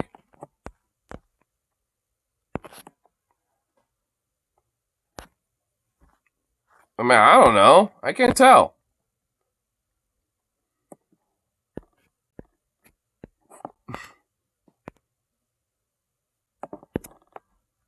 I hate people that get pissed because they didn't get the gender they wanted.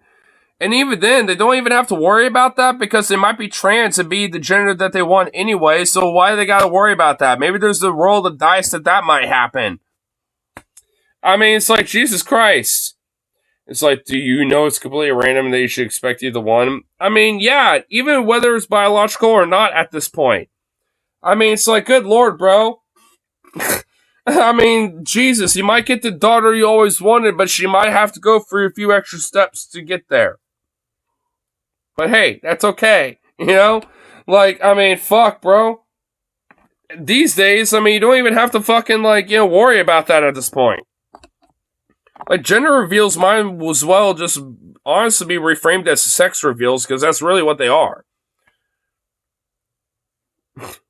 Punching even after that. I mean, dude, for real, bro. Absurd. It kind of, you know, not to be a dead horse, but it's like, you know, every child deserves a parent, but not every parent deserves a child. You were forced into Dad don't deserve a child. Got censored again. Fuck you, YouTube! this with me. It didn't seem like you enjoyed it. To be honest with you, I don't enjoy this. I want you to be cooked. I want to be cooked, you know, and see other men enjoy you. So, okay, so basically, the plan, from what I could tell, was for him to redact her in the stomach while And she had some kind of powder sac that would reveal the corresponding gender color, but he kept punching even after that. Yeah. Which I kind of think where people thought, oh, instead of it being weird stunts, maybe he actually had some nefarious, feeling about it, or maybe like he hated the fact that the reveal was a gender he didn't want it or something like that. I mean, I guess who really knows, but either way, it was a stupid stunt, honestly. I was about to give you the hug too. Brother, The Hawk Tuah, no, don't fucking, besmirch Hawk Tuah's girl's name in vain. Don't be besmirching her name. Dude, was this made after the Hawk Tuah, dude? Like, bruh, oh my god. Dude, they had to have, like, rapid fire this fucking skit out, bro. Like, what the fuck? Ugh. Brother, ugh.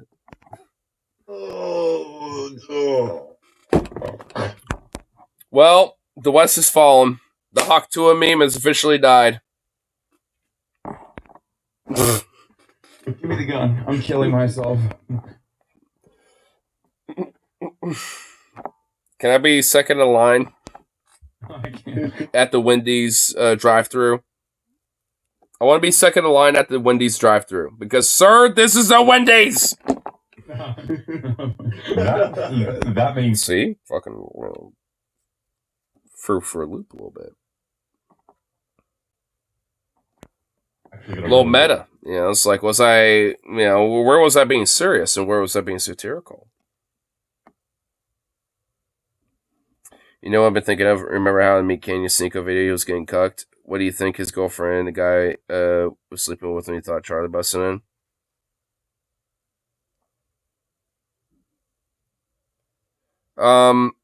Probably like, oh, are you going to be the next partner for her?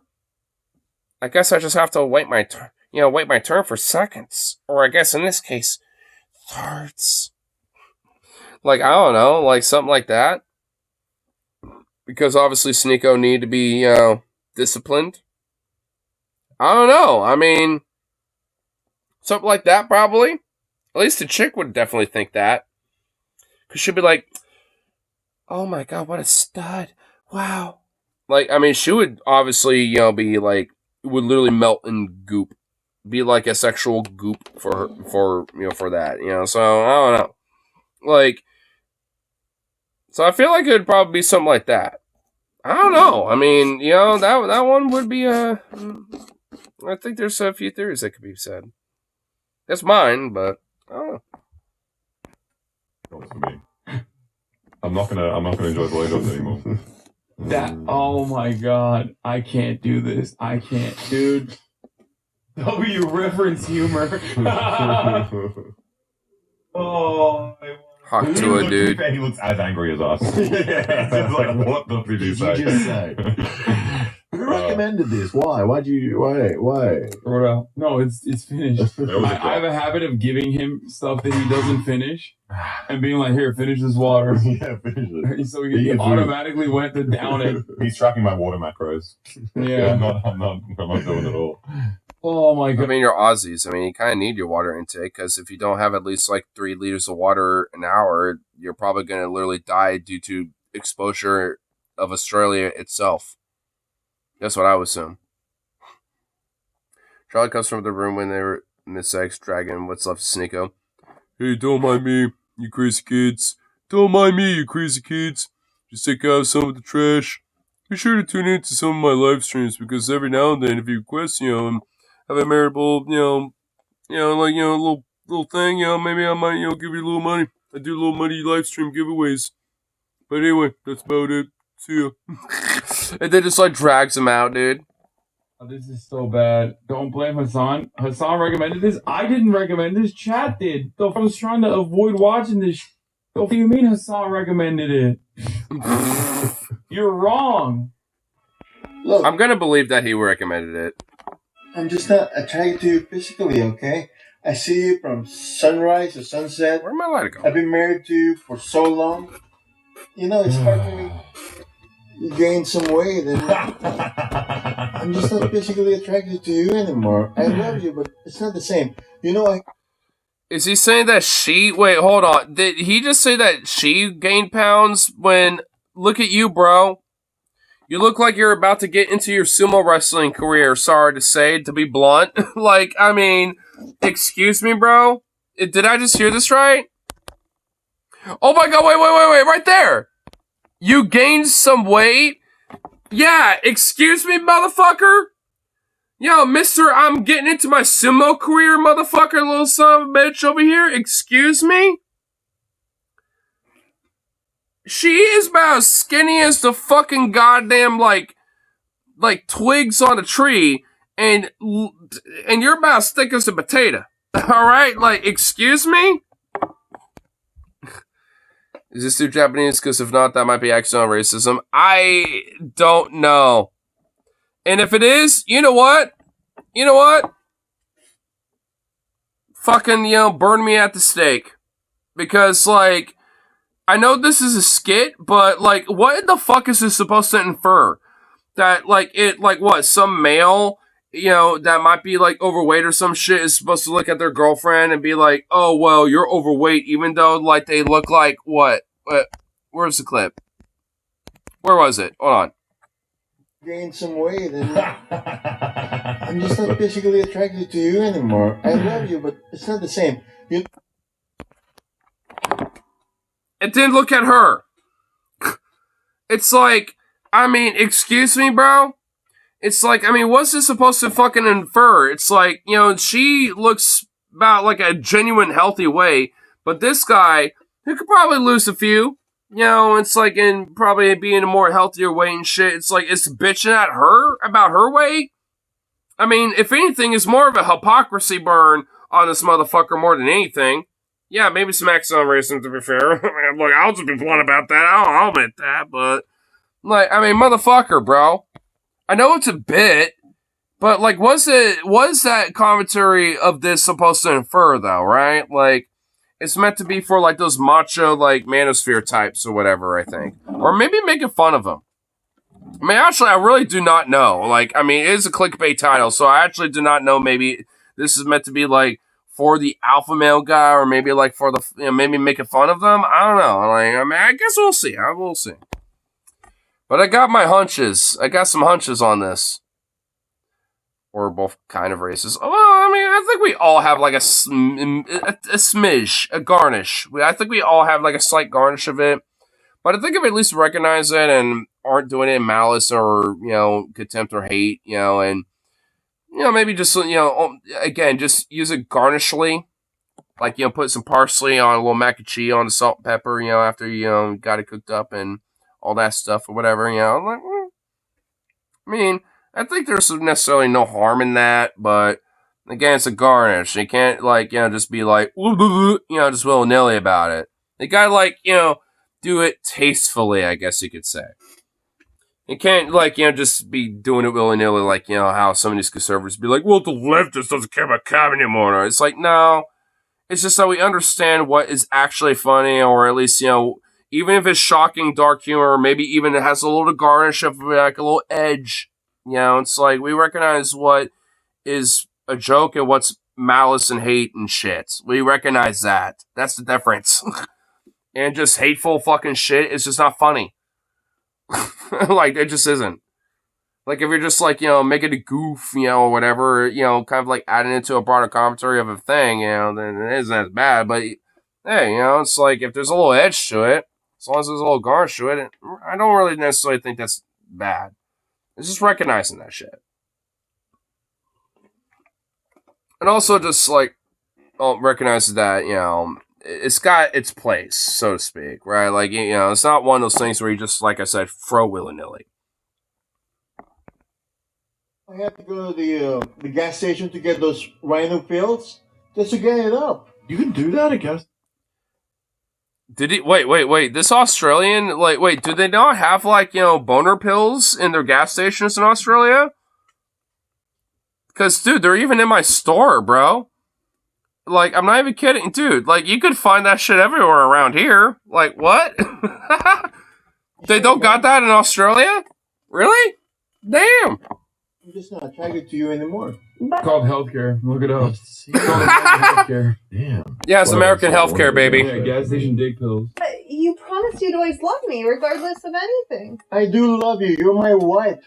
But it's just not there anymore. I'm sorry, okay? Standing over him on the bed. How could you say that to me? I'm your wife, and I put in a lot of effort to look good for you. I'm sorry. It's just not enough. Not enough. I'm sorry. You're just kind of ugly now. You gained some weight, and it's just... It's not... Projection! Projection. I'm hungry. Okay. Who in the fuck is this weird stumbly, like, motherfucker that just waltzed it? Who the fuck was that? Like, who the fuck just, like, walked... Who just... Who was that? What the fuck? Hold on.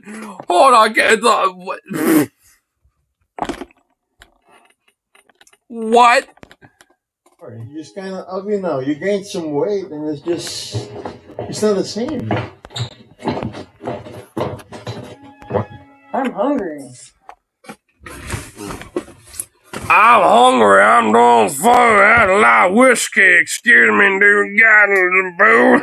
It's like, who in the fuck is that?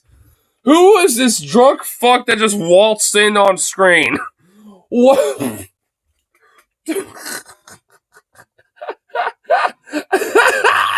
Dude, this is fire, dude. Oh my god, this is fire as fuck, bro. Holy shit, this is awesome. Dude, this video is amazing. Dude, this is fire. Like, oh my god. Dude, this shit is awesome. Dude, I love it. I'm loving it now. I'm starting to love it. We Americans always get shit for that, but I guarantee you if we had a lineup of random white people from various European countries in America, we asked them as someone from trying to tell who's from where, most would be stumped. Oh, yeah. Honestly, they would. I mean, dude, because, let's be honest, Americans are pretty stupid when it comes to, like, you know, understanding different, like, backgrounds of people and all that shit. But, dude, you think other people around the world are any different? I mean, they kind of are. I feel like it takes special talent to act drunk without actually being drunk accurately. Dude, honestly, for real. Even when I'm sober, I can't really act drunk. It's like, oh.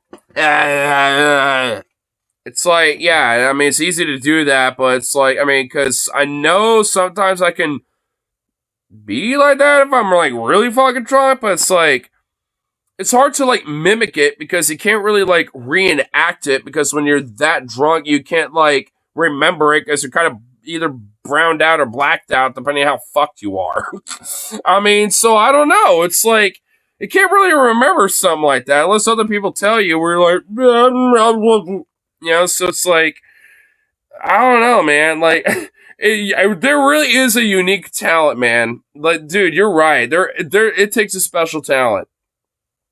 Because I've really had some bad nights when it comes to shit like that. And it's like, there's been times where I just don't remember shit. And it's like, it would take my friends to remind me, and they wouldn't know what I'm saying. They just know that I'm in, like, a certain vibe, or I'm trying to say, they'll give me a general gist, but they can never give details of what I'm saying. Because I'm like, so it's like, yeah, and that's why, honestly, I know my limits, and I just reserve it with that. It's like, because, dude, like, maybe once in Blue Moon, I might get a little liberal with it, but, like, these point, like, oh my god, dude. Like, I've had too many points where my friends would be like, yo, bro, were you okay from last night? I'm like, was I? Oh, shit. Oh, I'm missing a pin or two. Oh no, lost my earbud. Oh, I lost my some shit like that. It's like, no. So it's like, fuck, bro. It's just one of those things. It's like, you know what? Can't do that type of shit no more. It's like, cause it's like, holy fuck, bro. The cringe, dude. Just the cringe of, like, the past experiences is just, like, you know, starting to hit me right now. It's like, oof. Oof. Oof. Okay, honey. I'll go make you something in a second. How do they? What? How do they have an We're Indian gonna keep this child? conversation going later. So he's already being cucked, but he at least had an opportunity to, like, fuck himself. Gonna start jacking off. Yeah, dude, it didn't take that long to figure that out. Yeah, he's just gonna finish the job. Almost always be. Oh no. Gonna start jacking off. These videos almost The way he did that. The way he just, like, was fucking doing that, bro. Oh my god, dude. I mean, though, for real, though, who really does that? I mean, the way that the guy doing the bit to, like, mimic him doing it is literally like him flopping like a fish while he's doing it. It's like, bro. Feature overacting. Like a child that is pretty much the same age as the parent. Which You just watched saw. these videos before. Yes, I They do unfortunately. pretty good like masturbation movements, so I gotta let that. Is he listening to, like, lolly hentai? What in the fuck is he listening to? Dude, my dog is protesting this. It took the, for my dog to start barking. He's protesting this. I agree, Sukov.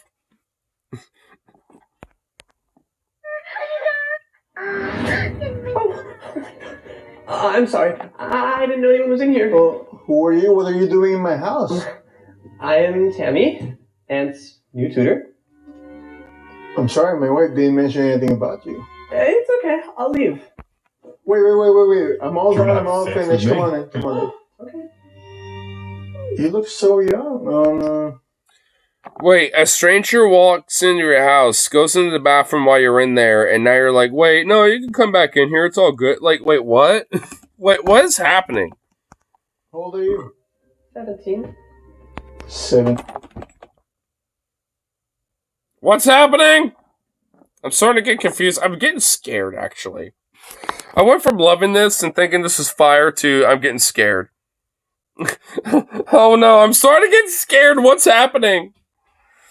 Hentai, what's that? Character during the sex scene says, Onichan! Wonder what that means. Googles it, then immediately closes the tab. Honestly, I don't even know what Onichan! Or whatever. Yeah, I don't even know what that means, dude. Is it that bad? Is it really honestly that bad? Don't tell me. Brother, it means brother. Oh my.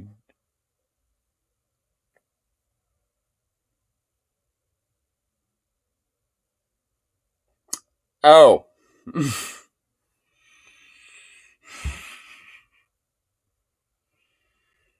Oh. Okay. I see where that's going. You're still in high school? Yes. Oh man, those high school days are the best. The girls, the lights coming down. I love having a conversation in my bathroom. With a 17-year-old stranger that just walks into my house. Yep, definitely, no red flags at all. Random 17-year-old. In the stadium, as they chanted my name as the prom king, those were the best of times. Oh man, what I would give to go back. I know. I'm having so much fun right now. It's just all these boys. They really suck. Well, tell me about it. Was Tammy this? Is this supposed to be a chick or a dude with long hair who's like femboy gay emo? Like, I can't tell. Like, I mean, what? Who is this what's happening? Figure a distraction is in order. Given the latest news incident, do you think that would lead to an increased vote? Wait, so I was going to save this for another stream, but I figure a distraction is in order. Given the latest news incident, do you think that will lead to an increased vote, or an increased vote against an increased vote against increase for Biden? Like, okay, so like an increase in the vote against Biden. Yes, I do. In my weapon, and then if I mean, honestly, I mean, if you like some of the like Paul's like last few streams outside of this very last one they did about having a stroke type. Yeah, dude, it made me have a stroke. It's okay. I know, I get what you mean, but yeah, honestly, I do. I mean, like a stroke, like, well, goddamn it, now really you having a stroke. Like, Paul, like, in some of his few streams, like he's mentioned, it's like basically like to a lot of Americans, whether they are MAGA chuds, Republicans, independent, apolitical, like conservative types, a lot of people, even Democrats, to be fucking honest, like a lot of them basically literally just looked at Trump and said he just got endorsed by God himself, basically. I mean, so it's like, I don't know. I mean, like, there definitely, are a lot of like hardcore Democrat loyalists and never Trumpers and shit like that. Those are the people that are, I'm referring to when it comes to that. There is a lot of people outside of that that are definitely probably more now than ever are going to vote for him. And that includes, different states like New York, Pennsylvania, New Jersey, etc., being major contenders as red states. And honestly, I'm willing to bet that New York and New Jersey might be red states in 2024 for electoral college votes. I'm not necessarily willing to put bet money on that yet, but we'll see. I'm going to withhold that for now, but I'm willing to bet and make a hunch that, maybe like, put like, buy-in, but I'm not going to bet completely. I'll put a buy-in on that.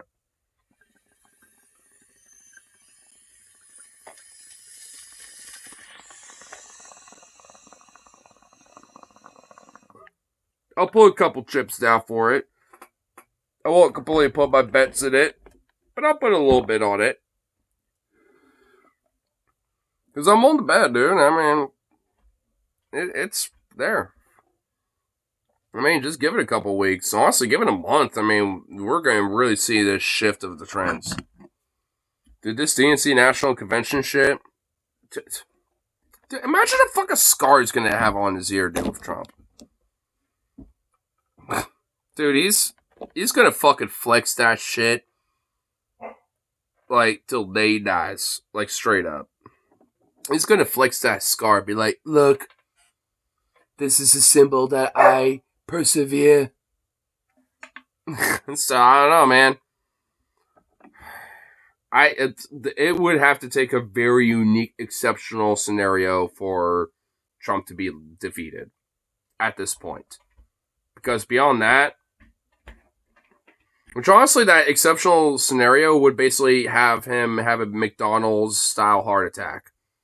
Like, honestly, like, just a natural cause, like a heart attack or a blood clot or something. Unless it was like some shit like that, I mean, we have to just hope that Trump's, health is just that fucked up. And that he has like a stroke or something, or a heart attack where he dies from it or something. Like, that's literally the only thing that the Democrats can really put their bet on. Because if not, then he's just fucking, he's pretty much might as well be president. At this point. And that's even if, like, Biden's ousted. I don't think any Democrat, pre-convention or even maybe a convention ousting of Biden or anything. I don't think nothing will fucking be able to, shift the fucking tide, at this point. I think a generic Democrat might be able to at least be more of a squeaker.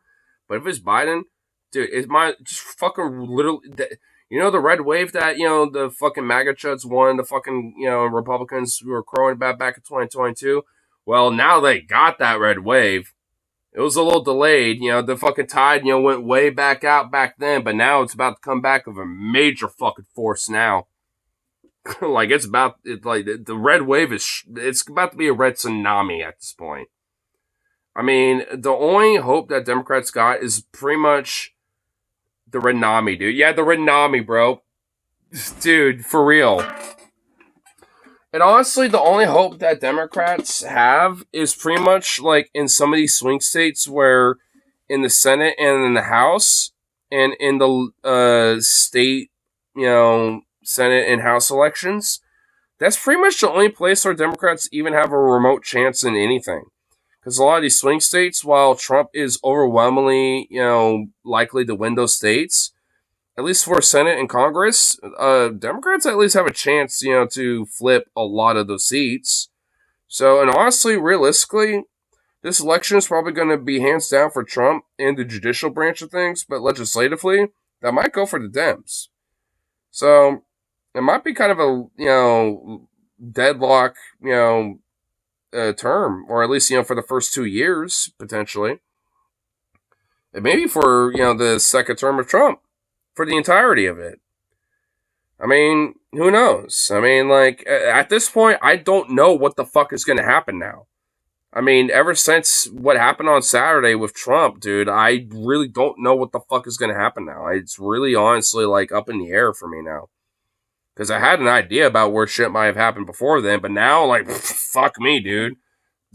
Your guess is as good as mine. And anyone else's at this point.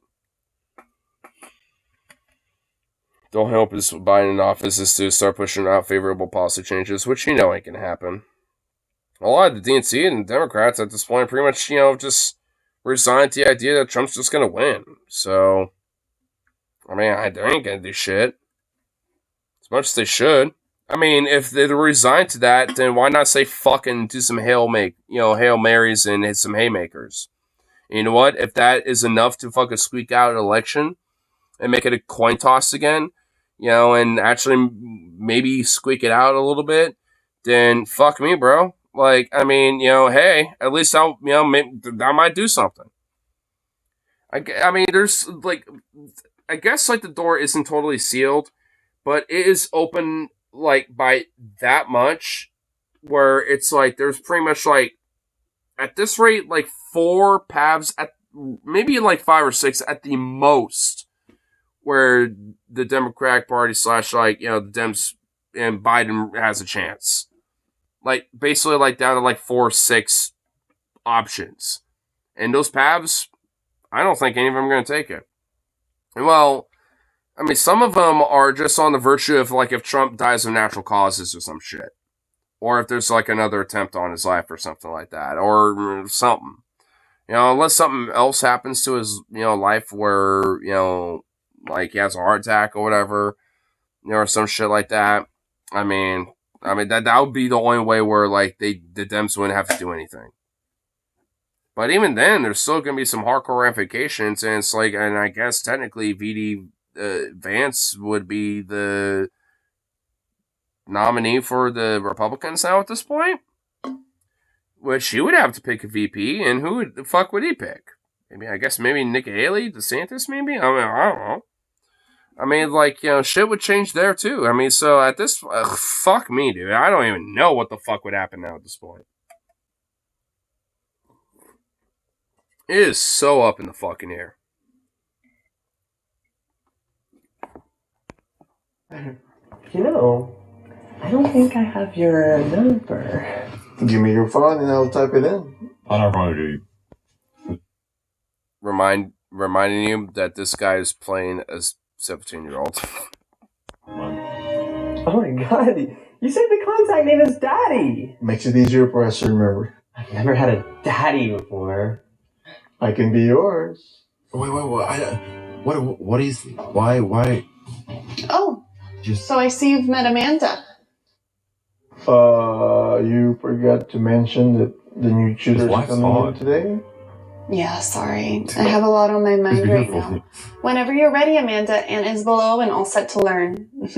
Let me know if you need anything else. Okay, I will. Thank you so much, by the way. I've been trying to save money for college, so this really helps. No worries. Our neighbor... So social news for a video the other day, and I mentioned it.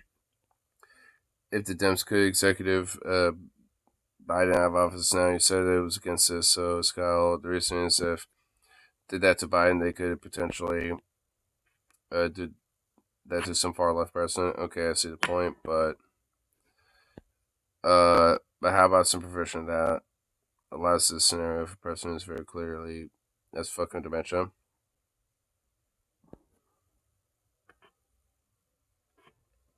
So now I know why Trump asked for his shoes before leaving the stage. His lifts fell out, lol. Well, I mean, it's a funny little moment in the whole scenario. So, I mean, knowing that, it does make it a little funny.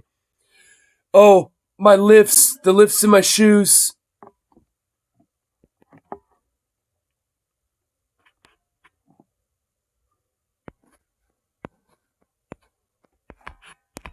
God fucking damn it, dude.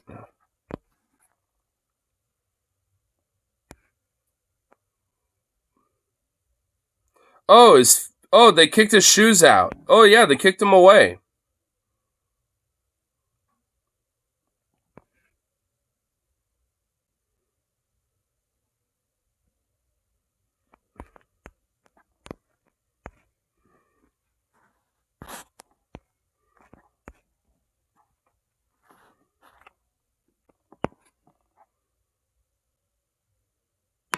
Oh, yeah, right there, dude.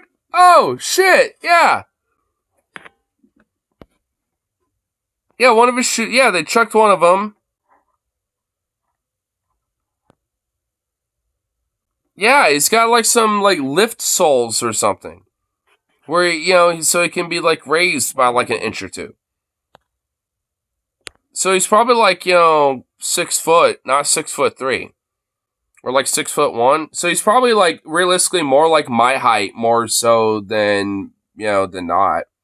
Because I'm like 6'1", 6'2". And if he says he's 6'3", then those lifts are meant to like, prop him up like another inch or two. So now how he stands like he's constipated. Yep, that would probably explain it. But he also still wears diapers and all that shit. So I do believe that. Dude, it's all coming together, bro. Oh my god, man. It's all coming together with him. Holy shit, we're learning more about him every like, year, aren't we? There's like some new shit that we learn about him every month, every week and shit. Oh my god. Oh my lord. Yep, he's incontinent. Yeah. Dude, yeah, he just... Oh my god. The Emperor wears no clothes. Oh my god, for real, bro. Dude, both of the Emperors are wearing no clothes. We got, one of them who's a fucking, like, mummy who's been alive since King Tut. And then we got another one who is wearing lifts, shits himself. Well, Biden shits himself, too. Well, both of them shit themselves. It's like, oh my god. God, why are both of them... Can we at least have somebody in there, please? I just... Fuck, man. And after what happened Saturday, it's just done, son. We have to wait until 2028 to even figure out, like, anything that's remote to fuck that's gonna be good. Like, no. Oh man, we're cooked on. We're at least in the short term cooked. That's certainly a concern been used against the left, but if this is something present. For animated corpse on Pro Zombie. Just, have The Walking Dead, run the country. I mean, I'm just gonna be honest, man, like, even if, like, yeah, at the end of the day, like, all in all, especially really as after Saturday, like, it would be better. I don't see that happening. Even if, like, every disgruntled little motherfucker voted for Biden, I don't know.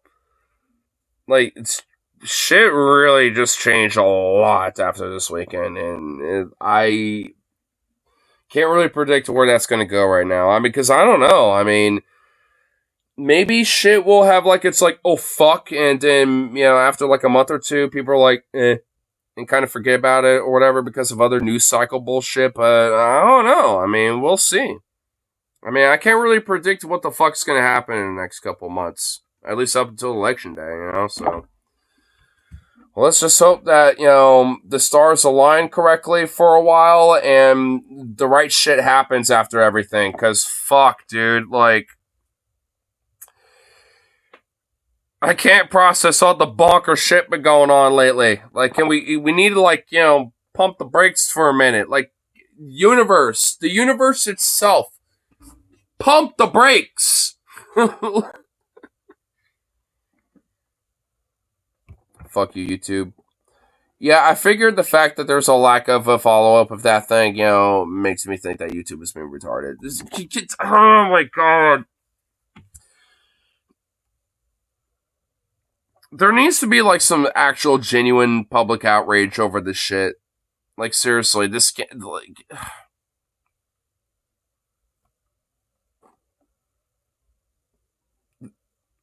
Going to fucking redact. I know, dude! Oh, dude, I'm feeling this for you and for myself and everyone that... Dude, oh my god, this is like a collective pain, man. Something gotta give, and because this is getting annoying. Your HQ. So you're begging for the rapture to give you salvation for what I have in store?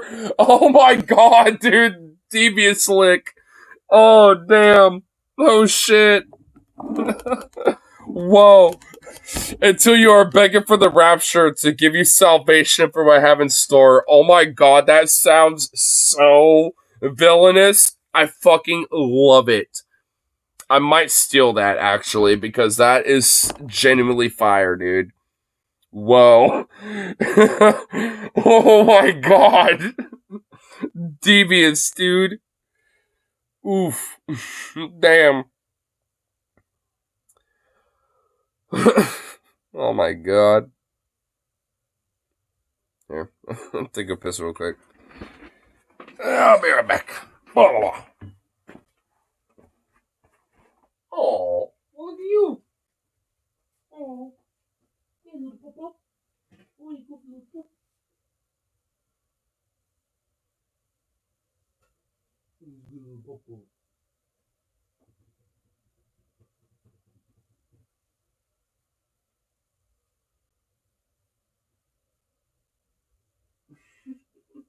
I like you're staring at me and just wagging a little tail. This is so cute.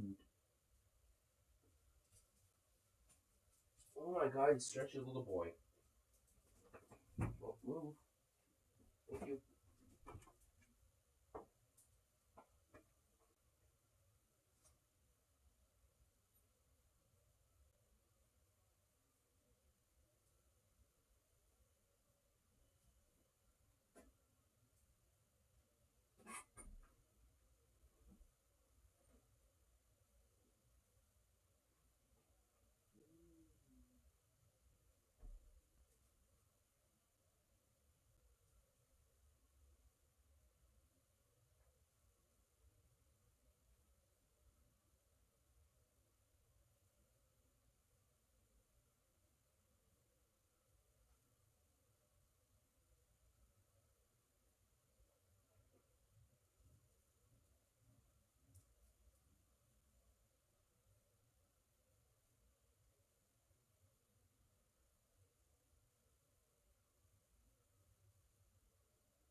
Just a little foot. Ooh. Goof. Well, what are you doing? Little goof. Oh.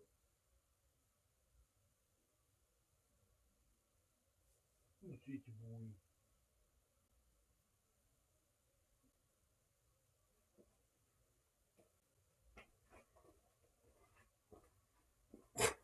Doggo has a little fluffy little head. She's so soft.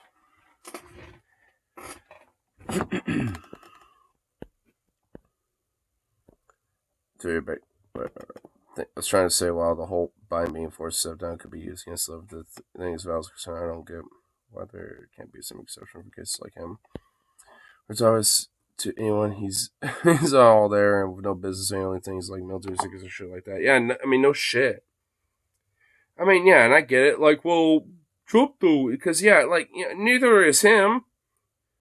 But like, I mean, if we're gonna be like basing it off of vibes and like, politics aside kind of shit, where a lot of Americans don't really give a fuck about like the intricacies of politics and shit, like they're gonna look, at these two guys and base it off of vibes. And especially, like I said, after Saturday, this last weekend, I mean, people are gonna look at Trump's vibes and be like, fuck, dude, look at that shit. The pictures, him surviving that, and just going out there days later. Can't they just impeach Biden? You would think, but they've resigned themselves from that. Like the DNC and a lot of Democrats like that were pushing this have resigned themselves and just gave up on the idea after that. You would think, and yeah, they would generally have a better opportunity of maybe defeating Trump, but they've just kind of legitimately have given up on it. I mean, it's like, so, I mean, like, that's why I've been saying, especially after Saturday, because I just kind of fucking knew that was going to happen. I just knew.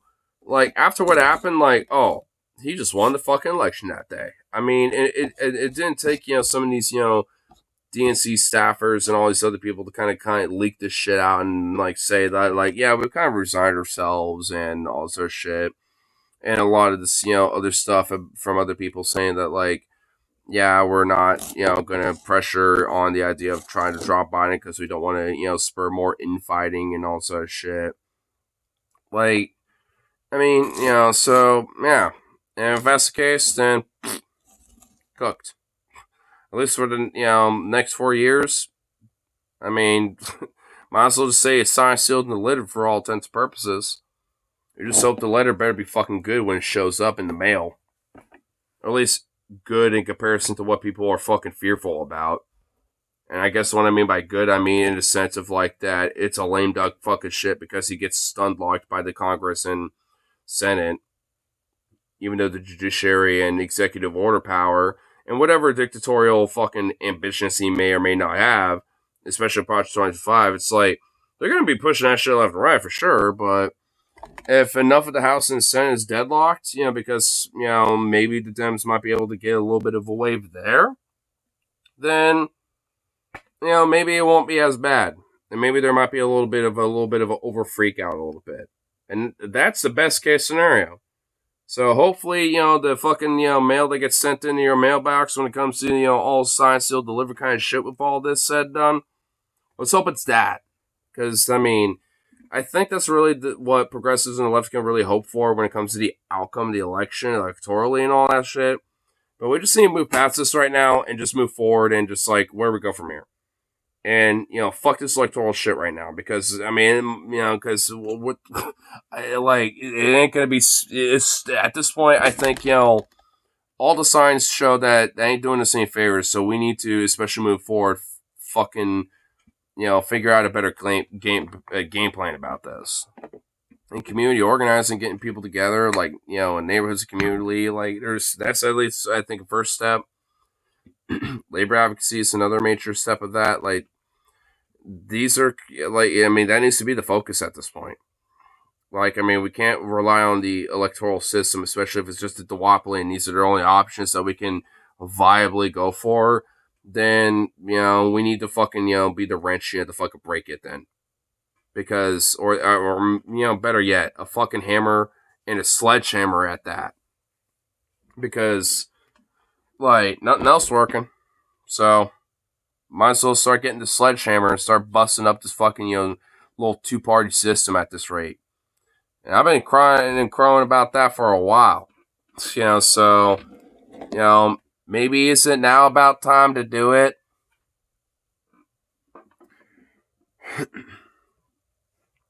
I don't want to look it up. It's on tip of my tongue, but I know it's a bone and located somewhere in the back area.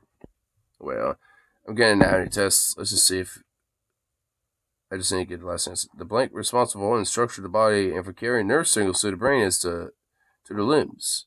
Oh, yeah. Yeah, I wonder what that is. Yeah, I wouldn't be able to, put it on top of my tongue either.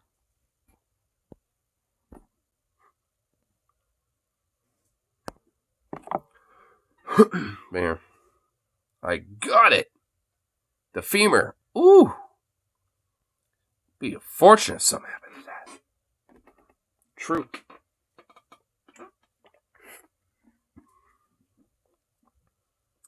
There. Let's have a little comedic release. And then, after this little video, I think we'll probably call it Gucci because I'm getting a little nippy for some food, but I mean, we're about like a third into this anyway, so might as well have fun with whatever with this disturbing, silly comedic thing. I'm just glad it's a bit. I thought it was real initially when I first clicked this, so I'm just happy it's that. Makes it a little bit more relieving. Told us all about you, and we think you'll do great here. Surely you'd have a bigger reaction if your husband was about to kiss a 17-year-old in your bathroom. You would think. Hey, sorry to bother you. I'm here to pick up my daughter's backpack. I come by to get it. Daughter's Amanda? Yes, that's my daughter. But you're black. Well, she's adopted. Oh my God, what the fuck? And you can tell she's also transgender. Okay, I know we stun locked a little bit ago, for a while there, but dude, before we did, I was mentioning, it's like, what's up with this Amanda being, not, looking like a woman, and being, I literally was questioning, are they meant to be, a trans character, a sissy femboy, or something? I was questioning that, and they incorporated that into the skit, dude. I can't even parody the parody of this. Dude, I can't even parody the parody of this, bro. I was just joking because I thought it was just shitty prop design and they couldn't find another female actor or something who looked young enough.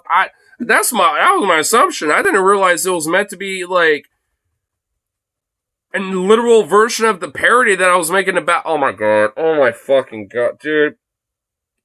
I don't even know if this is meant to make fun of conservatives or is conservative skit comedy or whatever. I can't tell yet.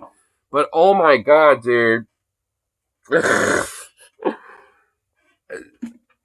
If it's conservative skit comedy, then it makes it more valid that, about what I feel. But if not, then I don't even know, dude. Maybe a meta commentary or something? I don't know.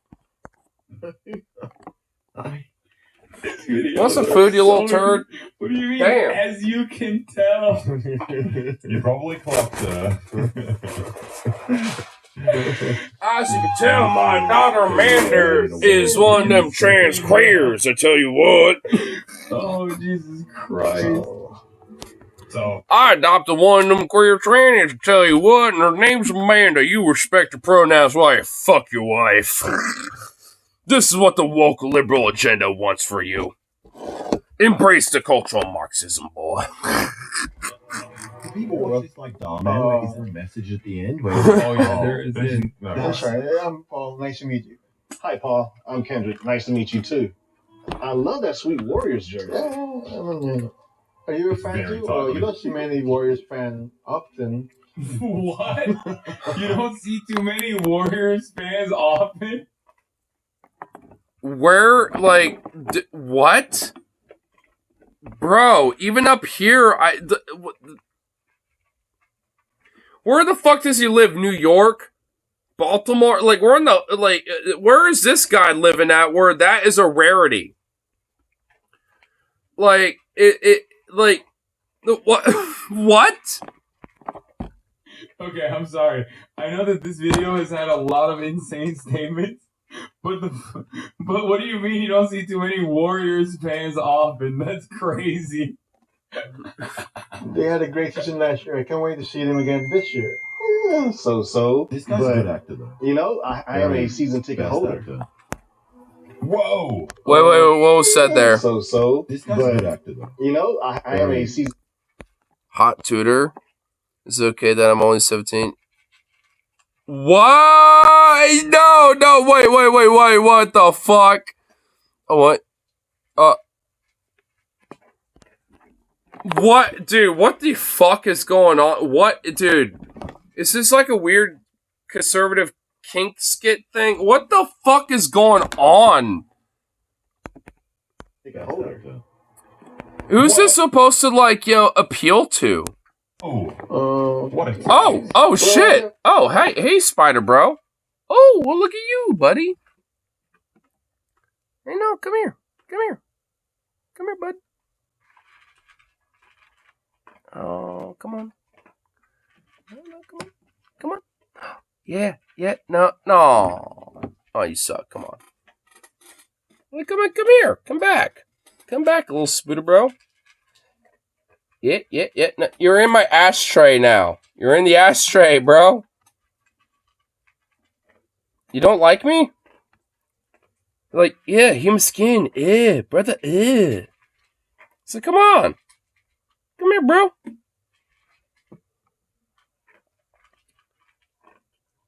Come on.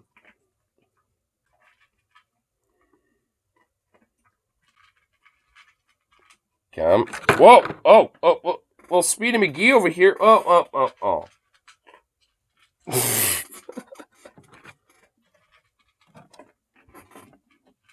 Well, it's exploring the ground now.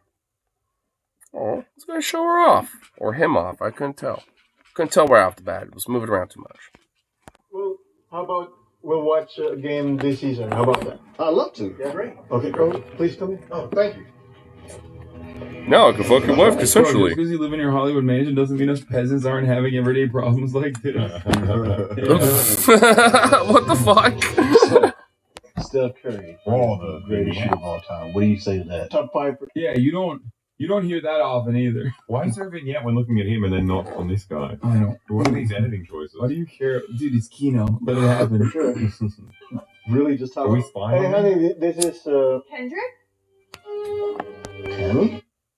Oh my goodness, it's been a long time since I've seen you. I didn't realize. Oh my god. Wait, he's Wait, getting tense. you guys know each other? Know each other? Paul, Kendrick is an old boyfriend of mine. What? So who's this drunk fuck that just he came back? Who's this drunk stumbling, motherfucker here? Like, who is he meant to be like some stereotypical, like, drunk, Mexican that got a little too hard on the tequila and now wants to, like, fuck a white bitch or something? Like, who is this guy meant to represent? He's just, like, basically known as the local drunk just stumbling around in this guy's house. Like, who is this guy, dude? Mom, is he trying to rob us? Oh, no. Wait. Mom? Wait, so the son is like a 16-year-old alcoholic or some shit. Like, what is this skit? What the fuck is happening? This is an old friend, and your tutor... Hey, Zukov. Hey. Oh my god, did I just fill that up? I just filled your food bowl up and now it's... Oh my god, dude, you savage. Yeah, you're a savage. You beast. God, Kendrick. Hi. He's trying to Go get ready rob for us? bed. Tammy, Wait, is that there? it's so amazing seeing you again after all this time. Too long. Tammy, I'm sorry. It is amazing to see you again. And it's been so long, but I gotta get going. Oh, please stay for dinner. It'll be our treat, right, Paul? Yeah, that's okay, honey. I thought, hey, lady, Tammy, I thought he was an old boyfriend. Wait a minute, what the fuck? Oh my, I just realized something. The guy, the Asian dude's name's Paul. This chick's name's Tammy. You know, I just realized something. Paul had a weird off and on girlfriend thing with Tammy in high school back in his day, in like the 90s and shit, dude. Like, dead ass. Like, bro. This dude. Like, am I, like, is this like skit, like, if, like, Paul's, like, childhood came to life and manifested as, like, a husband-wife relationship? Like, cause what the fuck? I just realized that. And I'm realizing you need to shut the fuck up, Zukov. Can you do that, please? Damn. Extras that are cast in this. Like, imagine showing a show reel to someone when you want to get a job. And you're like, this is what I did. They always have like a character that just does the worst, like, I'm disabled acting of all time. Like, it's actually crazy. Why not? You reckon people bat off to this? Oh, you look great. You haven't changed at all. I've changed a little bit, but thank you. Well, they're making it overtly sexual. You still. Yeah, maybe. I feel like someone's into it. 17 years old. Remember when we had prom night? Oh my god. Tammy, you never mentioned that you dated a black guy? Well, I guess the... Hey, you can't really get on her for that because, I mean, she's, well, married. Well, I guess maybe in this relationship not so much, but, well, like, he's an Asian dude married to a white woman who's being cucked by a black man. Like, you can't really do, like, this weird jab at his race over this, my dude. If anything, you should jab at her. It doesn't really matter. I just never knew. Paul, you never bothered to ask. He never asked if I was fucking him. And graduation. Oh my god, graduation. We were wild. We did some of the most craziest stuff. We went so nuts that night. I don't know what I feel bad for here. Who am I pushing my I can see why he didn't even take the wine with him. Dude, I would take like the whole box wine and that glass itself and just hide in my room. Zukov, bro, what is... Oh my god. Yeah. Is Paul okay? Oh, he's fine. Don't worry about Paul. Okay. Yeah. It's just so good to see an old friend. Yeah, it's real good to see an old friend. Right. Cheers to that. They're gonna fight. Oh yeah. But there are also multiple people in the room in the teaser clip. What's he doing? Look, the dude's daughter. To be completely honest with you, I want you. I want you right now. I don't care what other people would say. I know you're 17. And Trey. I don't care. Obviously. If you're down,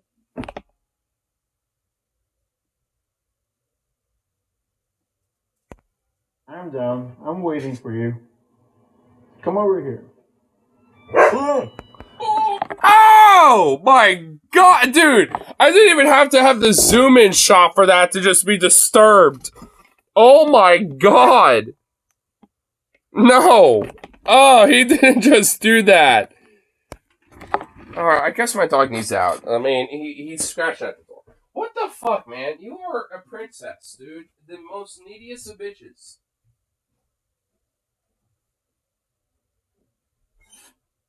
Go on. Go out. The backyard is your oyster. Booty slaps. Go on. Oh, homunculus. Don't be following me. You want to go outside? Then go outside. Oh. A good move. No! He's sending unsolicited shit, dude. This has to be like a commentary about, like, is this like a weird PSA video meant to be like, don't be doing stuff to minors because you're getting cucked by a wife or something? Like, who is this meant to appeal to? Who's this reaching out for, bro? He's a chaser. Oh my god, this is Dr. Disrespect.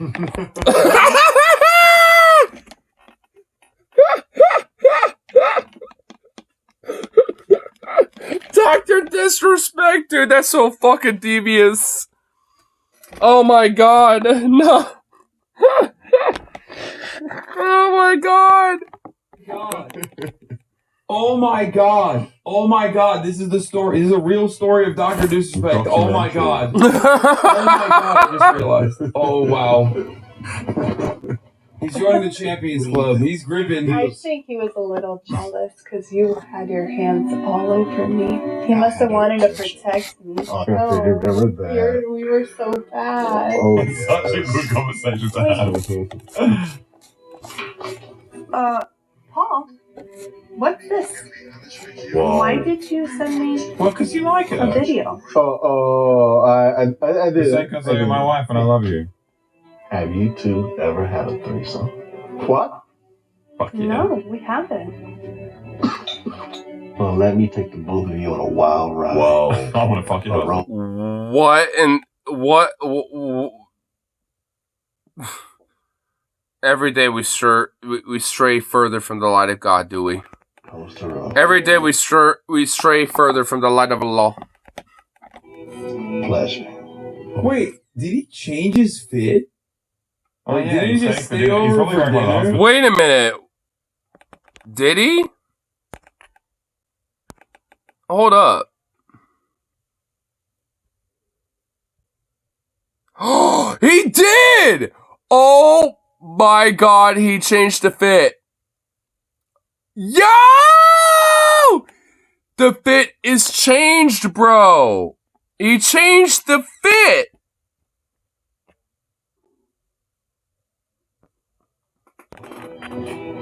Pleasure. Wait, did he change his fit? Oh, Like, yeah, didn't he he's just thankful, stay dude. He's over probably for wearing one of dinner? husband's shirts as a flex.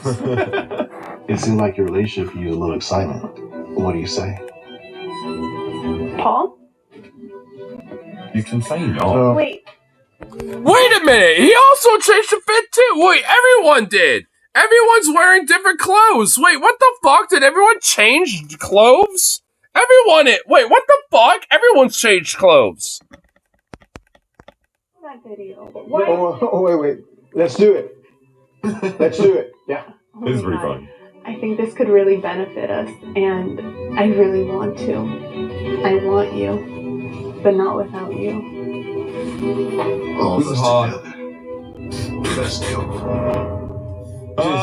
Just 3 people that you don't want to see naked. Honestly, I could just hug. Come on in here, brother. I'm not greedy. Don't make me have all the fun alone.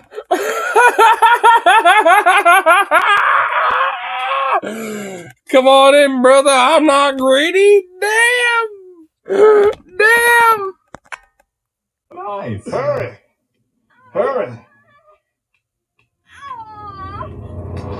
And I'm here. Wait, if she sent it. Oh no, it's about no.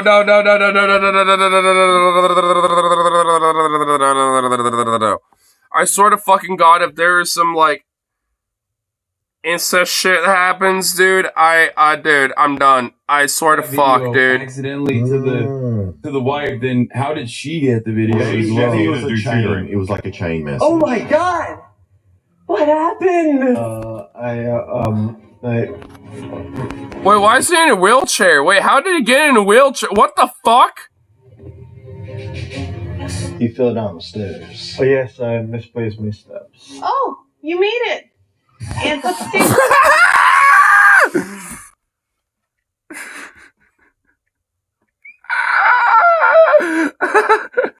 Dude, she's in a wheelchair? Dude, what in the fuck is he packing down there? Fucking Mjolnir? Like, I mean, holy shit, dude. Like, what in the fuck?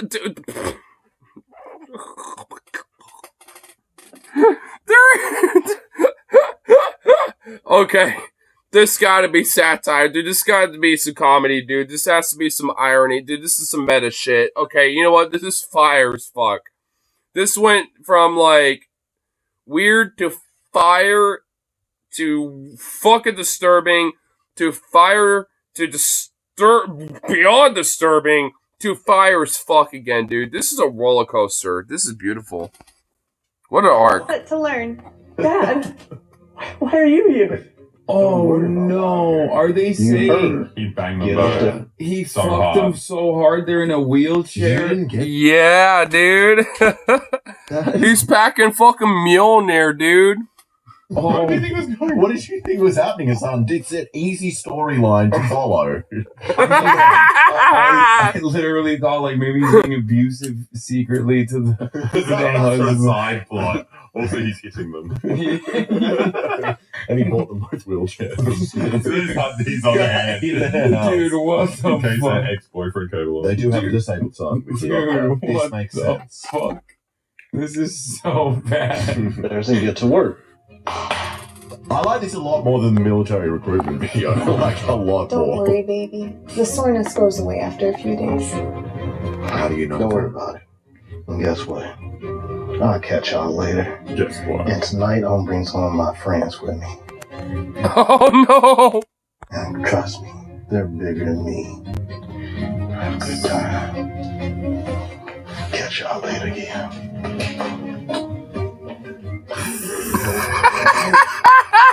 This is like what Russians think is happening in America. Wait. Amanda, wait. What? Why are you ignoring me? I sent you a message and you didn't even respond.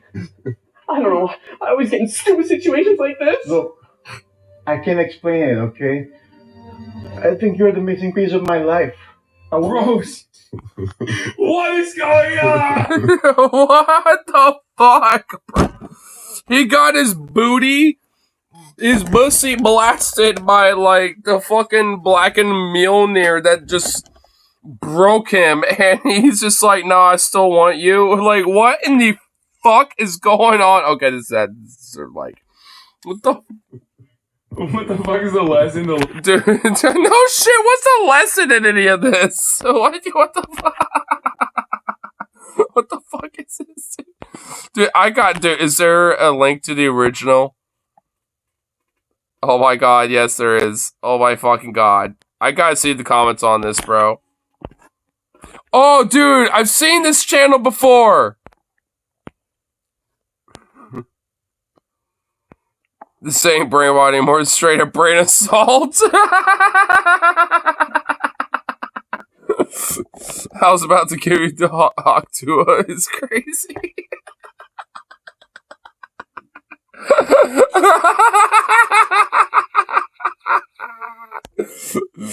I just want some chocolate in my life. It's crazy. Oh my fucking god.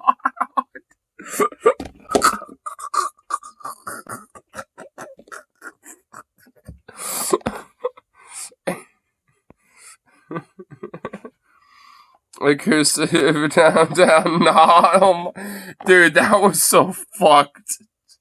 That was way too diabolical, bro. I was just trying to lay down somebody, but they got a whole ass alien in there. Wait, there's an alien? Wait a minute. Wait, hold on. Wait, yo. Wait, there's a fucking alien? Hold on. What? No, there's a goddamn alien? There's an alien, and wait, where in the fuck does an alien? What? What? This is my life. Rose! What is going on? What the fuck is the lesson to learn here? There are so many lessons. Like, this guy is really invested in having sex with a 17-year-old. I want to be with you. You do? I do. I felt the same way. Yes. Oh my god! Yes. Dude, that's a good maneuver.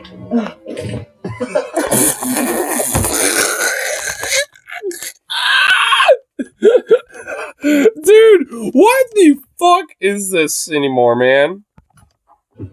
I love you. I love you too. No one's supposed to know about this, okay? Not your dad, not your mom, not my wife, not my kid. No one ever, okay? Look, you have to leave now before somebody else sees you, okay? I'll get in touch with you soon. I swear I won't. Were you just like begging this motherfucker to stay and now you want him to what?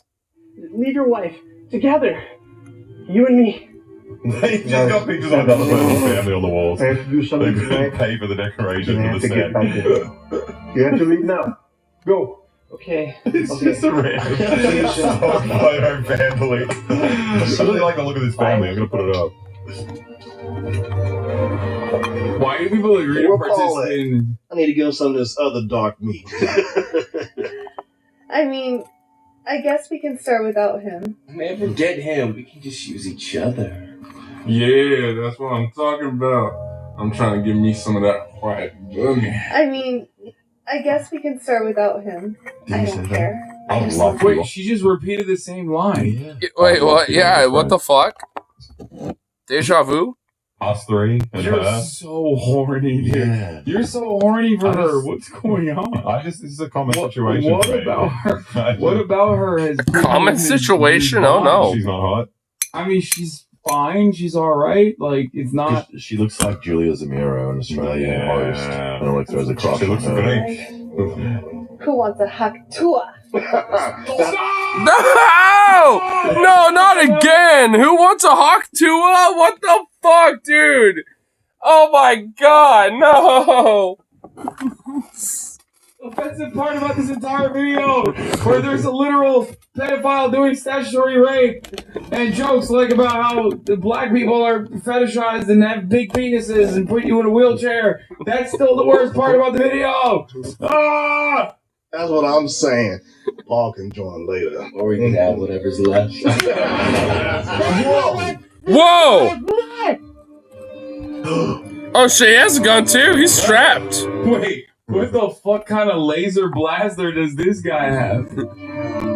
What is that? Bro, that's literally that's a Star Wars gun. Wait, Laser what? blaster does this guy have? Wait, who? This guy? What, this dude? I can't even tell what the fuck he even got. What is that? Bro, that's literally that's a Star Wars gun, bro. You always come to a threesome pack and heat. Yeah. You gotta be strapped up when you're ready for the threesome, bro. He's cooked. I can't believe you. You invite us to your home. We was gonna have fun with you and your wife. All I wanted you to do was get in this bed with your wife and lay down, take some of this dark meat. Yeah. And now you're talking all this nonsense. Been waiting for you, boy. Get over here, Paul. Mom. Oh, this is. They shot the disabled kid. Oh no. Oh no, dude. I'm gonna show this to people. I actually really like this. Yeah, it's got so many twists and turns. Dude, this is a roller coaster, man. All go wrong. This one goes wrong. All go wrong, bro. Kill all three of these This one guys. had sex with a 17-year-old girl. Yeah. And now look what happened. Fuck. What the fuck? What do you mean? Let me show you. The only way I can show you who I truly am is with a kiss. Kiss Paul. He's gonna kiss Ant. Then revive his son. What the fuck?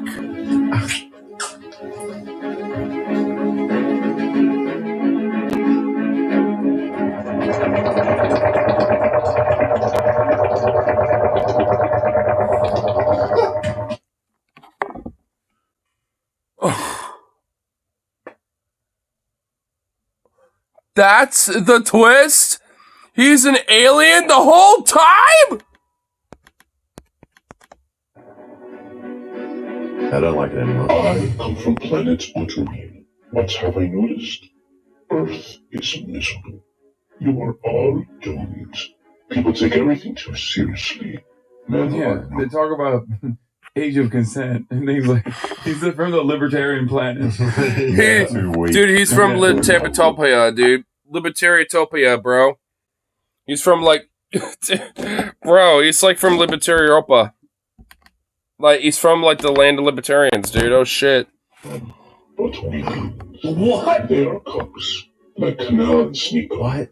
Guys dress up as girls, and the future generation is consumed by the evil. Why is this channel taking a weirdly transphobic and like What in the fuck is this fucking channel trying to push, dude? Critical of manosphere, toxic masculinity, but also like let's just throw some transphobia for the lulz. What the fuck is this channel, dude? Happening. I mean, this channel is expected. I mean, it was obvious, but I just thought it was bad writing, not actually. I just find it really funny that like the kind of guys who look up cuck videos like this want to be preached at by right wingers. It's such a good like synergy. Yeah, right wing aliens. Literal aliens, dude. We have been studying the brains of your kind to understand the reasons behind your behavior. Can we please stop watching this? This video fits too close to home for me. Dude, this is... Yeah, I know. I'm sorry. It was your own personal Afghanistan every time the alien came out and kissed your dead son. Jesus, dude. I have all of I need and will be returning home now. To be continued? To be continued? Yo, no. What the fuck? Okay. That's... I want to follow up. I need to see a part 2, bro. I want the sequel. I'm actually enthralled by that. What the fuck? Dude, the roller coaster of this video was insane. What? Wow. Just, wow. Wow. I was wondering where the alien was about to show up, and I didn't even expect that's how the alien would be dropped on us, dude. I thought like an alien would just be there as like one of the characters out of nowhere that cucks him. But no, the cuckold was the alien all along, just being meta, doing research on us all. Like, what? Whoa, holy fuck, dude. I don't even know, bro. What the fuck, dude, man? Our world is kind of wild. Dude, that little alien reveal. Dude, tomorrow's teachings, we gotta, like, explore more of this channel. Dude, if it really is just some bangers like that, we gotta go into more of that shit on our own time in the future. Because, oh my god, fire, bro. Holy shit. Maybe one of these days we'll have to dibble-dabble. Dibble-dabble a little bit. I mean, how long are their videos normally? I actually want to go back. I want to see. 15 minutes for this one. Oh, this was the same channel that did the fucking Karen Hunts Down Mexicans videos. That was a part 1 and a part 2. Dude! It's the same channel.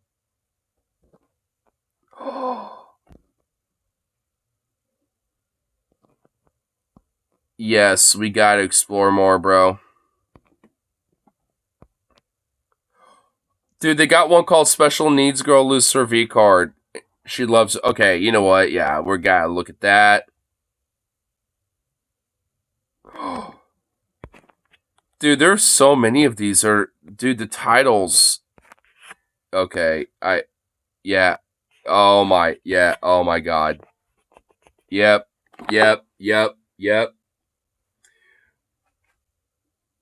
I kind of slept on it after the whole, you know, like from the last time I remember this shit. I slept on it, but this time I ain't slipping on it. We're exploring this shit in the future.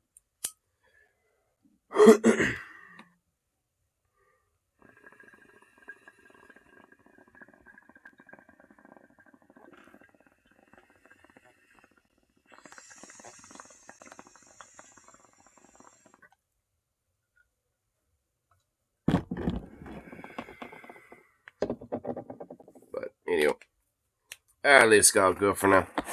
Give myself some food. All that good shit. All fun stuff. So, I'll be your sign for now. And I'll see y'all on that next one. So,